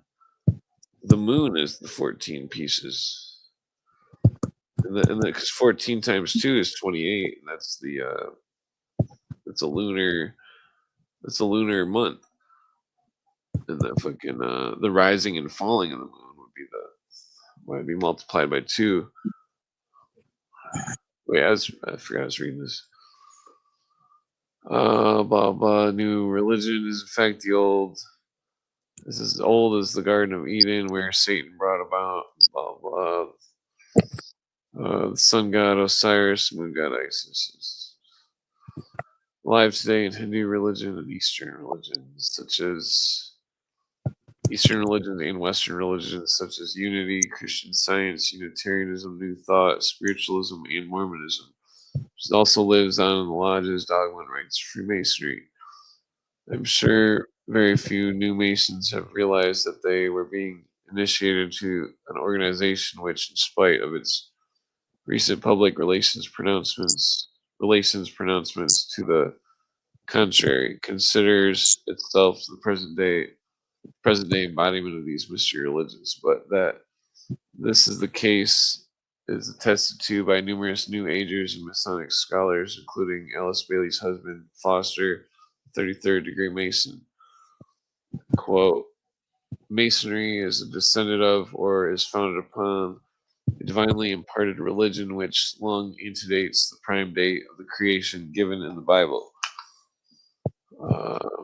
It is all that remains to us of the first world religion which flourished in antiquity so old that it is impossible to affix a date. It was the first unified world religion. To this, such symbols as the pyramids, both Egypt and South America, bear witness. The ancient mysteries were temporary custodians of the ancient truth, closely allied to the Masonic work of today. The relocation of the mysteries to Masonry has oft been recognized, and the golden thread of living continuity can be traced through them to modern Masonry. The mysteries are all part of that ancient thread which has its origin in the primeval religion which terminates today in Masonry.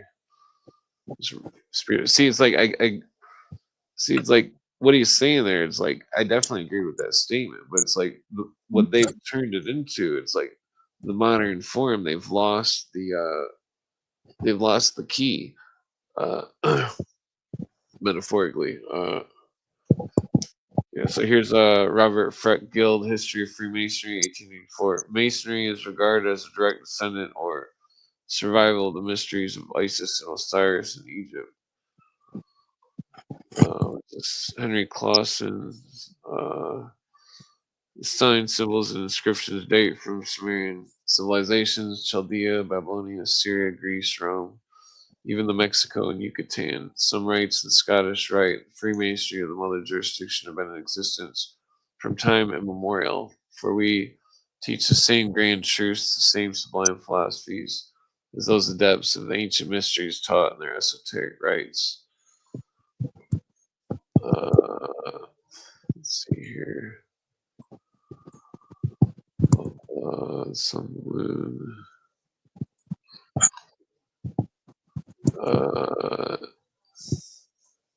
Yeah, some of this whole thing I have to go through. Yeah, so mystery of the play of the sun and moon, the drama told, the death, the individual who represents the sun at the hands of 3 ruffians, 3 winter months. See, that's the more modern interpretation. The cutting into the parts, the body, blah blah. The search by the wife representing the moon, who found all the parts except the phallus, or substituting a wooden phallus for the lost one. And the sun's resurrection at the vernal equinox. See, it's like I think when the Egyptians got the story, they were perverting it from the Mayans. Because in the Mayan story, according to the Arcane of Freemasonry by Churchward, there's no reference of any lost phallus or anything. It was just a symbol of the lost word, which is described on the hammer.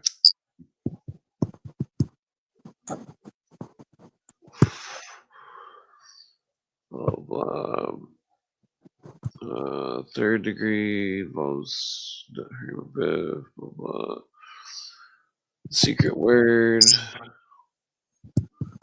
Restore all mankind. Okay, there's some other good quotes in here. If Freemasonry is a religion, what kind of religion is it? Talking about some of the Pike quotes and stuff. Let's see here. Scottish Rite. So Pike. Here's Joseph Fort Newton and the century's most noticed Masonic authorities. In his book, The Builders, captions a full-page picture of Pike with these words: Sovereign Grand Commander of the Scottish Rite, 33rd, blah blah, present state. Yeah, so okay, so note that Pike states Pike brought the rituals to the present state of perfection. Oh wait, did I skip that part? Yeah, I did. Pike was an honorary member of virtually every Grand Lodge on Earth. He is the only Masonic authority to be given the honor of being tombed in the house, the Temple of Washington. Blah, blah. Well, there's more that's been entombed besides him. Dumb as hell. Sorry, I got my was at 5:30 in the morning. I get myself into a Bible debate. Sorry. Oh, you're good. I don't mean to. It's just I just don't understand how people are just. I don't know. We already discussed this. Not even angry. It's just like this guy's trying to tell me that from the book of Daniel, there's a definite article which doesn't exist, and I'm trying to explain to him that even by your logic, it wouldn't say the Messiah. It would still say the anointed, because Yeah. they purposely mistranslate Daniel 9. So and in the English translation it says the Messiah when it's actually an anointed, because Mashiach translates to anointed. It doesn't translate to Mashiach to Mashiach. Mashiach means anointed. And I'm like, so by your own logic, it would still say the anointed, not the Messiah. Yeah. Yeah, I can't with people like, yeah, sorry. the mystery schools, the anointed was the oil, and oil was symbol of the fire. Exactly. Oh, wait, say that again? The symbol of fire. The fire of the mysteries. Well, The fire of the secret initiation of the wisdom. in the context in the Bible in the Torah, it refers to the anointing of the kings or the people, because the priests used to anoint the king with oil on their forehead. Yeah, they took that from the Hebrews. This quote's relevant. It's a Pike quote. He says, "Every Masonic lodge is a temple of religion. Its teachings are instructions in religion."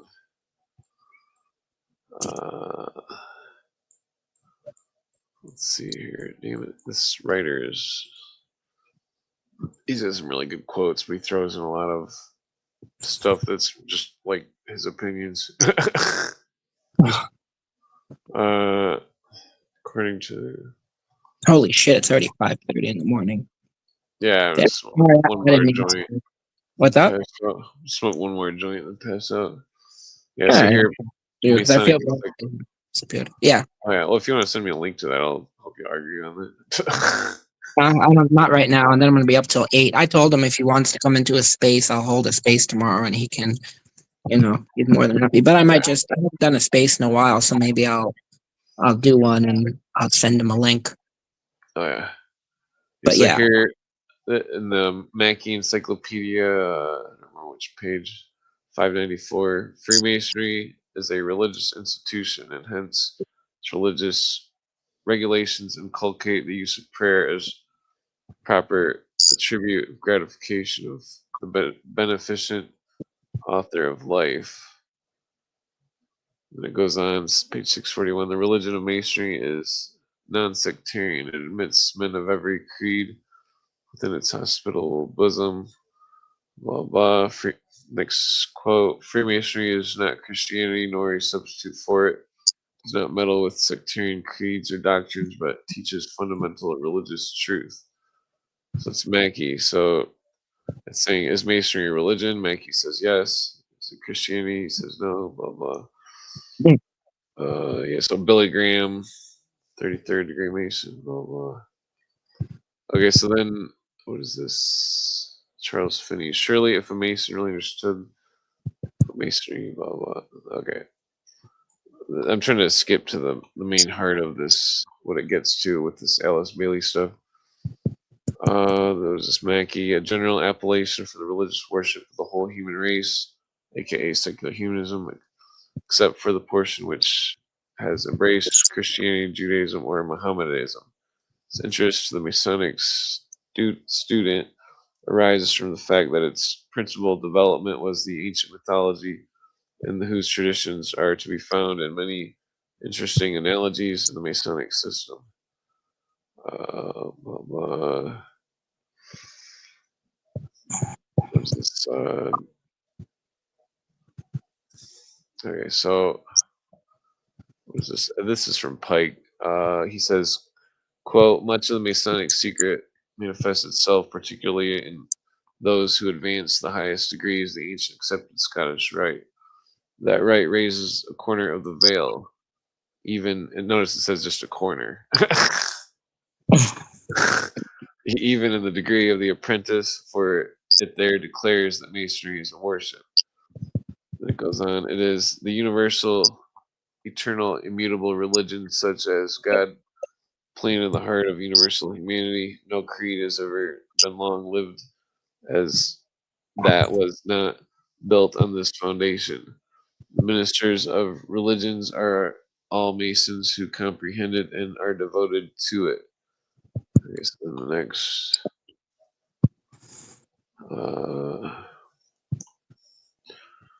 Blah blah. Universal religion. Masonry propagates no creed except its own most sublime and simple and sublime one, the universal religion taught by nature and reason. Its lodges are neither Jewish, Muslim, nor Christian. Blah blah. Morality. The moral code of Masonry is still more extensive than that developed by philosophy to the requisitions, the law of nature, and the law of God, as the imperative obligation of contract. Upon entering the order, the initiate binds himself to every other Mason in the world. Once enrolled among the children of light, every Mason on earth becomes his brother. Okay, so this is building up to a complex argument here. That's why I'm kind of skipping over it because I'm not trying to. Okay, so this is another Pike quote, page 818 and 819. The blue degrees are but the outer court or portico of the temple. Part of the symbols are displayed there to the initiate, but he is intentionally misled by false interpretations. It is not intended that he shall understand them. Their true explication is reserved for the adepts, princes of masonry.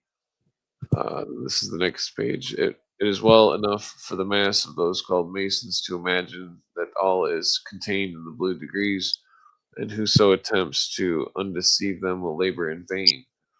There must always be a commonplace interpretations for the mass of initiates of the symbols that are eloquent to the adepts. It says, but Pike is not the only Masonic authority to disclose the sleight of hand illustrious mainly P. Hall, who was eulogized by the Scottish Rite Journal as the fraternity's greatest philosopher, stated in the book Lectures in Ancient Philosophy. Freemasonry is a fraternity within a fraternity, an outer organization concealing an inner brotherhood of elect. Two separate yet interdependent orders, the one visible and the other invisible.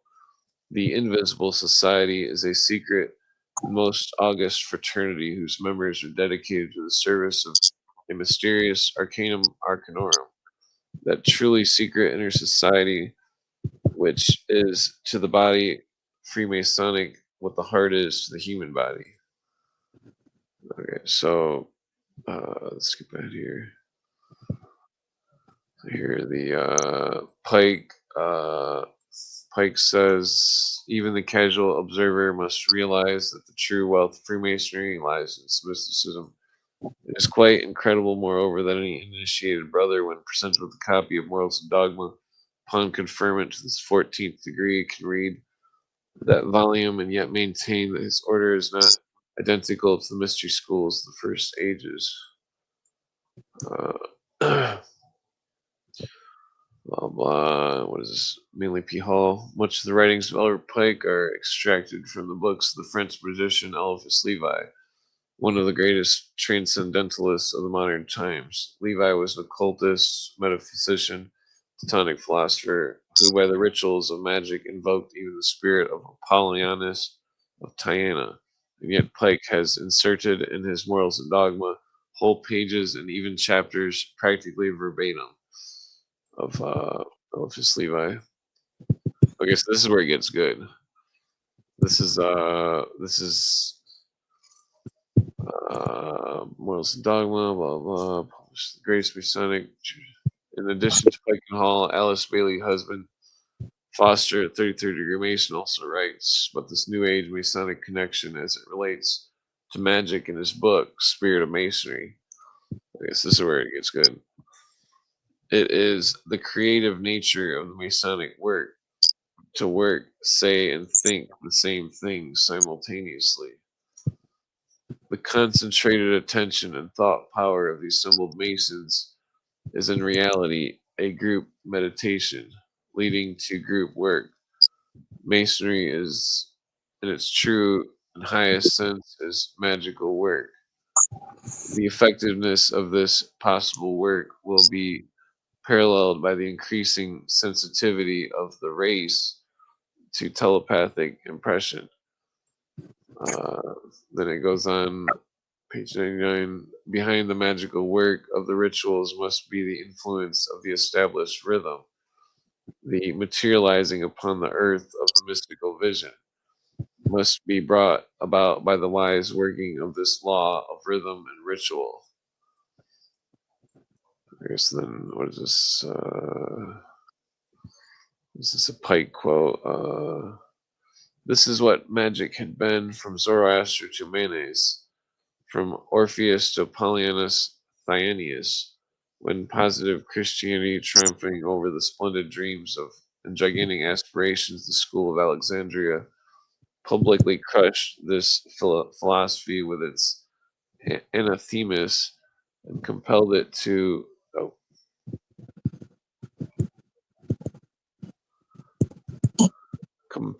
become more occult and more mysterious than ever. At the bottom of magic, nevertheless, was science. Christianity should have not have hated magic, but wait, probably should skip this part. Resorting, what is this? Pike, resorting to Masonry, the alchemists, their invented degrees, partly unveiled their doctrine to the initiates by oral instruction afterwards.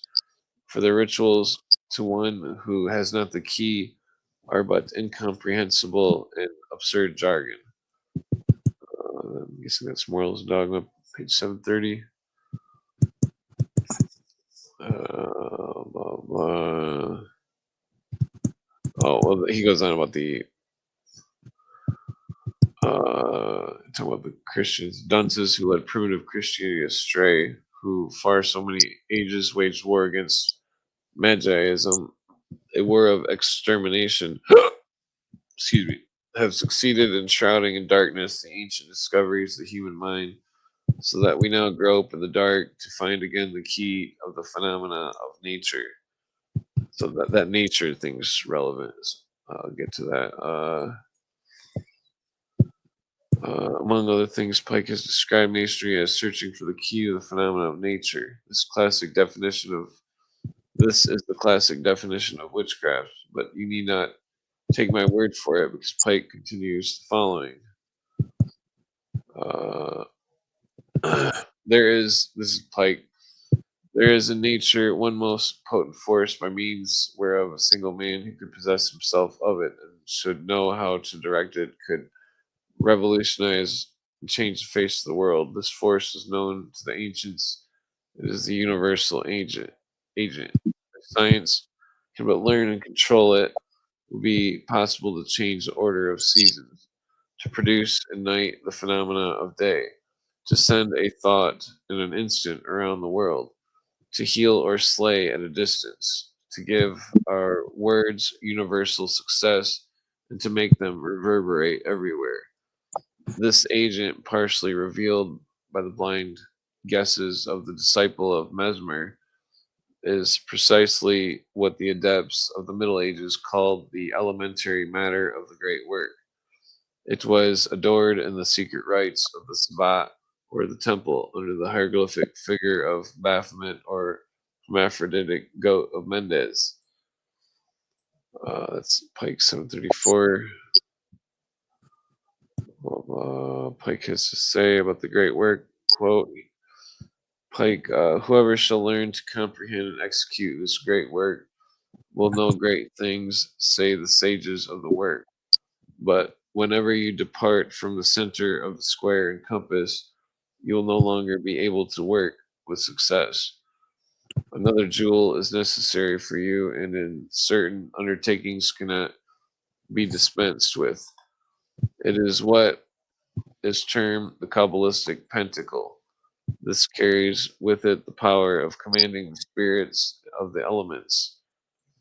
But many Mason of Pike goes on, if you would understand the true secrets of alchemy, you must study the work of the masters with patience and assiduity. Every word is often an enigma, and to him who reads it in haste, the whole may seem absurd. Even when they seem to teach that the great work is purification of the soul, and so to deal only with morals, they most conceal their meanings and deceive all but the initiates. So he's saying that the purification and the Pike saying it's a ruse. Uh, he goes on to say,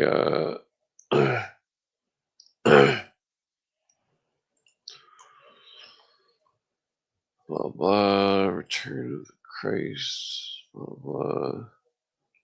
Yeah, so it goes on to this next part here. This New Age leader, John the Baptist, New Age Christ, Lord Maitreya. Krim says, Benjamin Krim says already in the world simply blah blah.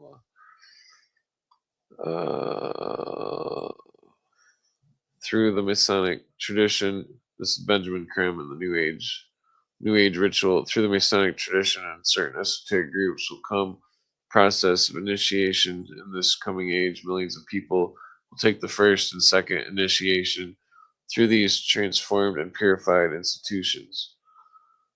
Blah, blah. Coming religions. Okay, so he answers very much so. The coming religion, in fact, this coming age will be dominated by magic or ritual or organization. Aquarius has been called the implementing force of synthesis or universality. It will bring about synthesis, universality of the world. Blah blah. Pike's secret. I don't know how much I like buy into. I kind of sometimes think that Pike was a psyop, like a purpose like agent of chaos, so to speak. Well, I mean, I think that he was a betrayer of Freemasonry. He destroyed it when he remade it. Yeah, yeah, but that's exactly what I mean. Yeah, that's exactly it. Yeah. Well, that's the question though of what it became, because he was in connection with Mazzini, and Mazzini was said to be the one of the inheritors of Weishaupt's order. This is another Krem, Benjamin Krem. The new religions will manifest, for instance, through organizations. Blah blah. Secret heart of the cult mysteries, wrapped up in metaphor and symbol. Yeah, I'm looking for that part where it gets on about the psychology of it. The New World religion will be inaugurated, which will be a fusion and synthesis of the approach of the East and the approach of the West. Christ will bring together Christianity and Buddhism and a new scientific religion based on the mysteries That's what I was saying about Buddhism, India. Oh. On initiation on invocation. The very heart and core of the New World religion will be the esoteric process of initiation. Gradually, Christianity and Buddhism and other religions will wither away as the new religion gains its adherents and exponents and is gradually built by humanity. Uh, blah, blah, which I think they're talking about the New Age religion is in like Baha'ism and the modern. Yeah, so he's talking about where's it at? Okay, so David Spangler, Reflections of the Christ book, reveals Lord Maitreya says Christ is the same force as Lucifer. Lucifer works within each of us to bring us to wholeness as we move into the new age. Then he tells the initiation, the light that reveals to us the path to Christ comes from Lucifer, the great initiator. Lucifer comes to give us the final Luciferic initiation that many people in the days ahead will be facing for the invitation into the new age. Blah, blah. Yes, then they're going with the secret doctrine. This is part of it. Secret doctrine was universally diffused religion of the ancient prehistoric world. Proofs of its diffusion, together with its teachings of all the great adepts, exist to this day in the secret crypts and libraries. Libraries belonging to the occult fraternity. See, it's like she's right about that, but it's like they're practicing something that's different than the true doctrine. There are several documents in St. Petersburg Imperial Libraries to show that even so late as during the days when Freemasonry and secret societies and mystics flourished unimpeded in Russia, more than one Russian mystic traveled to Tibet via the Ural Mountains in search of knowledge and initiation. Let anyone look over the annals and history of Masonry in the archives of the Russian metropolis, he will assure himself the fact is stated. Blah, blah. Yeah, okay, Masonry is God, not Jehovah. Pike reveals the true nature, blah, blah. We know that for many centuries the Hebrews have been forbidden to pronounce the sacred name. In India, it was forbidden to pronounce the word Om or Om. Blah blah. Brahma, Vishnu, and Shiva. It was therefore possible that it was the name of the deity had been lost, forgotten, or lost. It is certain that the true pronunciation is not that represented by the word Jehovah. So he's saying that they don't worship Jehovah, and therefore that it is not the true name of deity nor the ineffable word. I mean, he may be talking about how Jehovah is a replacement word as well, but that's not really part of the big scheme of reading all this. Common people, blah blah. To this rule, the Hebrews were no exception. Jehovah to the mass people was like the gods of the nations around them. The deity of the early Hebrews talked to Adam and Eve in the garden, wrestled with Jacob, showed Moses his person, though not his face. He commanded the performance of the most shocking, blah blah. So they're saying, Pike is saying that he thinks Jehovah is evil. He commanded the performance of the most shocking and hideous acts of cruelty and barbarity. He hardened the heart of the Pharaoh. Such were the popular notions of the deity. And either the priests had done better or took little trouble to correct these notions, or popular intellect was not enlarged enough to enable them to entertain any higher conceptions of the Almighty. So he's basically like dogging on the Hebrews, because but it's clear that Masonry does not worship Jehovah. You know, that's what he's saying. But then it goes on, but such were not the ideas, because what he's saying in this quote, it debunks the people claiming that Masonry is Hebrew. Well,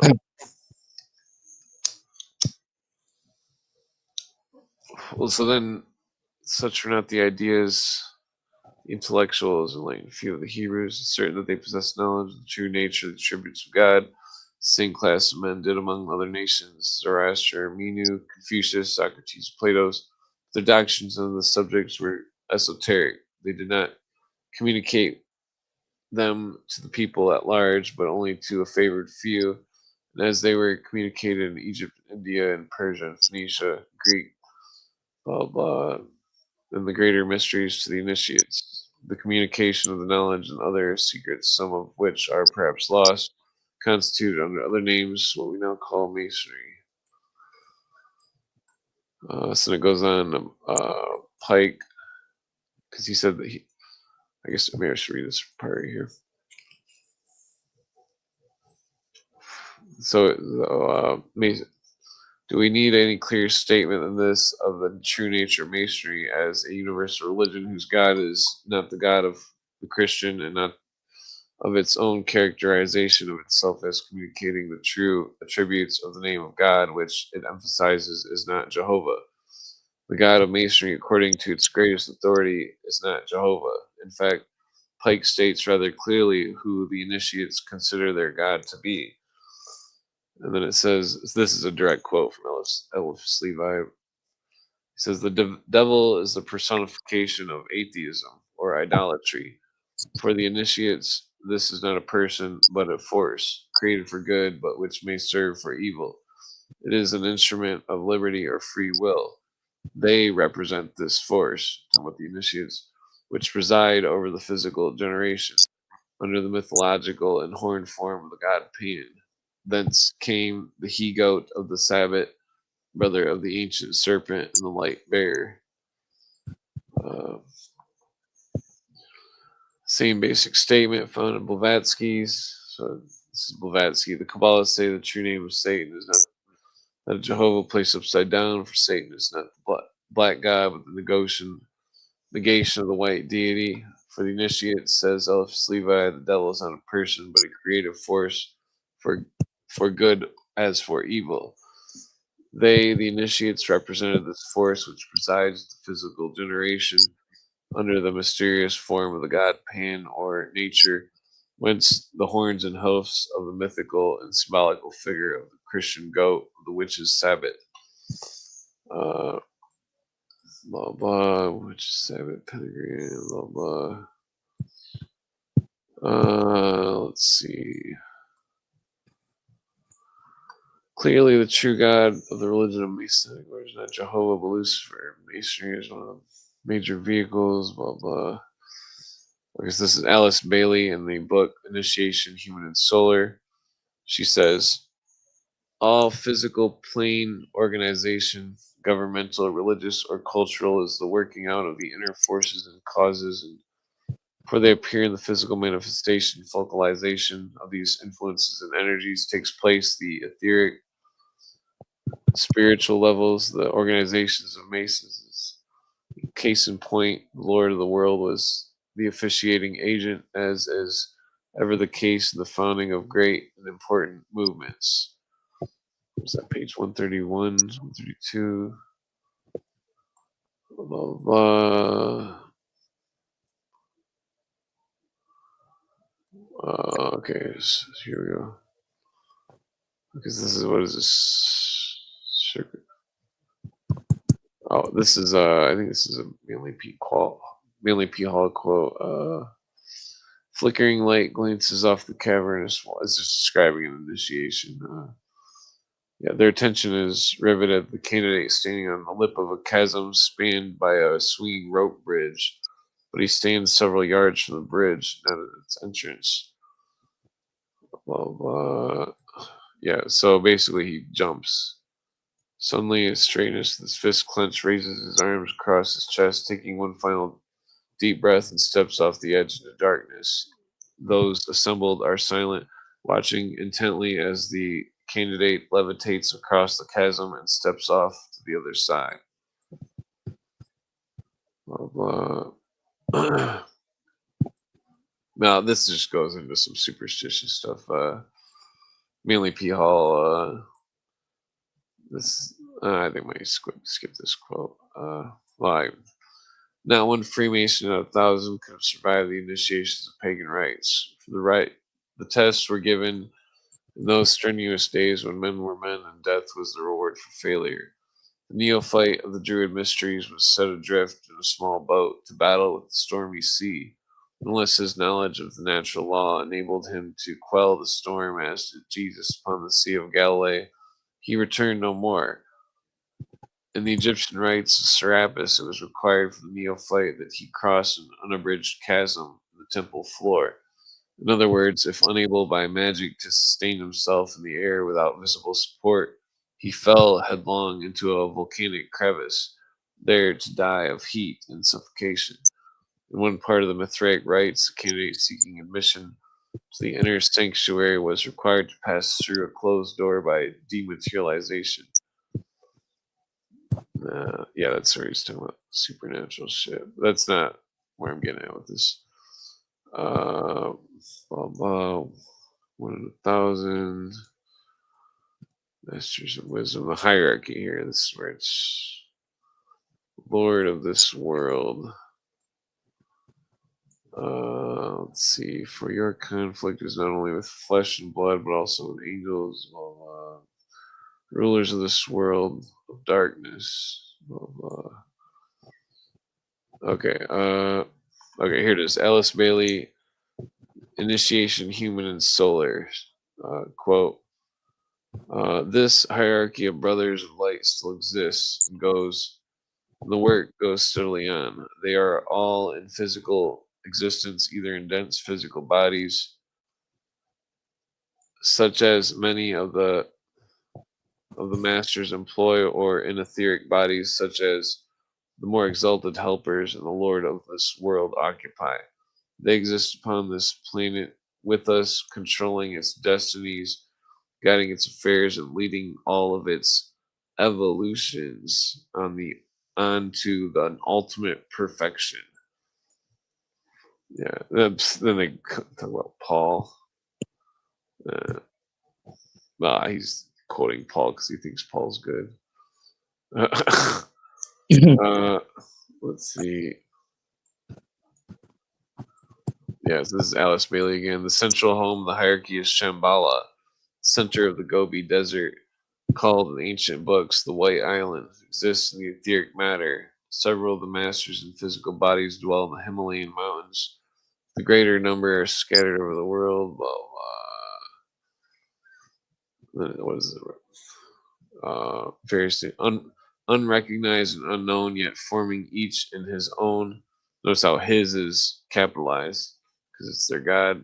His own place, a focal point for the energy of the Lord of this world, which is also capitalized. New Agers also believe that other planets are inhabited, and the star Sirius is the home of the Great White Lodge. Blah blah. I guess here's another Bailey quote: "Discipleship in the New Age." 1975. The mysteries are, in reality, the true source of revelation. They concern those capacities which enable the members of the hierarchy to work consciously with the energies of the planet and of the solar system, and to control forces within the planet. The mysteries, when restored, will make real the nature of religion, the purpose of science, the goal of education. These are not what you think today. So then it goes on. The mysteries will be restored in other ways also, for they contain much besides that which the Masonic rites can reveal, or that religious rituals and ceremonies can disclose. And only when the hierarchy is present visibly on earth, then the mysteries of which the masters are the custodians are given openly to man, will the true secret and nature of the electrical phenomena be revealed. Further, Bailey says, she writes, the ground is being prepared at this time for the great restoration. Churches and masonry are today before the judgment seat of humanity's critical mind because both of them failed in their divinely assigned tasks. So she's saying masonry and the churches failed. Blah, blah. Foster Bailey, the superior masonry.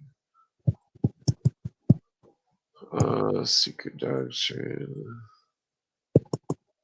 Oh yeah, so Foster Bailey states, quote, "The words used in the text of this book are the words of another."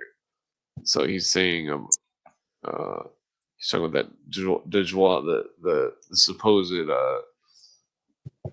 automatic writing or whatever, telepathy writings. Blah, blah, veiled H.P. Blavatsky.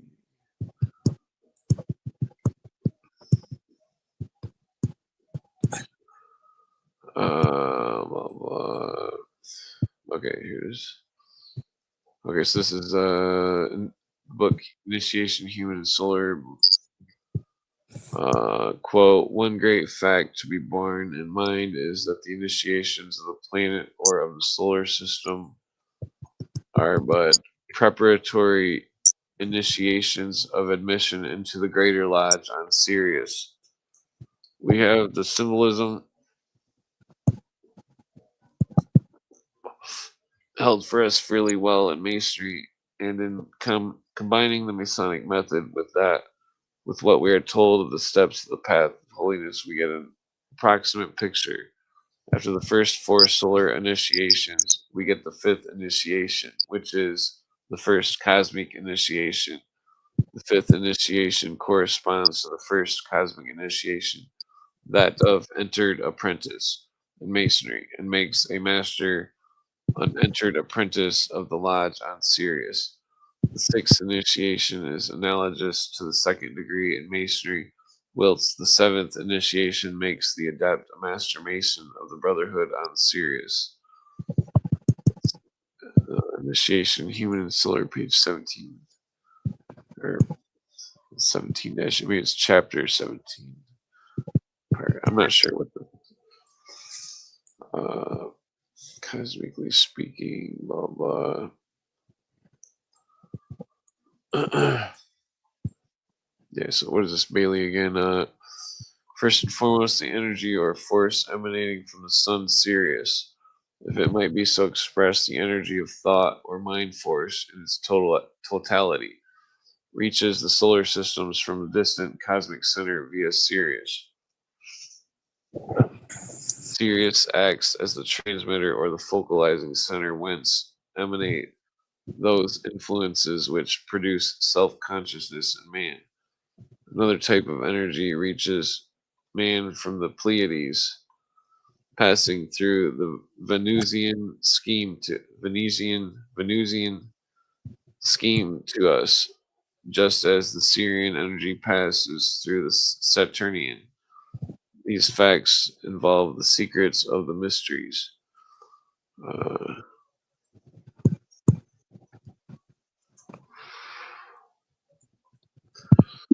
Okay, so Spirit of Masonry, Foster Bailey tells us the Master Masons of the universe who have watched over mankind's progress along the road to evolution, and he reveals the story depicted in the first degree of Masonry. Quote, "Such symbolically is the progress and mode of achievement for every human soul. Such has been the path trodden by all the saviors of the race. From darkness to light all must go. He must learn that the experience is the only thing that can fit him to join the ranks of master masons of the universe and carry on the eternal quest of the company with all brothers. This is the revelation which the passage of the candidate through the degrees conveys. Subtle and elusive indications are given also of that organized and intelligent activity which is Yeah, carried on." I'm gonna call it a night, man. I'm sorry. I got myself all worked up, and then like I gotta relax and lay down a little bit, and Uh, but yeah, I'll be around yeah. tomorrow. I'm off on Monday too, so maybe if you want to, if there's any kind of topic stuff you want to talk about, we could, I'll definitely be down. But, yeah, it's it's already 6 o'clock by me, and I'm already all like, Oh yeah, I'm yeah. trying to. It's like I can't. I don't like. People are just so wrong. It's like such Dunning Kruger. Like changing one word of text doesn't change the entire text. And of course, it has to happen. Like, oh my god, it doesn't change the full context. oh my goodness, man. I really like, I just want to live in a Oh, yeah. bubble. Well, you remember that saying, "Don't cast pearls before swine." True. That's Yeah. true. Like, oh, good Lord. Yeah, now I'm all worked up. Oh But yeah. that's what happens when I start getting into one of these internet debates. Like, Oh yeah. can't stand the Dunning Kruger. I just like the Dunning Kruger is just like mind boggling to me. Cool. Like Yeah. arguing about Psalms 22, and he claims it says they pierced. And I'm trying to, and then I said to him, I said, even if Oh, it did say they pierced, it doesn't change the context of what this whole entire text is about. It's David lamenting the circumstances that he's in.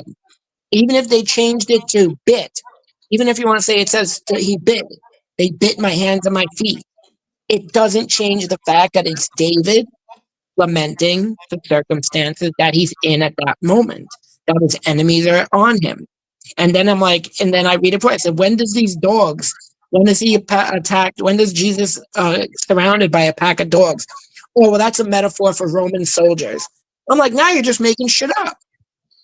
You can oh, just, it's like, because it's literally, the I, song is only about, what's up? I'd say the dogs would be a metaphor of the priest of Astarte, possibly, if it's a Well, metaphor of anything. it's now you're looking into it. It's just David. It's just King David lamenting the circumstances that he's under, and it's Yeah. like lamenting the fact that he's lost. Psalms 22. Yeah. So, Oh yeah. Yeah, I see what you're saying. and even if it said in the Christian Bible, they changed it to pierced. But even if it said pierced, it still doesn't change the context. Even if you change it to bit, even if you changed it to lick, even if you changed it to fought, it doesn't change the context of what Psalms is about. And it's not Yeah. suddenly a messianic thing. But Yeah. I got myself all worked up. What Thank you. is what is the verse number on it? Here. Let me see if I can I'm not. send it to you. Thing. I'm not. Um, Well, I got the Bible open. I'm just curious what it says before. Hold on. Deliver my Psalm soul from the 22. sword. Power of the dog. Save me from the lion's mouth. Sounds like he's asking for mercy. Yeah, because that's what the Psalms is. It's lamentations. Ah, the It's him. lamentation. What's up? Lamentation. That means like a begging for help type of thing. Yeah, like he's Okay. he's lamenting like he has his enemies are all around him. He's fighting a war. I think it was against his own son. Like there's a lot of craziness going on, and he's of course sinned quite a bit. He's Yeah. he's sinned a lot, and he thinks that God is like you know has left him, but he's still trying to keep his faith. It's not yeah. Here they describe it. I The wonder what Psalms. Bullinger says. What's up? I wonder what Bullinger says about this text. Bollinger? Yeah, just out of curiosity with the dogs thing, because he comments on the New Testament, but he talks about the Phoenician dogs, but like that's in Greek, so I gotta see what he says about the Hebrew. What is that, Bullinger? Yeah, Harry hates Bullinger, so Bullinger's Yeah. good. What's his name? Henry Bollinger? Yeah, no, I was saying Harry hates Oh, Bullinger, so Bullinger is good. It's the companion Bible. It's a copy of it's going through the King James, but it's saying what the translations were in the original language. oh. E.W. Bollinger? Yeah, yeah. Bollinger, yeah. Okay, here we go. Psalms. Wow, there's a lot of Psalms. Yeah, Let's see. I'm at like David was in a 130. pretty bad situation. Okay, book 1. Here we go. Is this it? Okay. 4. Damn it, I think I went too far. There's like 2,000 pages in this. Because Yeah, everyone, I'll bring up the screen a second. Everyone's got like fucking, okay, here it is. 22. Wait, where's 21? Wait, that's 21. Where's, oh, there it is. It's right there. Yeah, I like this book because that's where that appendix explains the 3 days, 3 nights thing and how they're all practicing on the wrong day and shit. Fucking what's the name of his book? the companion Bible by Bullinger. Wait, what's the page on this here? Number 17. Where's that at? Dogs. Bollinger is often unique and sometimes controversial.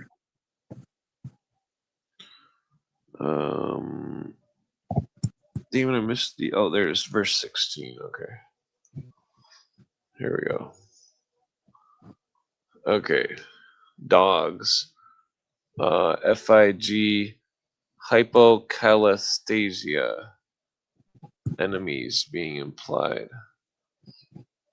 Okay, so I think FIG means figurative. Oh, wait, I didn't put it on the screen. So, okay. Yeah, figuratively enemies. Because he's talking about wicked people. I don't even see the word pierced. This is Psalms 22. Oh, 22. Yeah, Psalms 22. Yeah. So in the English translation, they make it they pierced, but in the Hebrew translation, it says I have it because I can send it to you. Here, I'll text it to you. Oh, the end of 16. I see. What does it say? Where's it? That's what I lost for a second. What did I just do? Oh, there we go. They break up. Wait. What does it say? The AV and RV with Sept, Seer, and Vulg. Talking about, I think it's the Septuagint, something in the Vulgate. Take the K. See, it even says it here. The Hebrew text reads Ka'ari as a lion. Yeah, the Ka'aru. Yeah, the So author. apparently, they found a piece of text in a cave that looks more like they say it says Ka'aru. I'm gonna look into it a little bit more, but it can also be a scribal error because the letters look very similar. But Ka'ari and Ka'aru are actually spelt different. I think it's. Does he say it there? He says, yeah, they pierced as the lion. They break up my hands and my feet. The Hebrew text reads, Ka'ari as a lion. The K equals AS. The AV and the RV with the Septuagint Vulgate take the K as part of the verb karu. So he's saying that those 3 books, the Septuagint, the SYR, and the Vulgate. Yeah, so he's saying the Hebrew text read Ka'ari as a lion, and that they're saying it as Ka'aru. It's poetic Hebrew. So when it reads in Hebrew, I sent it to you in a text message if you wanted to see it. It says I'm just Ka'ari. saying that the pierced is the wrong translation. Yeah, because that's and it says so in the Hebrew it says Ka'ari Yadai Viraglai, which literally translates to like a lion, my hands and my feet. But it's poetic. So it's more like yeah. Huh. It reminds me of like, well, I think it's an allegory for the Lion of Judah. His hands are like a lion. Well, I think he describes his enemies as like various animals. Like I think in Upwards he talks like They pierced balls. my hands and my feet. What was the guy trying to argue? Like that it was some kind of Jesus thing or Well, something? yeah, he tries to say it's Jesus. It's a prediction of Jesus. But I think I told you once, I have a fallacy that I deal with when I get into these conversations with Christians when they argue with me. It's called the fallacy of yada yada yada. So Yeah. yada yada, they pierce my hands and my feet, yada yada yada. You take the one thing and suddenly that it completely changes the entire context. It's like it's completely a fallacious argument. The same way, like if I said, "Oh, the book To Kill a Mockingbird is based on my family." I had a sister who was a tomboy. My dad was a lawyer. You know, he defended a lot of black people. You know, like so now I can say that. You know, by every step of this illogic. Yeah. And And if I'm Yeah. and Ka'ari is a Chuf, Ka, Aleph, Resh, Yud. And then Karu would be with a Kuf, a completely different letter. Yeah. Yeah, because Bullinger says, as a lion, my hands and my feet, and then he inserts the phrase, they break up in between it. As a Because it's lion. poetic. Because it's written poetically. So like if you Yeah. read it in like a psalm way, like a lion, my hands and my feet, you know, as if Yeah. you know, it's like poetic. It's Hebrew poetic. That's why they have to add to in English. They have to add they maul, or like they'll usually add like in parentheses they maul, or they some or they attack, or they're on. You know, my hands and my feet. It's but even if it said pierced, even if we go with it and say yeah, okay, let's say it says pierced, it doesn't change the context. The context still remains the same, and then it's like. And now, like everything else, you can say, "Oh, this is the dogs are like the Roman soldiers." Yeah, in your opinion, but it Yeah. doesn't change the context. I think he means that when they that I think it means that he's saying as a lion, my hands and my feet. He's saying that his arms are out, like to guard himself from the people that are wicked that have enclosed him. For the Yeah, dogs have encompassed me. Yeah, so he's yeah, poetic phrase like a lion guarding itself against attackers. yeah, yeah. That's a great it's a great way to look at it because you can look at it. I always read it poetically as like a lion, my hands and my feet. But Yeah, it doesn't in English it translates a little funny, but in Hebrew it's poetic. You know. yeah, yeah. The what's that next verse say? Tell, count. So they will count his bones.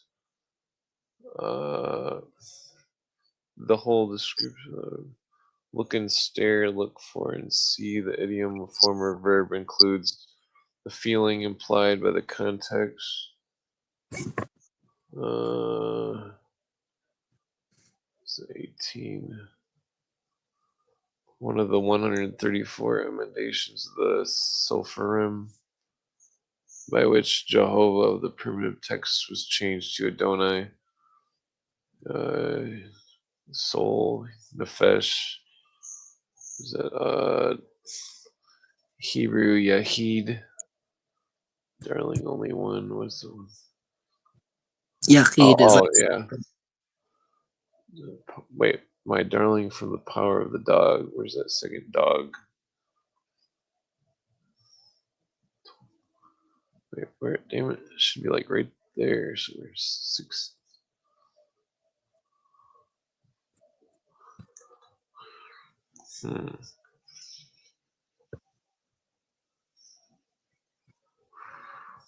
Same time.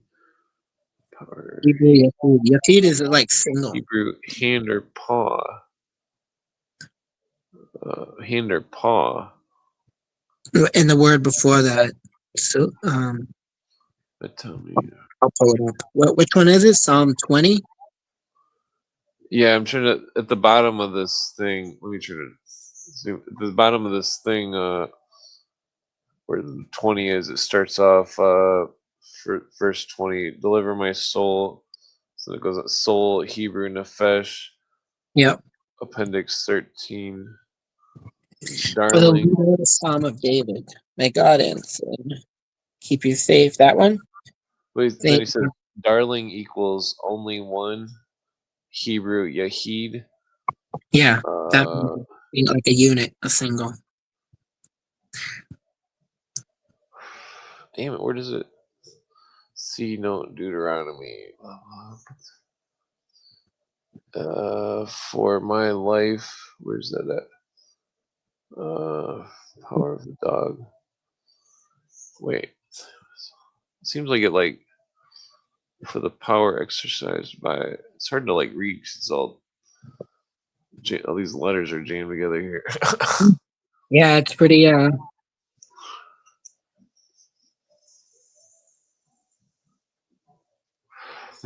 So then it doesn't say the reference to the dog. I mean, it goes back. What is it? I think it's got the 16 in it because it's enemies. Okay. Yeah. So then save me from the lion's mouth. Lions. Yeah. So that meant uh, lion, hands and feet. For 4 equals yeah. Yeah, thou heard me. Oh, yeah, thou answered. So heard me is supposed to be answered, which is like the total opposite. which was it? 21? Yeah, and then it says, has heard me. I will declare unicorns equals the bulls. Yeah, so Yeah, sorry. this is why it's like I'm always telling people about Bible somewhere. It's like it's always saying something that's so different than what the words are saying, and it's like to like this whole thing where I mean you gave the perfect example of it. This guy is saying uh pierce when it's fucking it's not the word it's saying, you know. So that's why I was talking about the dogmas. All these religions are all fucking the books need to be totally delved into if anybody wants to take it serious, you know. Yeah. Well, that's the thing. It's pretty standardized. Even if there was, or even if they found a copy that says something with a miss, where there are scribal errors, and that's something that once you start explaining to people, like you've never heard of a scribal error. I mean, Bot Ehrman talks about, like the way that people did it back in the day is that there'd be a guy reciting.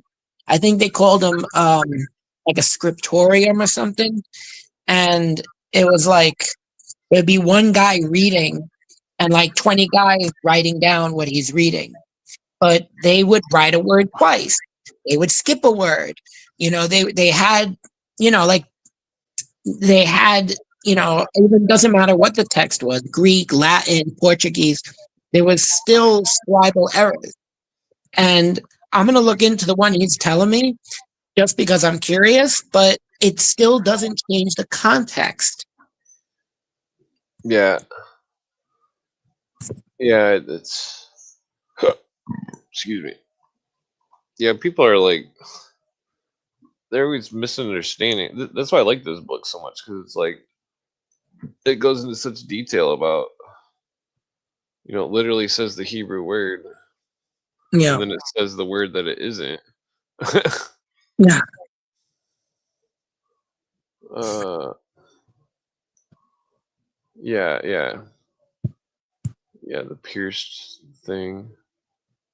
It's for So they break up is the meaning. Yeah, so it's definitely not pierced.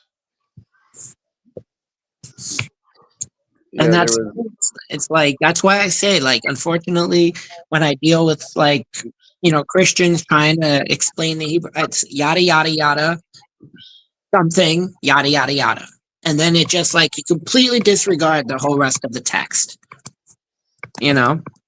and that's like Yeah,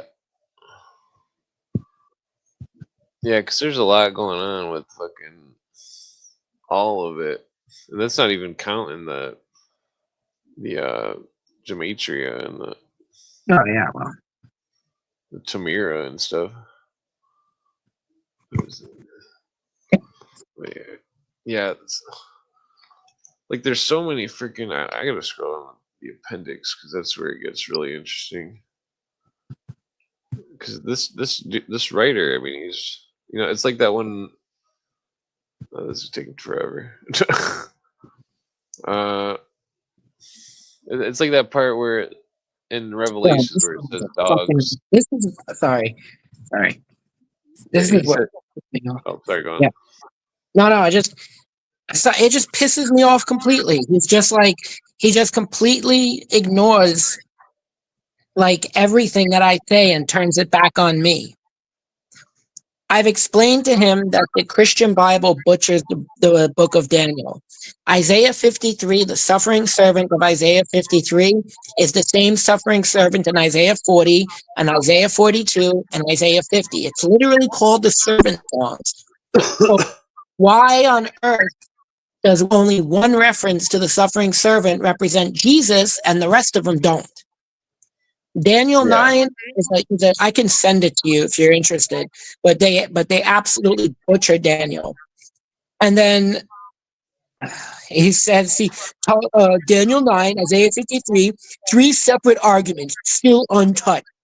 It's uh, like, oh, I literally, this is what's so frustrating. It's like a circle jerk. I actually kind of wonder if this guy's even real. yeah. Oh, he's Catholic. No wonder. Oh yeah, yeah. The It's like, what was it? Yeah, because if the word Messiah means like a warrior leader that takes people out of Rome, then Well, it that just doesn't have means anything to do with a suffering person. well, in Daniel, they mistranslate. So the word Mashiach in the Bible, in both the English translation, it always translates to anointed. Always. Yeah, Except in Daniel 9, where the Christian translation makes it its own word, the Messiah. yeah, It doesn't like it's a purposeful mistranslation. It's purposely mistranslated. Like there's no getting around that. And it's just and people just don't want to like accept the fact that and it's a lot. They really butcher the I'll send it to you. yeah. I can't believe I read this whole book more than once. Yeah, people are retarded. How they butchered it in the translation and they just add stuff that isn't there and they throw around words and one of the most famous things that they do is they get rid of um a semicolon. So it says 62 and 7 and there's a semicolon in it because it's separating two different time periods, 62 weeks and then 7 weeks. And they put it together to say, oh, that's 69. But in what language have you ever heard that refers to the number 69 as 62 and 7? Yeah, Even in English, 69. In Spanish, it's, I was about to say in Hebrew. In Hebrew, it's Ishim Vatesha, 60 and 9. It's incredible. And it's like, I'm not trying to be mean. I'm not trying to like, but wow, how they butcher this.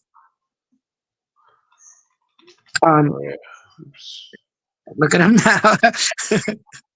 I know. Look at it outside already. It's already lit up. Here, I'm gonna send somebody in the chat. Oh, 1 second. Here, I'll send it to you if you could post it in the chat. I think Samaru. Oh yeah, put it in the private chat. No, put it in the regular chat. I'll send you. This is the 70 weeks. This is the whole thing with the 70 weeks of Daniel. I can't put the image in here. But here, hold on. I'll go find it. I'll pull it up on Safari. Oh, whoops! I forgot to. Yeah, damn, I'm looking for this dogs reference in this Revelation book before I saw this one spot. Could have sworn it was like. Oh, see, this whole part's interesting. This whole dragon part. Where'd that go? Say it again? This whole dragon part and all this. This whole Revelations book is wild. Yeah. So like, what does it say for this mark part here? For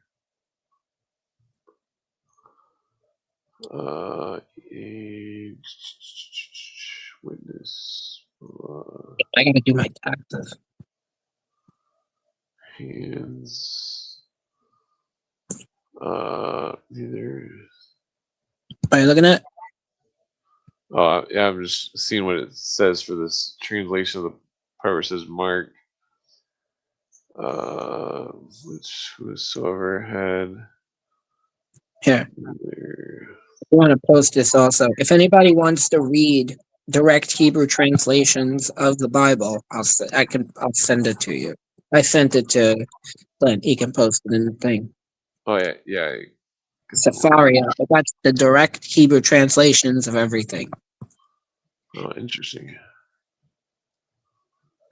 Oops, there it goes.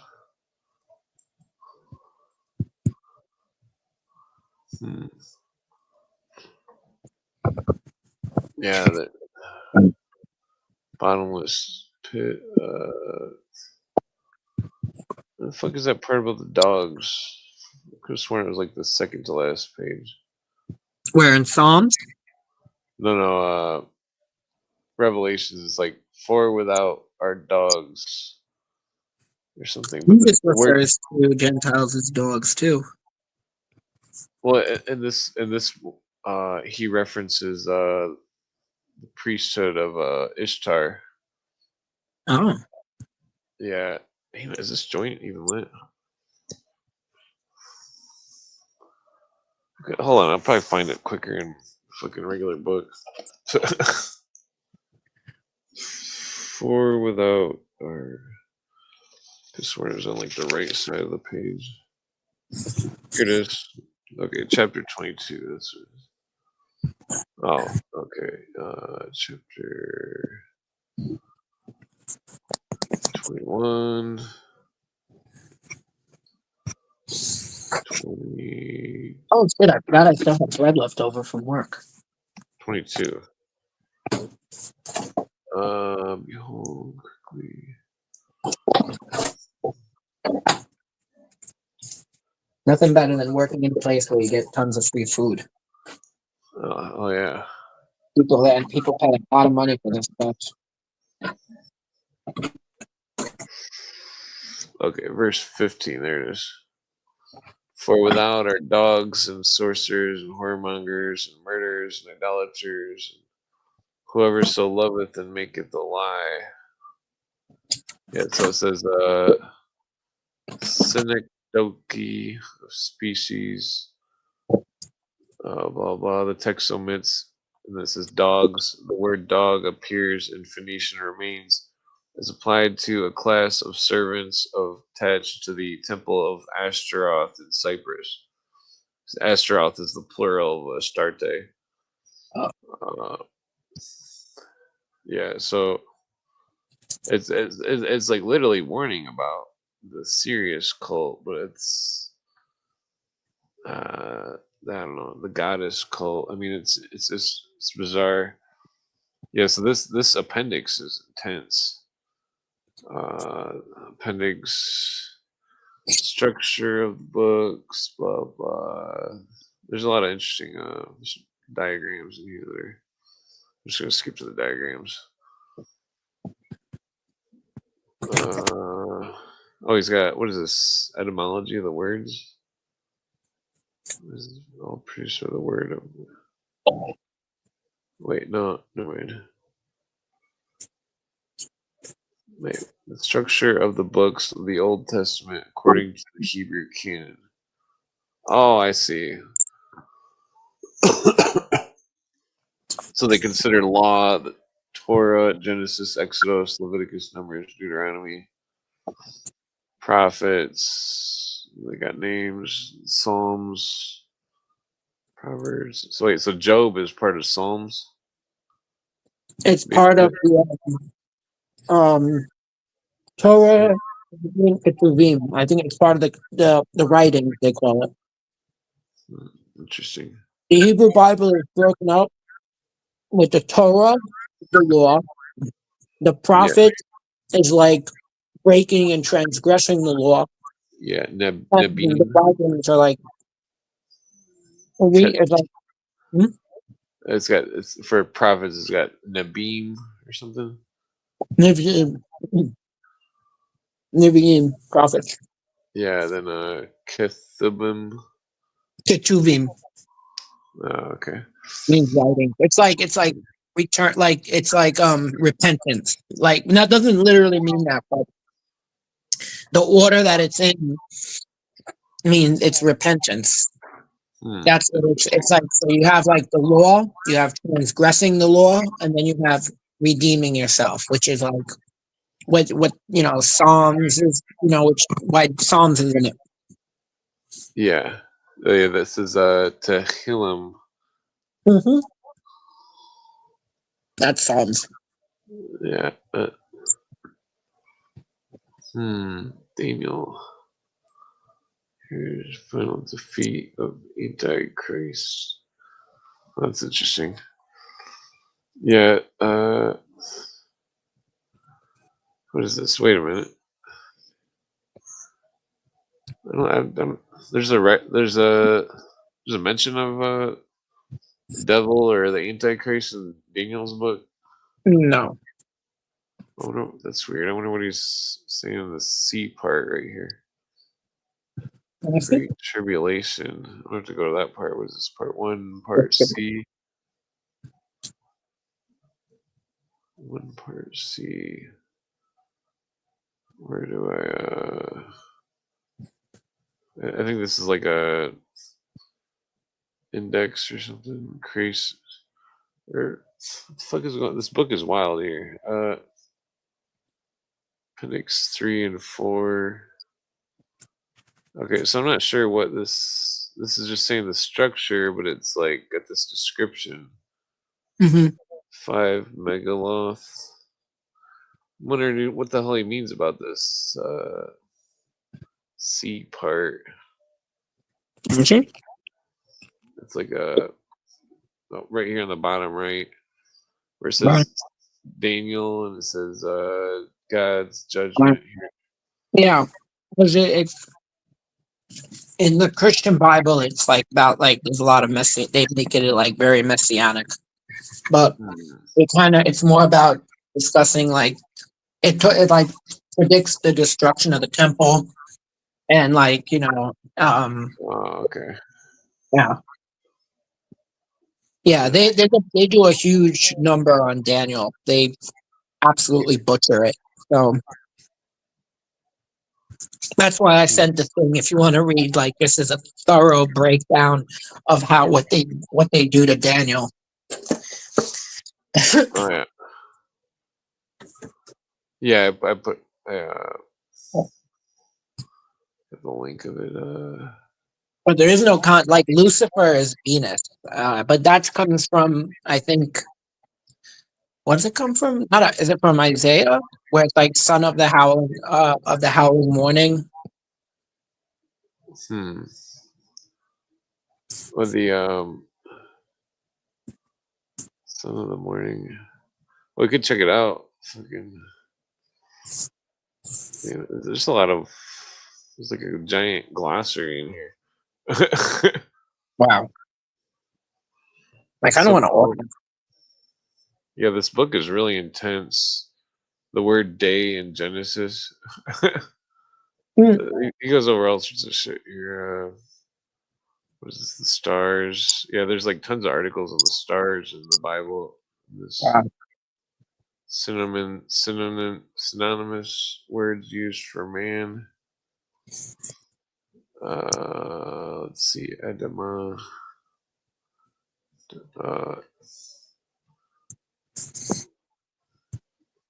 Yeah, there's a lot of what is this? The generations of Jacob.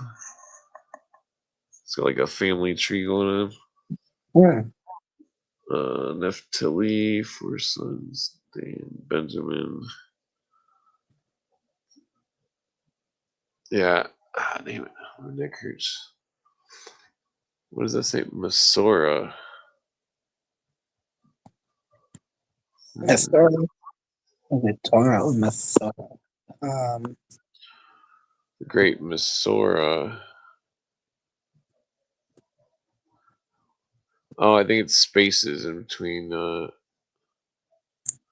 the columns or whatever. Masora. Well, Masorites. Masa is a text. Is like the people. Yeah, what is it called?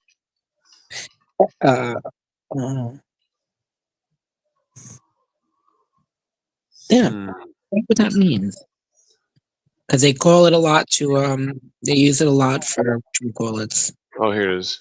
So This is the root musar it's to forbidden. deliver something into the hand of another, as to commit it to the trust. Hence, the name is given the small writing referred to because it contains information necessary for those to whose trust the sacred text is committed. Yes, so they might transcribe it and hand it down correctly. The text itself had been fixed for the Masorites, put in charge of it, the work of the Sepharim. From Safar to count or number their work. Yeah, so they probably numbered it and stuff to like easier to find mistakes in the copying of it. What is this? Reduced facsimile of MS in the British Museum. I think this must be that Masora thing.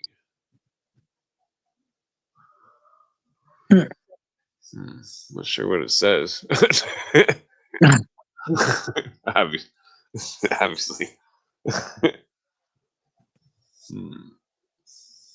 Damn it, I guess I'm gonna smoke one more joint.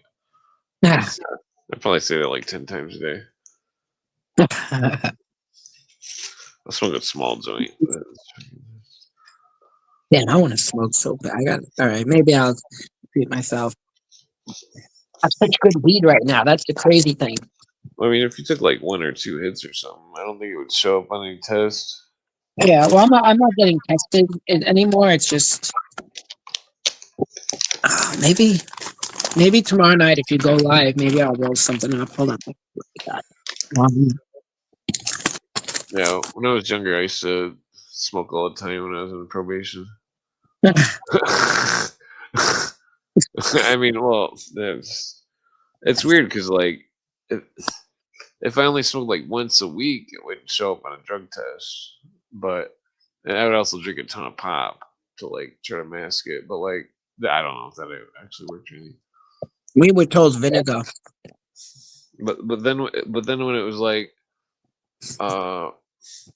then I would like smoke regularly and then quit for a week and then just drink a ton of fucking water and shit. Yeah. And then I would horribly fail and it'd be like, what the fuck? Like I've like smoked the day before a drug test, didn't smoke for a week, then smoked again, the next Sunday type of thing, and would pass the drug test every Monday. But then like I don't know, it's weird. But then if I like smoked for like a couple weeks in a row and then stopped smoking for a week and then chug like 1,000,000 gallons of water, like I would fail every fucking time.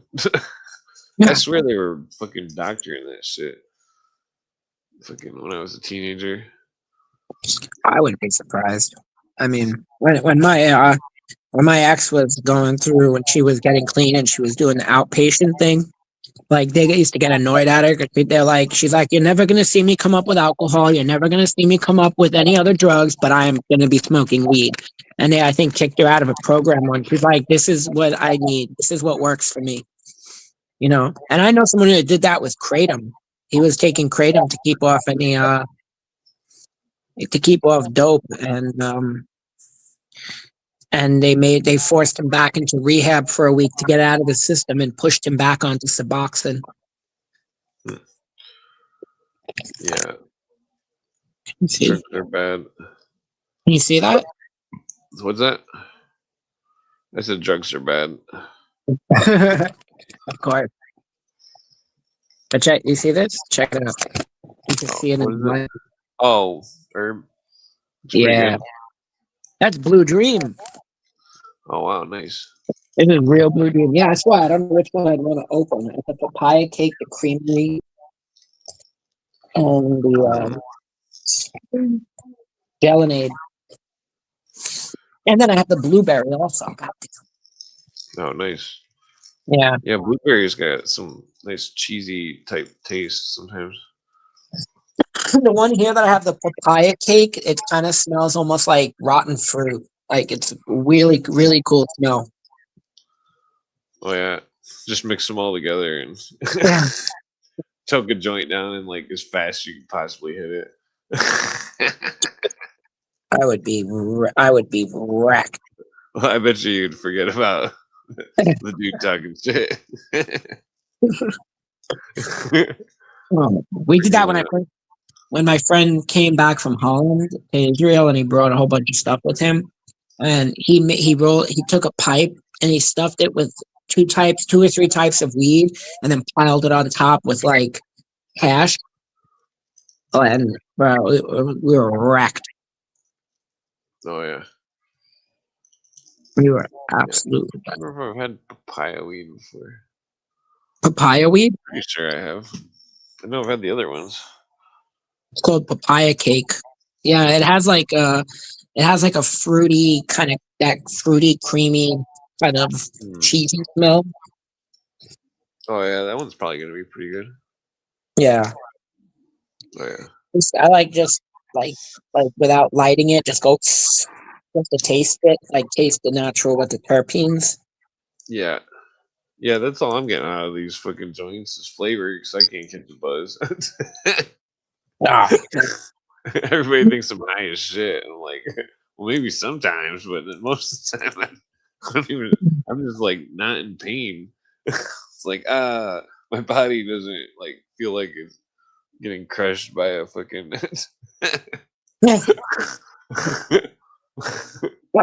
I might be getting rosin soon.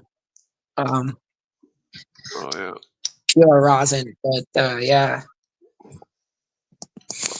Yeah, that stuff's pretty good, but I can't smoke it because it coats my lungs, and then I use up all my asthma inhaler.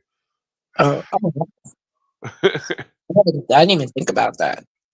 But it usually makes you cough a lot, so I would think it would clear you out a little bit. I'm just like if I touch the rosin and then I accidentally touch my face or something, it'll break out in big hives and shit.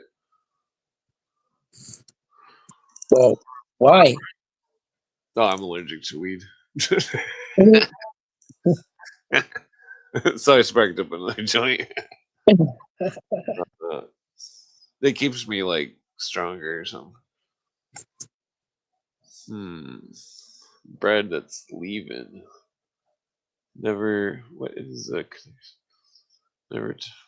What's going on about? It is used as a metaphor for doctrine. Ah, that fourth part. Maybe I should zoom in more so you can actually see it. Oops. Yeah, that number 4 under leaving is used for a metaphor. See Appendix 6 for doctrine. Matt 16:2, Mark 8:15. What is Mark? What is Matt 16:2? What the fuck is Wait, Matt? Who the That's fuck you. is Matt? No.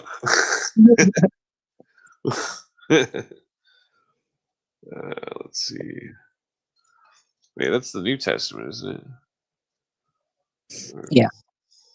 False positives are a problem. The collaboration of them too. Yeah, if you lose weight, also, if you smoke and you stop smoking for like a month, but then you lose a bunch of weight, you can test positive again. Oh yeah. I had to stop smoking CBD because I was testing positive for that. Now it's funny because I lit one up the other day and I didn't want it. I was like, I'm back now. I'm on tobacco and only weed. Oh I'm a yeah. fruit terp. So yeah, the gel needs like the gel, beautiful stuff. Yeah, like I don't know. I just can't sleep if I don't. I can't even sleep when I do smoke weed. Yeah. I'm just trying to go to sleep here. the I mean, I don't know about you, but I'm ADHD, so it takes me a lot. I can fall asleep, and then when I do, I'm like I shoot up and I got tons of energy. And when I used to sleep over my friends' houses when I was growing up, their parents were always shocked at how at the moment I got up, I was bouncing around, and you know, hmm. so it's hard for me. But I didn't. I like weed has a mixed effect. Sometimes it'll make me like relax, but it still keeps me up. And then sometimes sativa will knock me out, like a hard Yeah, sativa. But sometimes I should like right out. the fruity indicas are good. Okay, so what Yeah. verse 12? Okay, so it's saying this verse 12 is 16:12 of Matthew is a metaphor. Hmm. So let's see what it says. Then understood they how that he bade them not beware of the heathen leaven, the leaven of bread, but of the doctrines of the Pharisees and the Sadducees. Hmm. Then understand how that he bade them not beware of the leaven of bread, but of the what? That's complex. Hmm. Motherfucker. Uh, then understand they. Then understand they how, how that he bade them not beware. So it's like a warning to not beware of the leaven of bread, but to beware of the doctrine of the Pharisees and the Sadducees. Sadducees. Huh. Okay. Yeah.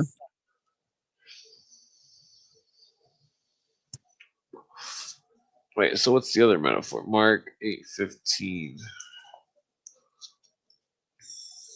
8:15. Maybe that one will be a little bit more less complex.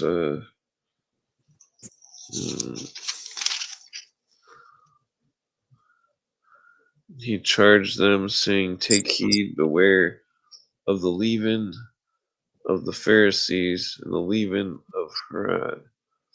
So he's saying leaven in that thing is the leaven of the Pharisees. So he's not talking about bread of the Pharisees. He's talking about something else. Levite? It was used of the effects of evildoers. No, it's talking about bread. Oh, Like leavened is a Levin. phrase for like flat bread or something. Yeah, yeah. Mouthful. Yeah. What that? Maybe they were comparing them to flatbread because they thought flatbread sucked. No. Mhm. What does that say? Okay, then it says, and when Jesus, he said unto them, why reason ye, because ye have no bread? Perceive ye not yet, neither understand, have ye your heart yet hardened? Hmm. Have you guys to see yet not, and having ears? Yeah, so he's saying they're brain dead.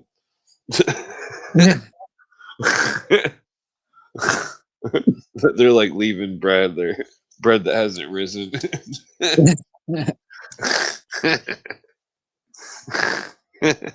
Wow. Interesting metaphor.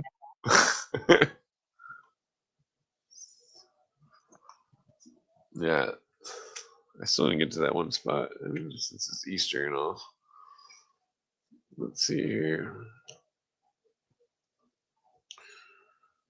Sure. Where is it at? Offerings.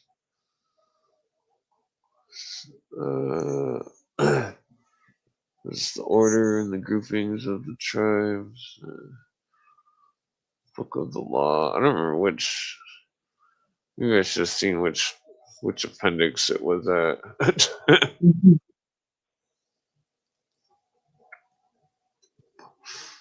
Man of God. Chronological charts and tables. Oh, this one's interesting. So where does it start off at? Systematic tabulation. Blah blah. The problem with biblical chronology can be solved by mere computation. Okay, yeah, that's going some heavy. Each shaded every year, therefore the beginning and end is shown. There's the fucking diagram here. Yeah, this guy has a weird writing style. What is this? I'm pretty sure this is the book where he brings up King's Book 2 is actually, or King's Book 1 is actually King's Book 2. And that each one is the wrong number on it.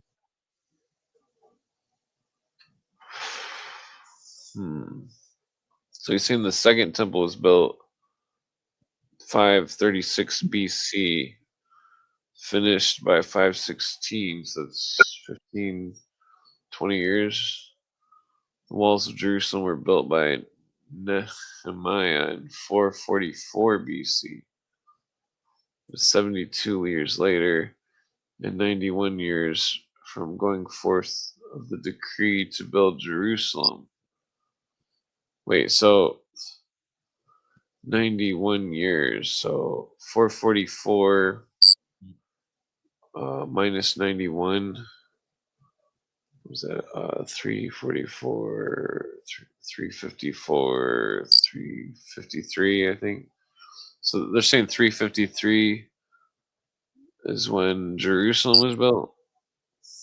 353 BC. Probably be the second temple. The key to this period. Well, they're saying the second temple was 536 or 516, 515. And the walls of Jerusalem were 444 BC. Yeah, because Daniel misinterprets. He misinterprets. He thinks that the Jews had sinned too much, so he thought that he was in a different timeline. And then the angel Gabriel says, "No, no, no, you started in the wrong spot." So I don't know what the one that I sent you, the Aish one, has like the full breakdown of like. It's talking about Ezra and Nehemiah. Yeah. Period. Okay. According to received dates. What does he got received in quotations?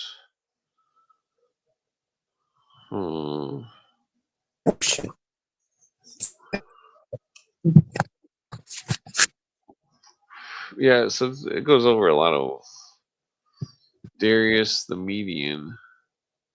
Yeah, the Mede. Oh, that's interesting. 7 years of madness of Nebuchadnezzar. Or wait.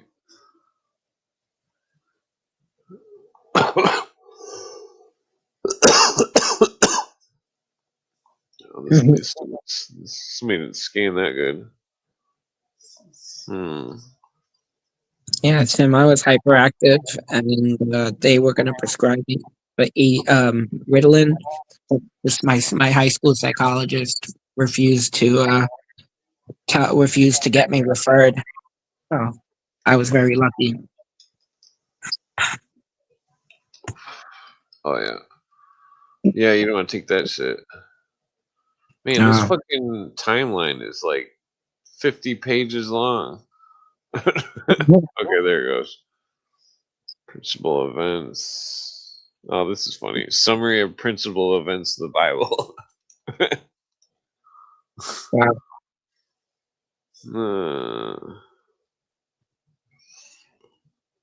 Let's see. See, I don't really agree with the 4,000 year part. I think it's much older than that. 4,000 BC. Because I've heard all the arguments of the people that claim that the carbon dating is wrong and stuff. There are inaccuracies, but they're usually within like a range of period. You know what I mean? Well, I don't believe in any of that. I don't believe in like carbon dating or any of that stuff. I think it's all like oh, just trust me. Oh yeah. Well, I mean, like, well, I guess my logic and older, excuse me, older time would be like the Mayan calendar and stuff. For example, they claim that they were the like fourth or fifth Baktun or something, and basically they were like claiming that mankind was super old. Because I mean, I think the Mayan and Aztec go back farther than the well, the Mayan at least go back farther than the India people or whatever. 'Cause they claim they got old books that are people flying in ships and all this weird stuff, but Yeah. I think it's misinterpretations of symbolism. Uh, not the dates, but people flying in ships.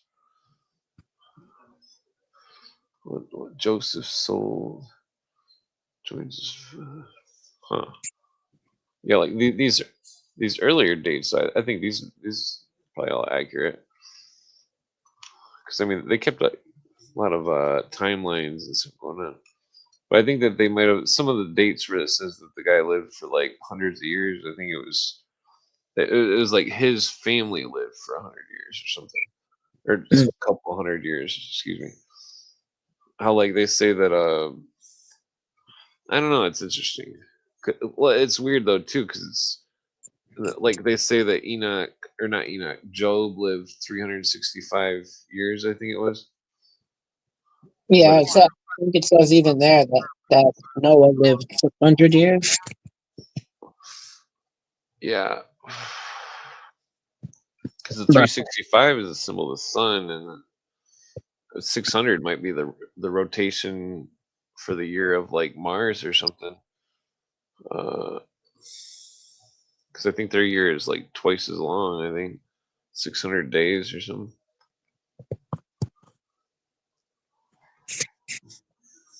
I don't know. It's weird.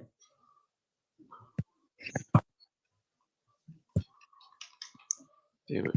Yeah, like the because I mean, if somebody lived, somebody would be in really rough shape. If they were 300 years plus. You know what I mean? Yeah. I mean, unless what if Unless they there is keep, some secret of because they talk about anointing. It reminds me of this fucking caveman movie that I watched because Sabrina suggested it. It was a pretty good movie, but like in the movie, the guy couldn't figure out why the caveman was had been the caveman had somehow survived thawing, and that he couldn't figure it out how. And then in the movie, the caveman's rubbing some kind of poisonous berry all over his body, but like and this somehow that acted as like an antifreeze or something. But like, uh, it's like there's so many different old customs that use oils for cleaning and fragrance. Like the idea of like being anointed with oil. Like, excuse me, it'd be for like not just symbolic purposes, but also like uh, to kill microbes, like microbials. I mean, not that I definitely hate patchouli. I would never use patchouli ever. really Patchouli. the Uh, incense. yeah, that's fucking. It's but like other oils and shit, fucking.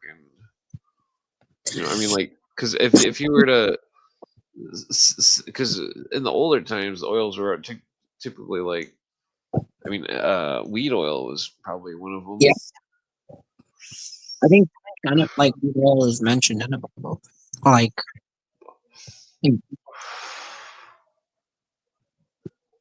Yeah, if you put like it, what's weird about weed is like if you take if you compare weed to like a those those carnivorous plants that have like the tubes that the bug goes into it and then it gets stuck on some kind of what is that called, like it's like the weed crystals on the weed plant or whatever on the weed bud, uh but like it's like there's many plants that look similar to weed and that it's like but they're carnivorous and that uh they attract insects. The insects get stuck in the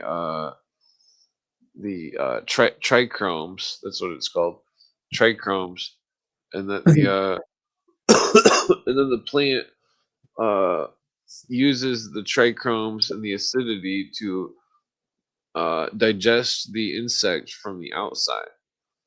And so, like, technically, weed is like it's like mankind.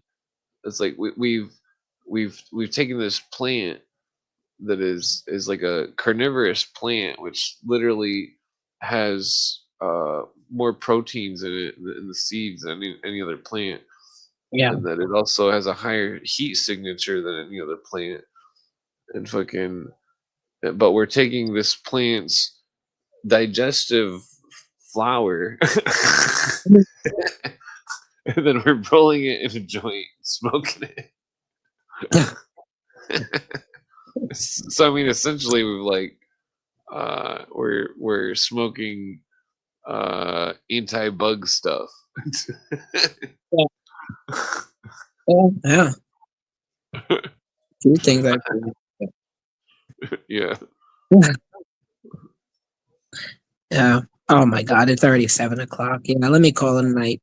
Oh yeah. Yeah, I'm gonna pass out too. Well, Yeah. Yeah. well, I'll try to find a PDF of this book for you. yeah, I'm very curious. That looks really cool, actually. Entire population has no empathy. RX meth is not good. Yeah, I grew up in the my school psychologist was Soviet trained, and when my mom asked if I was going to be put on Ritalin, he said absolutely not. He said you will get what you want, i.e., I'm going to sit still, but I would lose something, and he refused to have me referred to get Ritalin. So I'm always grateful. I Yeah. grew up. Oh, you did too. We grew up in the Ritalin generation. Remember the Ritalin kid was like this. Oh yeah.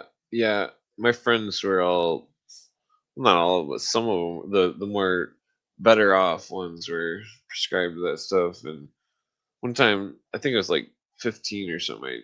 Tried to, I think I snorted one of them. It was horrible.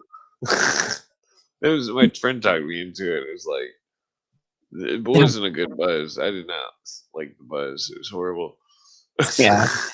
That's Adderall, and it didn't even do it. Like I know some people snorted Adderall, but for me, I wasn't sure what it was supposed to do because it had like the opposite effect on me. And my friend was like, "Oh, you should have tried to do something like study or, it'll concentrate you." But I was always afraid because I didn't want the feeling of like my heart beating out of my chest. Like I don't like that feeling of. Oh yeah, yeah. I So don't like that feeling either.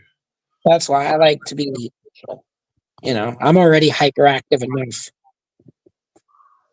Yeah. Hmm. Yeah, yeah, man. Well, Whoa, excuse me. Yeah, take it easy.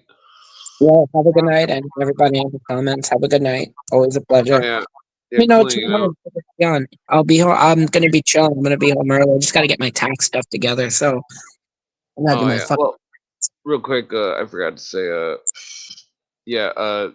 Before I invited you on, Harry was not being, you know, the way he was doing, and then you like came on. And it's like, oh god, he's still going on about this, like. And then so basically, sorry about Don't apologize. I don't Harry care. being a jerk.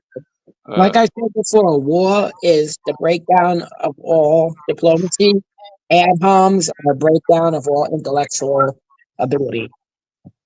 Yeah, well, I think that we really, I think that we really got some, hairy thinking. Yeah, listen, that's what you can do. You know, Oh what yeah, you can, it take it depends on how. easy. Like, yeah, yeah. Oh yeah, It's like depends on how his mind is open, and what's more important. Having facts or having feelings. You know. yeah. I think when he watches that Naked Archaeology show, he'll see the argument against Paul that the dude does, and that I mean, if he's not super drunk when he watches it,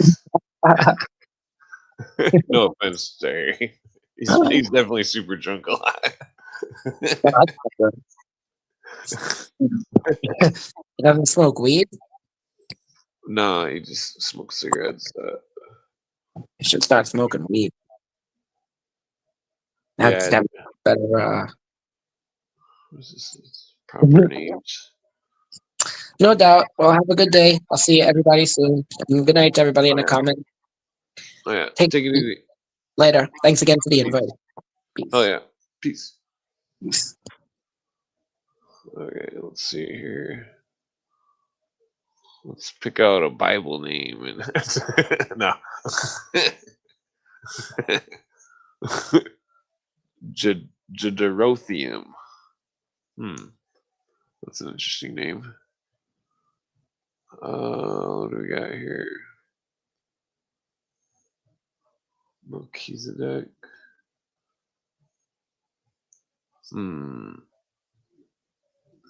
Yeah, it's always cool hanging out with Dan. It's cool hanging out with Harry, but too bad he wasted time. Harry needs to be more friendly. Let's see here. What do we got? Sieges of Jerusalem.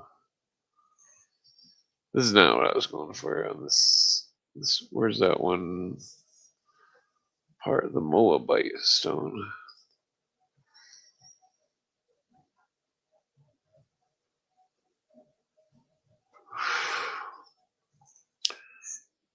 Okay.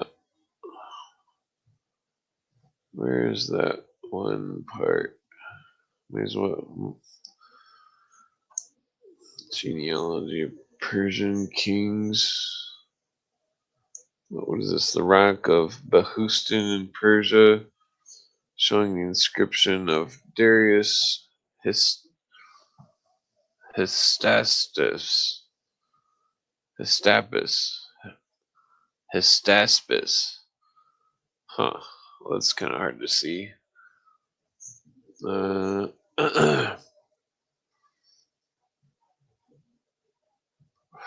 it, this fucking roach went out. Wait, no, I think it's still on. Okay, alright, I better keep this bastard going, because there's no way I can smoke one more joint. Alright, let me skip ahead here. I remember what the page looks like, so...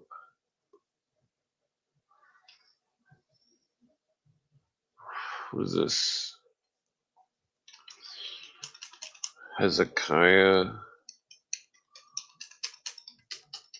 Sumerian...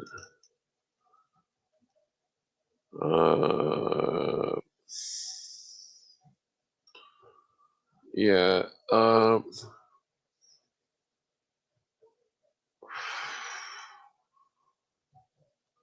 yeah, so it's talking about some Babylonian conquest.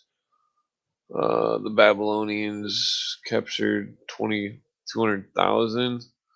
Jesus, that's a lot. That's fucked up. Okay, I'm not looking for this Old Testament. Where the fuck is the city of David? What is this? So this is like a drawing of the original thing here.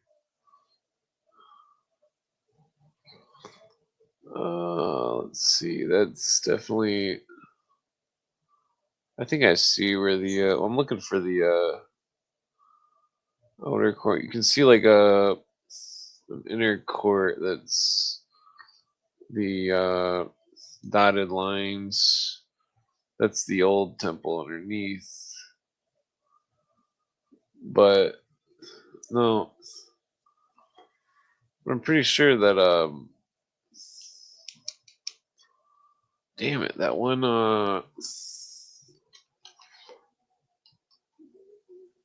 that fucking naked archaeologist show. He's got this episode where it's like this dude is uh he's got like a some kind of heat camera or something, and he like points at the ground at when the sunset,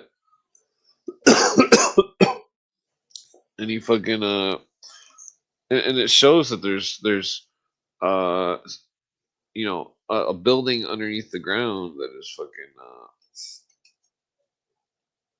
that's not part of this Solomon's temple stuff. It's some kind of more ancient temple underneath.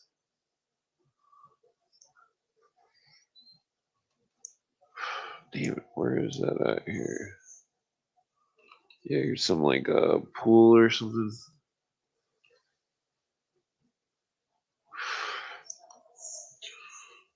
The probable position of the east wall of Ophel to the level of the entrance to the passage.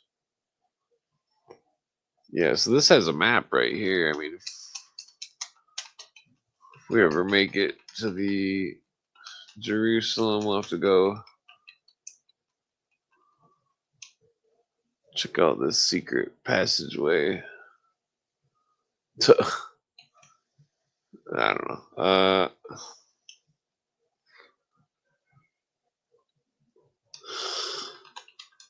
So yeah, this is interesting right here. This just turn follow blah blah. So it's talking about this fountain, this virgin fountain. Fountain. Any fountain of water would have been like fucking buried treasure in the middle of a fucking desert.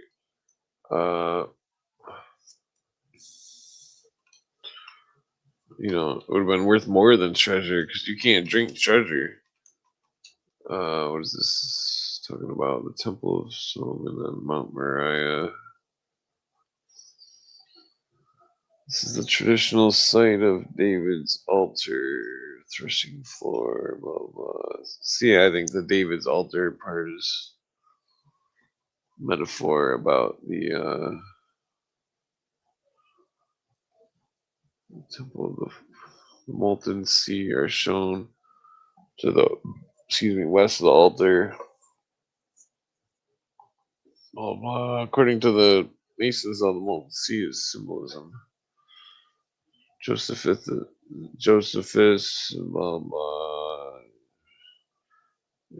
are useless for the purpose of informing us about Solomon's temple. The simple fact is that we know next to nothing, and beyond the statements of block measurements, so to speak, we have no guide as to details. That there was an inner and outer court of the temple is most probable, although there is no mention of courts until a later date. Okay, so that's interesting. With regard to these of the case different, we are not told that David or Solomon received a divine plan. There's stuff about the temple. The original one. Let's see, let me go back up here.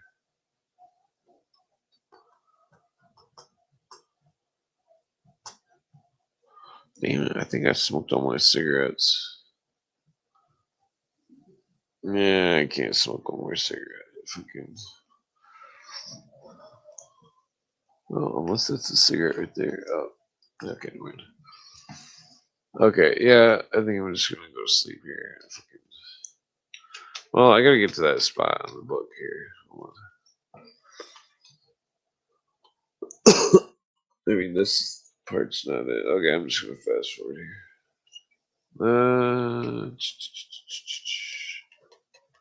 Kings order. What is that? The Egypt. That's not it.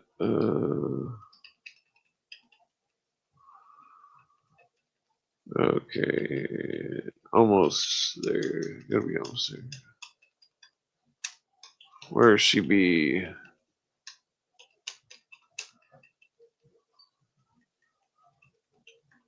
Jesus, this book's got a lot of fucking pages. I mean, this book is like fucking. What is this? What? Think ye. What is that? Fucking what? Demons. Sons of God.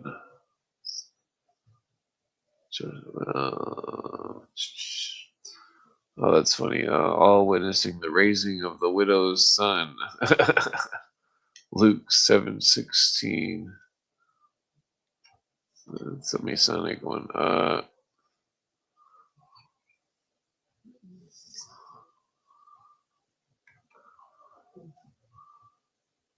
Then he shall come in my name and deceive many. Blah blah. Where is that? Well, this is definitely this. Okay, I'm just gonna fast forward here because I'm passing out. Yeah, this 4 cross thing is interesting. 4 crosses, 2 on each side.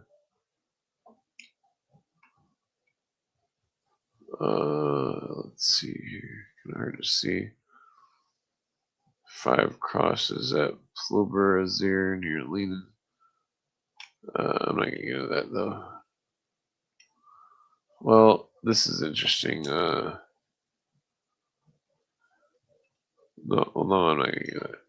Okay, so right here, this is what I'm getting at right here. Finally made it. Okay. Finally. God damn it. Get out of here. There we go. Okay, so the diagram shows 24 hours the preparation day, i.e., the day before Passover. John, blah, blah. The 4 Gospels agree that stating that the Lord was laid in the sepulchre of the preparation day, which is Nisan 14, immediately before the high Sabbath. Nisan 15, Matthew 27:62, Mark 15:42, Luke blah blah. Therefore, he must have been crucified on Wednesday, the 14th of Nisan. See Appendix 144. God damn it, I passed it. Okay, well, 156 and 166. Well, I'm not going to go back. There's more to this than just this. Okay, so you see the time schedule here. Where is it? Wednesday. Where's the start here?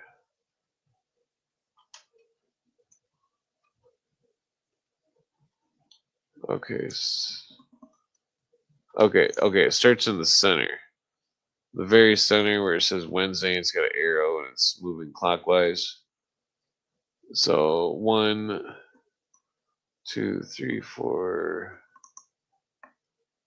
midnight, blah blah. Yeah, so Wednesday to Friday. There's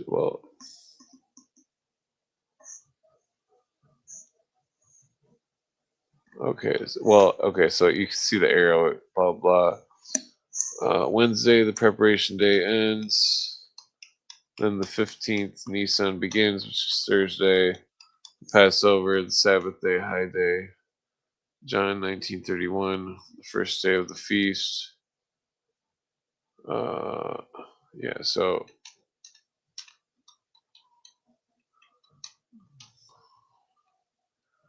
as shown above, dyslexia is kicking here.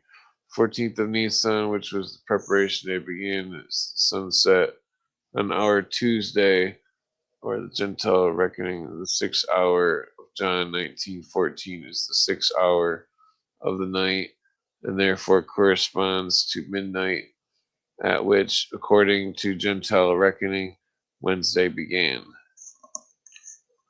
Okay. The Roman numerals and the dial plate show 24 hours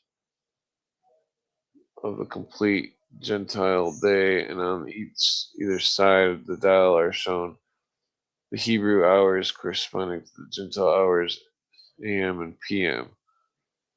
24 hours are divided into 12 hours night, reckoned with sunset, 12 hours day, reckoned from sunrise.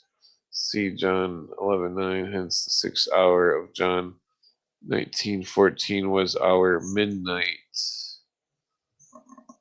3rd hour of Mark 15:25 was our 9 p.m.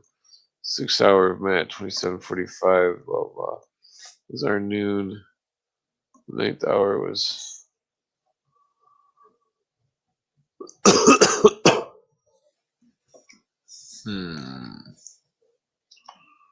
let's see. Oh, here it is.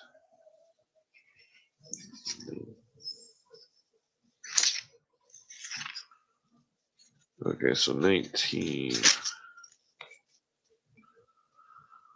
Okay, here it is, 1914, and it was the preparation of the Passover in about the 6th hour, and he saith unto the Jews, Behold your king.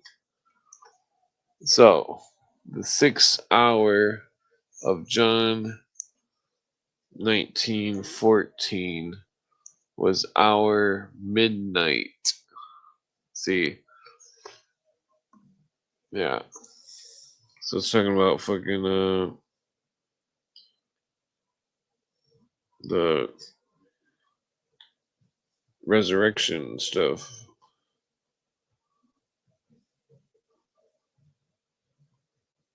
They could.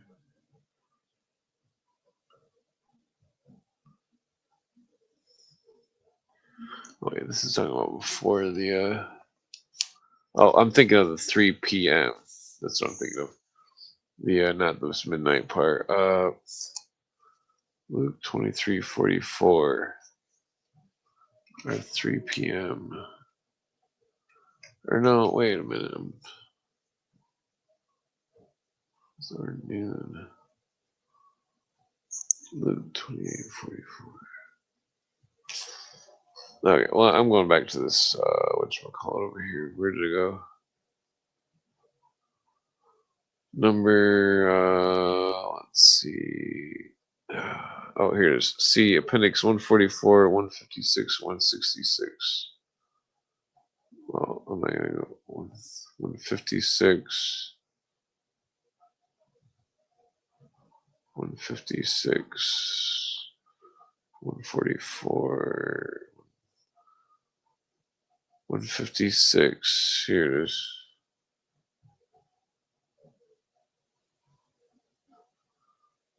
Uh, 156.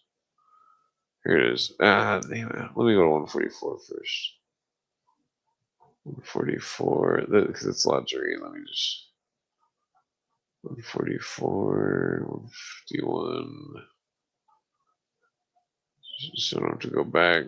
144. Okay, here it is. And then 156 is the next one. Okay, so the fact that 3 days is used by the idiom, Hebrew idiom of 3 days and 3 nights is not disputed because it was the common way of reckoning, just as it was when use of years through any number of years is used inclusively any part of those years, blah blah.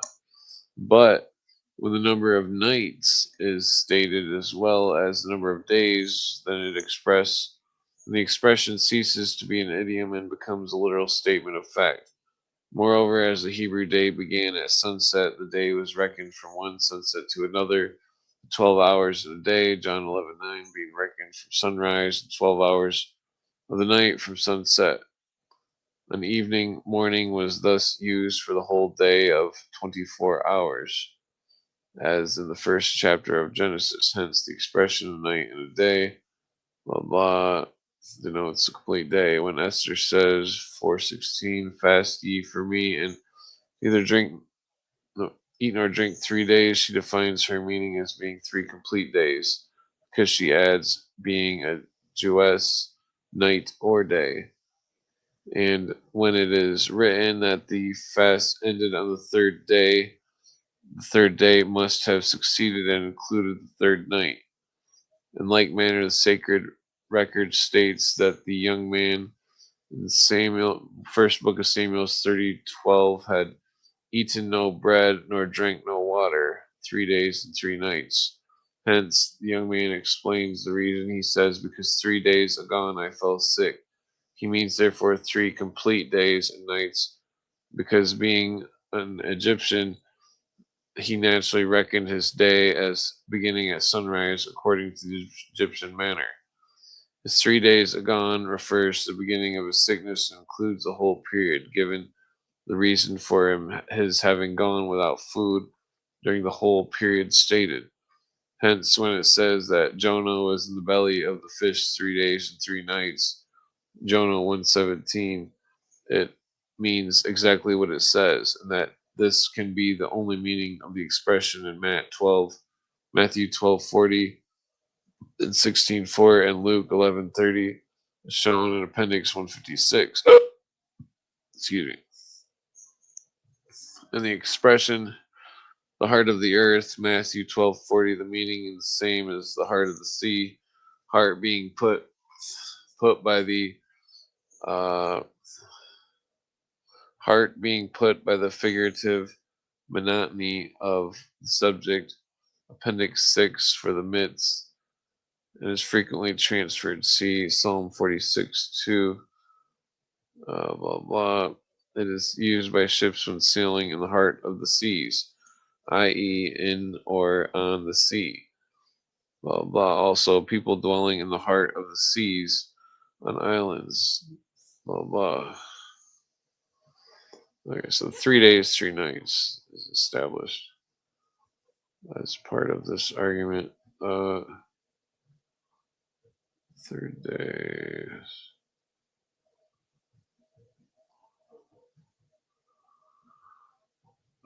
Yeah, so 3 days, 3 nights must include 3 days and three preceding nights. Well, it is true that the third day may be part of the third days, including the 2 nights, yet 3 days and 3 nights and 3 days cannot possibly be reckoned.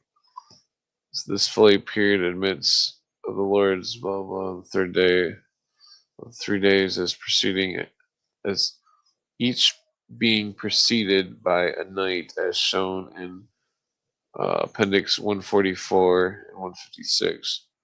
But why this particular period when at 2 or 4? Blah blah. Why 3 and no more or less? We notice that the man contracted defilement through contact with the dead was to purify himself on the third day. Numbers 19:11. Blah blah. Offering began the third day. Blah blah. John Lightfoot quotes Talmudic tradition. Blah blah. Culminated on the third day. Not to take place for 3 days. Did not accept evidence of identification after 3 days. The period seems therefore to have been chosen by God to associate the fact of resurrection with the certainty of death, to preclude all doubt that death had actually taken place, and showed all suggestion that it might have been a trance or mere case of resuscitation. The fact that Lazarus had been dead 4 days already was urged by Martha as proof that Lazarus was dead, for this time he stinketh. We have to remember that corruption takes place very quickly in the East, so that the third day was the proverbial evidence as to the certainty that death had taken place, leaving no hope. it had been said, the ordinary man, that the transfiguration seemed to promise this yield. Wait, I'm going to part 156. Hold on. Blah, blah. 56, everlasting.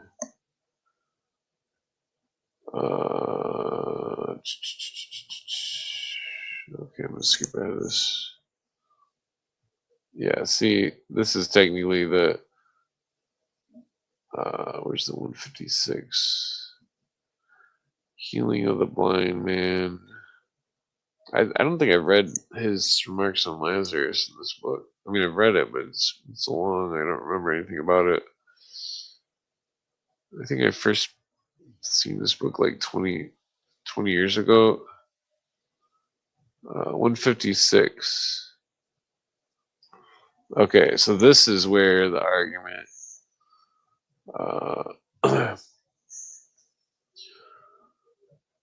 We are furnished, blah blah, certain facts put together enable us to determine the events which filled up the days of the last week, blah blah, to fix the day on his crucifixion and to ascertain the duration of time he remained in his tomb. Difficulties connected with these three have risen from not having noted these fixed points, from the fact that Gentiles not having been conversant with the law concerning three great feasts of the Lord, and from not having reckoned the days as commencing some 6 hours before our own, and running from sunset to sunset instead of from midnight to midnight. To remove these difficulties, we must note 1. The first day of each of the three feasts, Passover, Pentecost, and Tabernacles, was the Holy Convocation, a Sabbath, on which no servile work was to be done. That Sabbath was, and the high day of John 1931 was the Holy Convocation, the first day of the feast, which quite overshadowed the ordinary weekly Sabbath, which was called by the Jews Yom Tov, good day, and this is the greeting on that day throughout down to the present time. This great Sabbath having been mistaken from the earliest times for the weekly Sabbath was led to all confusion. This was naturally cause for further difficulty, as the Lord's statement that even Jonah was in the belly of the fish 3 days and 3 nights. So shall the Son of Man be in the heart of the earth 3 days and 3 nights. Matthew in 12:40. Now, while it is quite correct to speak according to Hebrew idioms of 3 days or 3 years, while they are only parts of 3 days or 3 years, yet that idiom does not apply in the case like this, where 3 nights are mentioned in addition to 3 days. It will be noted that God will not only definitely states this, but repeats the full phraseology so that we not mistake it. The subject fully disclosed in Appendix 144. 3. We have therefore the following facts furnished for our sure guidance. The high day on John 1931 was the first day of the feast. First day of the feast was the 15th day of Nisan. The 15th day of Nisan commenced at sunset on what we should call the 14th. 6 days before Passover, John 12:1 takes us back to the 9th day of Nisan. After 2 days is the Passover. Matthew 26:2, Mark 14:1 takes us to the 13th of Nisan. The first day of the week, the day of the resurrection, was from our Matthew 28:1, from our Saturday sunset to our Sunday sunset. This fixes the days of the week, just as above fix the days of the month. See, he's talking about what the regular version is of what. Let me just get on this.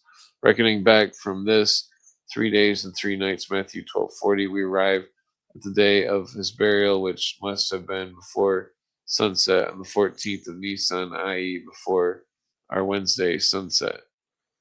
This makes the 6th day before the Passover, the 9th day of Nisan, to be our Thursday sunset to Friday sunset.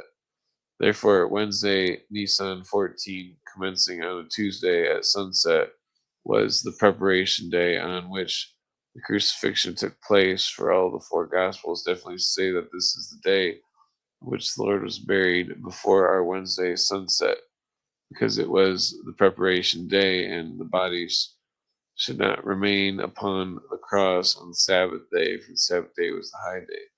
Therefore, not the ordinary seventh day or weekly Sabbath.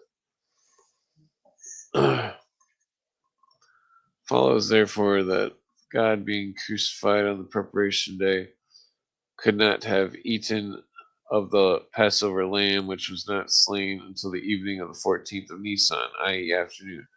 On that day, the daily sacrifice was killed at the 6th hour at noon and offered at the 7th, 1 p.m.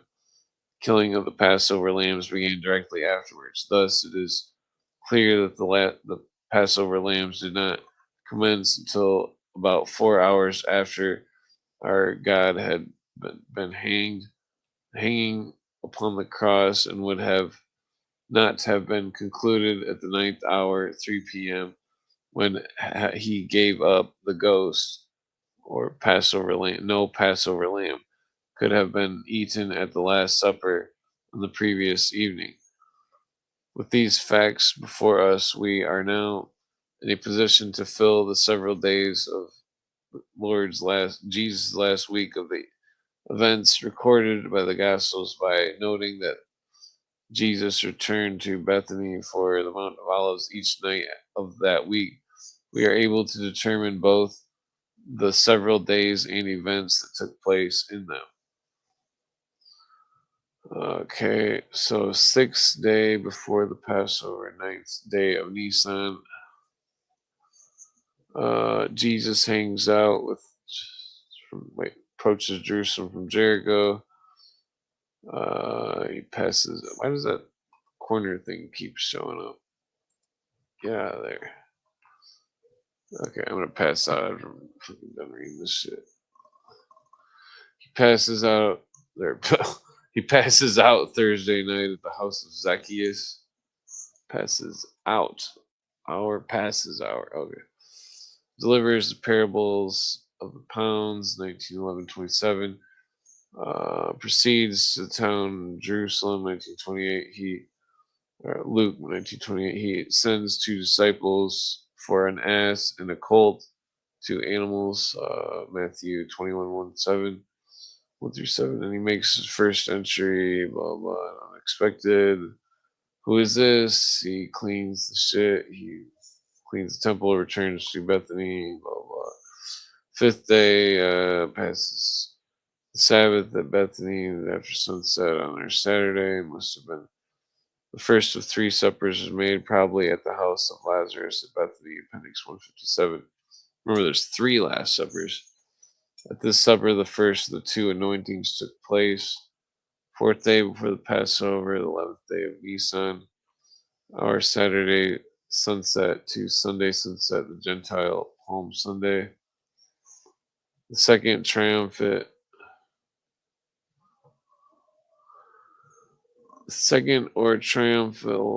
entry into Jerusalem, he sends 2 disciples, Calanati for a colt. See Appendix 153. Starts at Bethany, blah blah. He leaves for the city, enters the temple, looks around, returns to Bethany. In the morning of Monday, Jesus goes to Jerusalem, fig tree cursed, temple further, blah blah, blah blah. He goes to the city, blah blah. Second day before the Passover, 18th day of Nisan. In the morning, Tuesday, blah blah, fig tree, blah blah.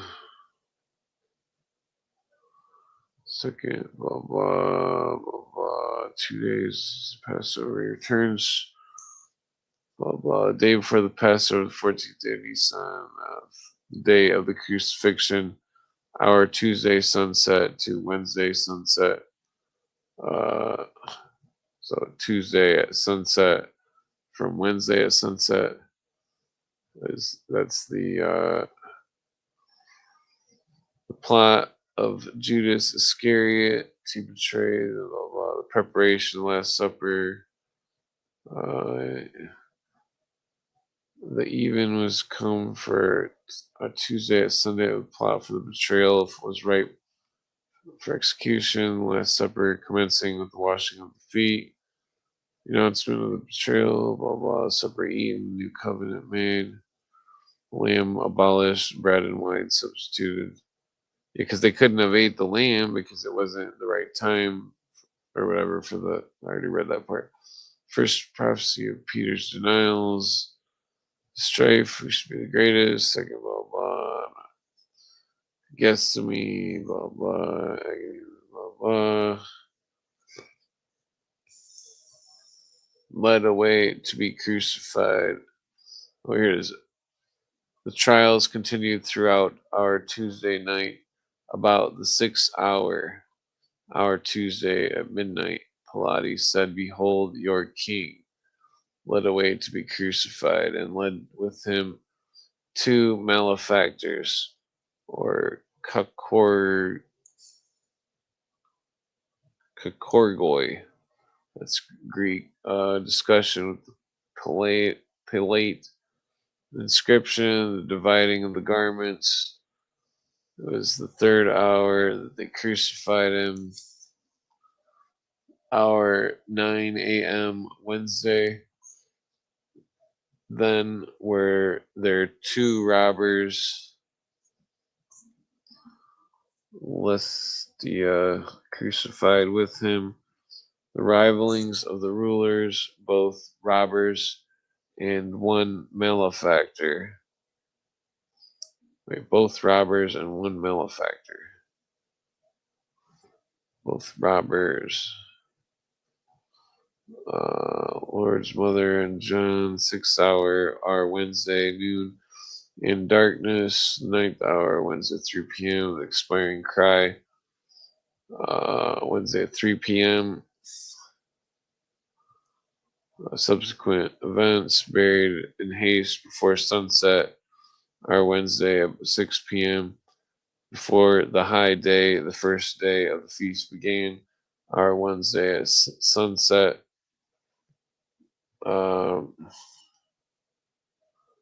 Okay, the words in Mark 14:15, Luke 22:7 refer to the first day of unleavened bread, which is the 14th day of Nisan, and therefore preparation day.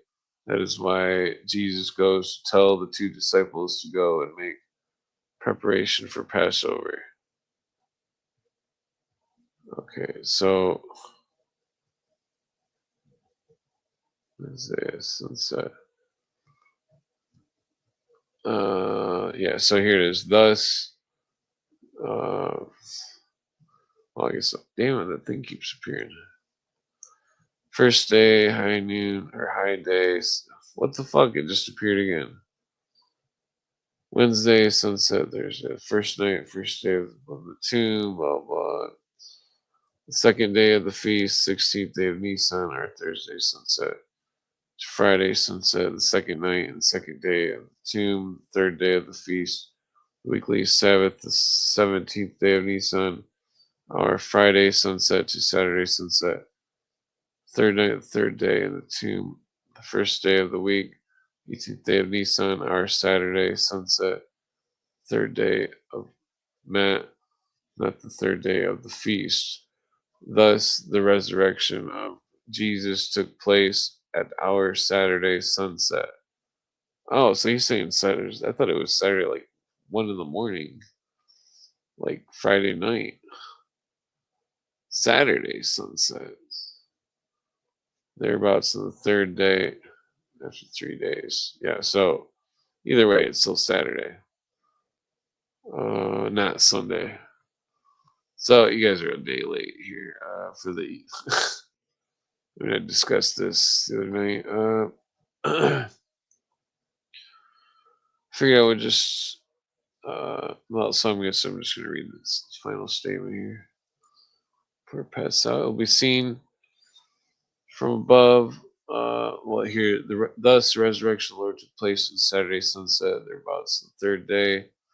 3 days, Matt 27:63, Mark 8:31, blah blah.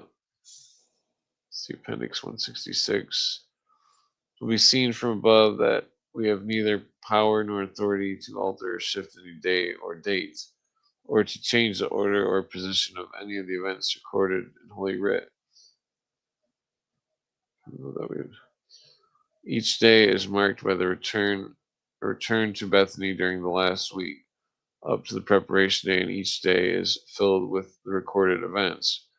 It follows, therefore, that Jesus was crucified on our Wednesday, was buried on that day before sunset,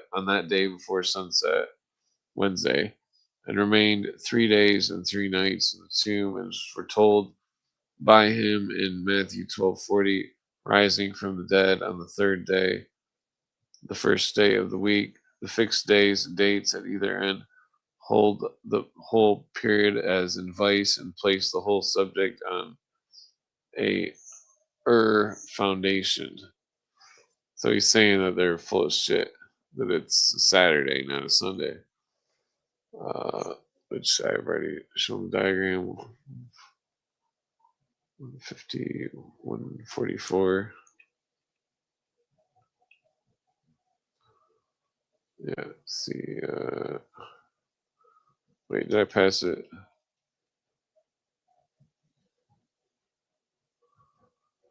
Wait, maybe it's. Where did it go? There it is. Right there. Let's see. Diagram below. Yeah, so Wednesday for the crucified on a Wednesday. Blah, blah. 6 hour of the night, therefore corresponds to midnight. Wednesday began. Blah, blah. Yeah, so I'm going to sleep. Yeah, the churches are all wrong. It's Saturday, not Sunday. Fucking sun worshippers. All right, peace out.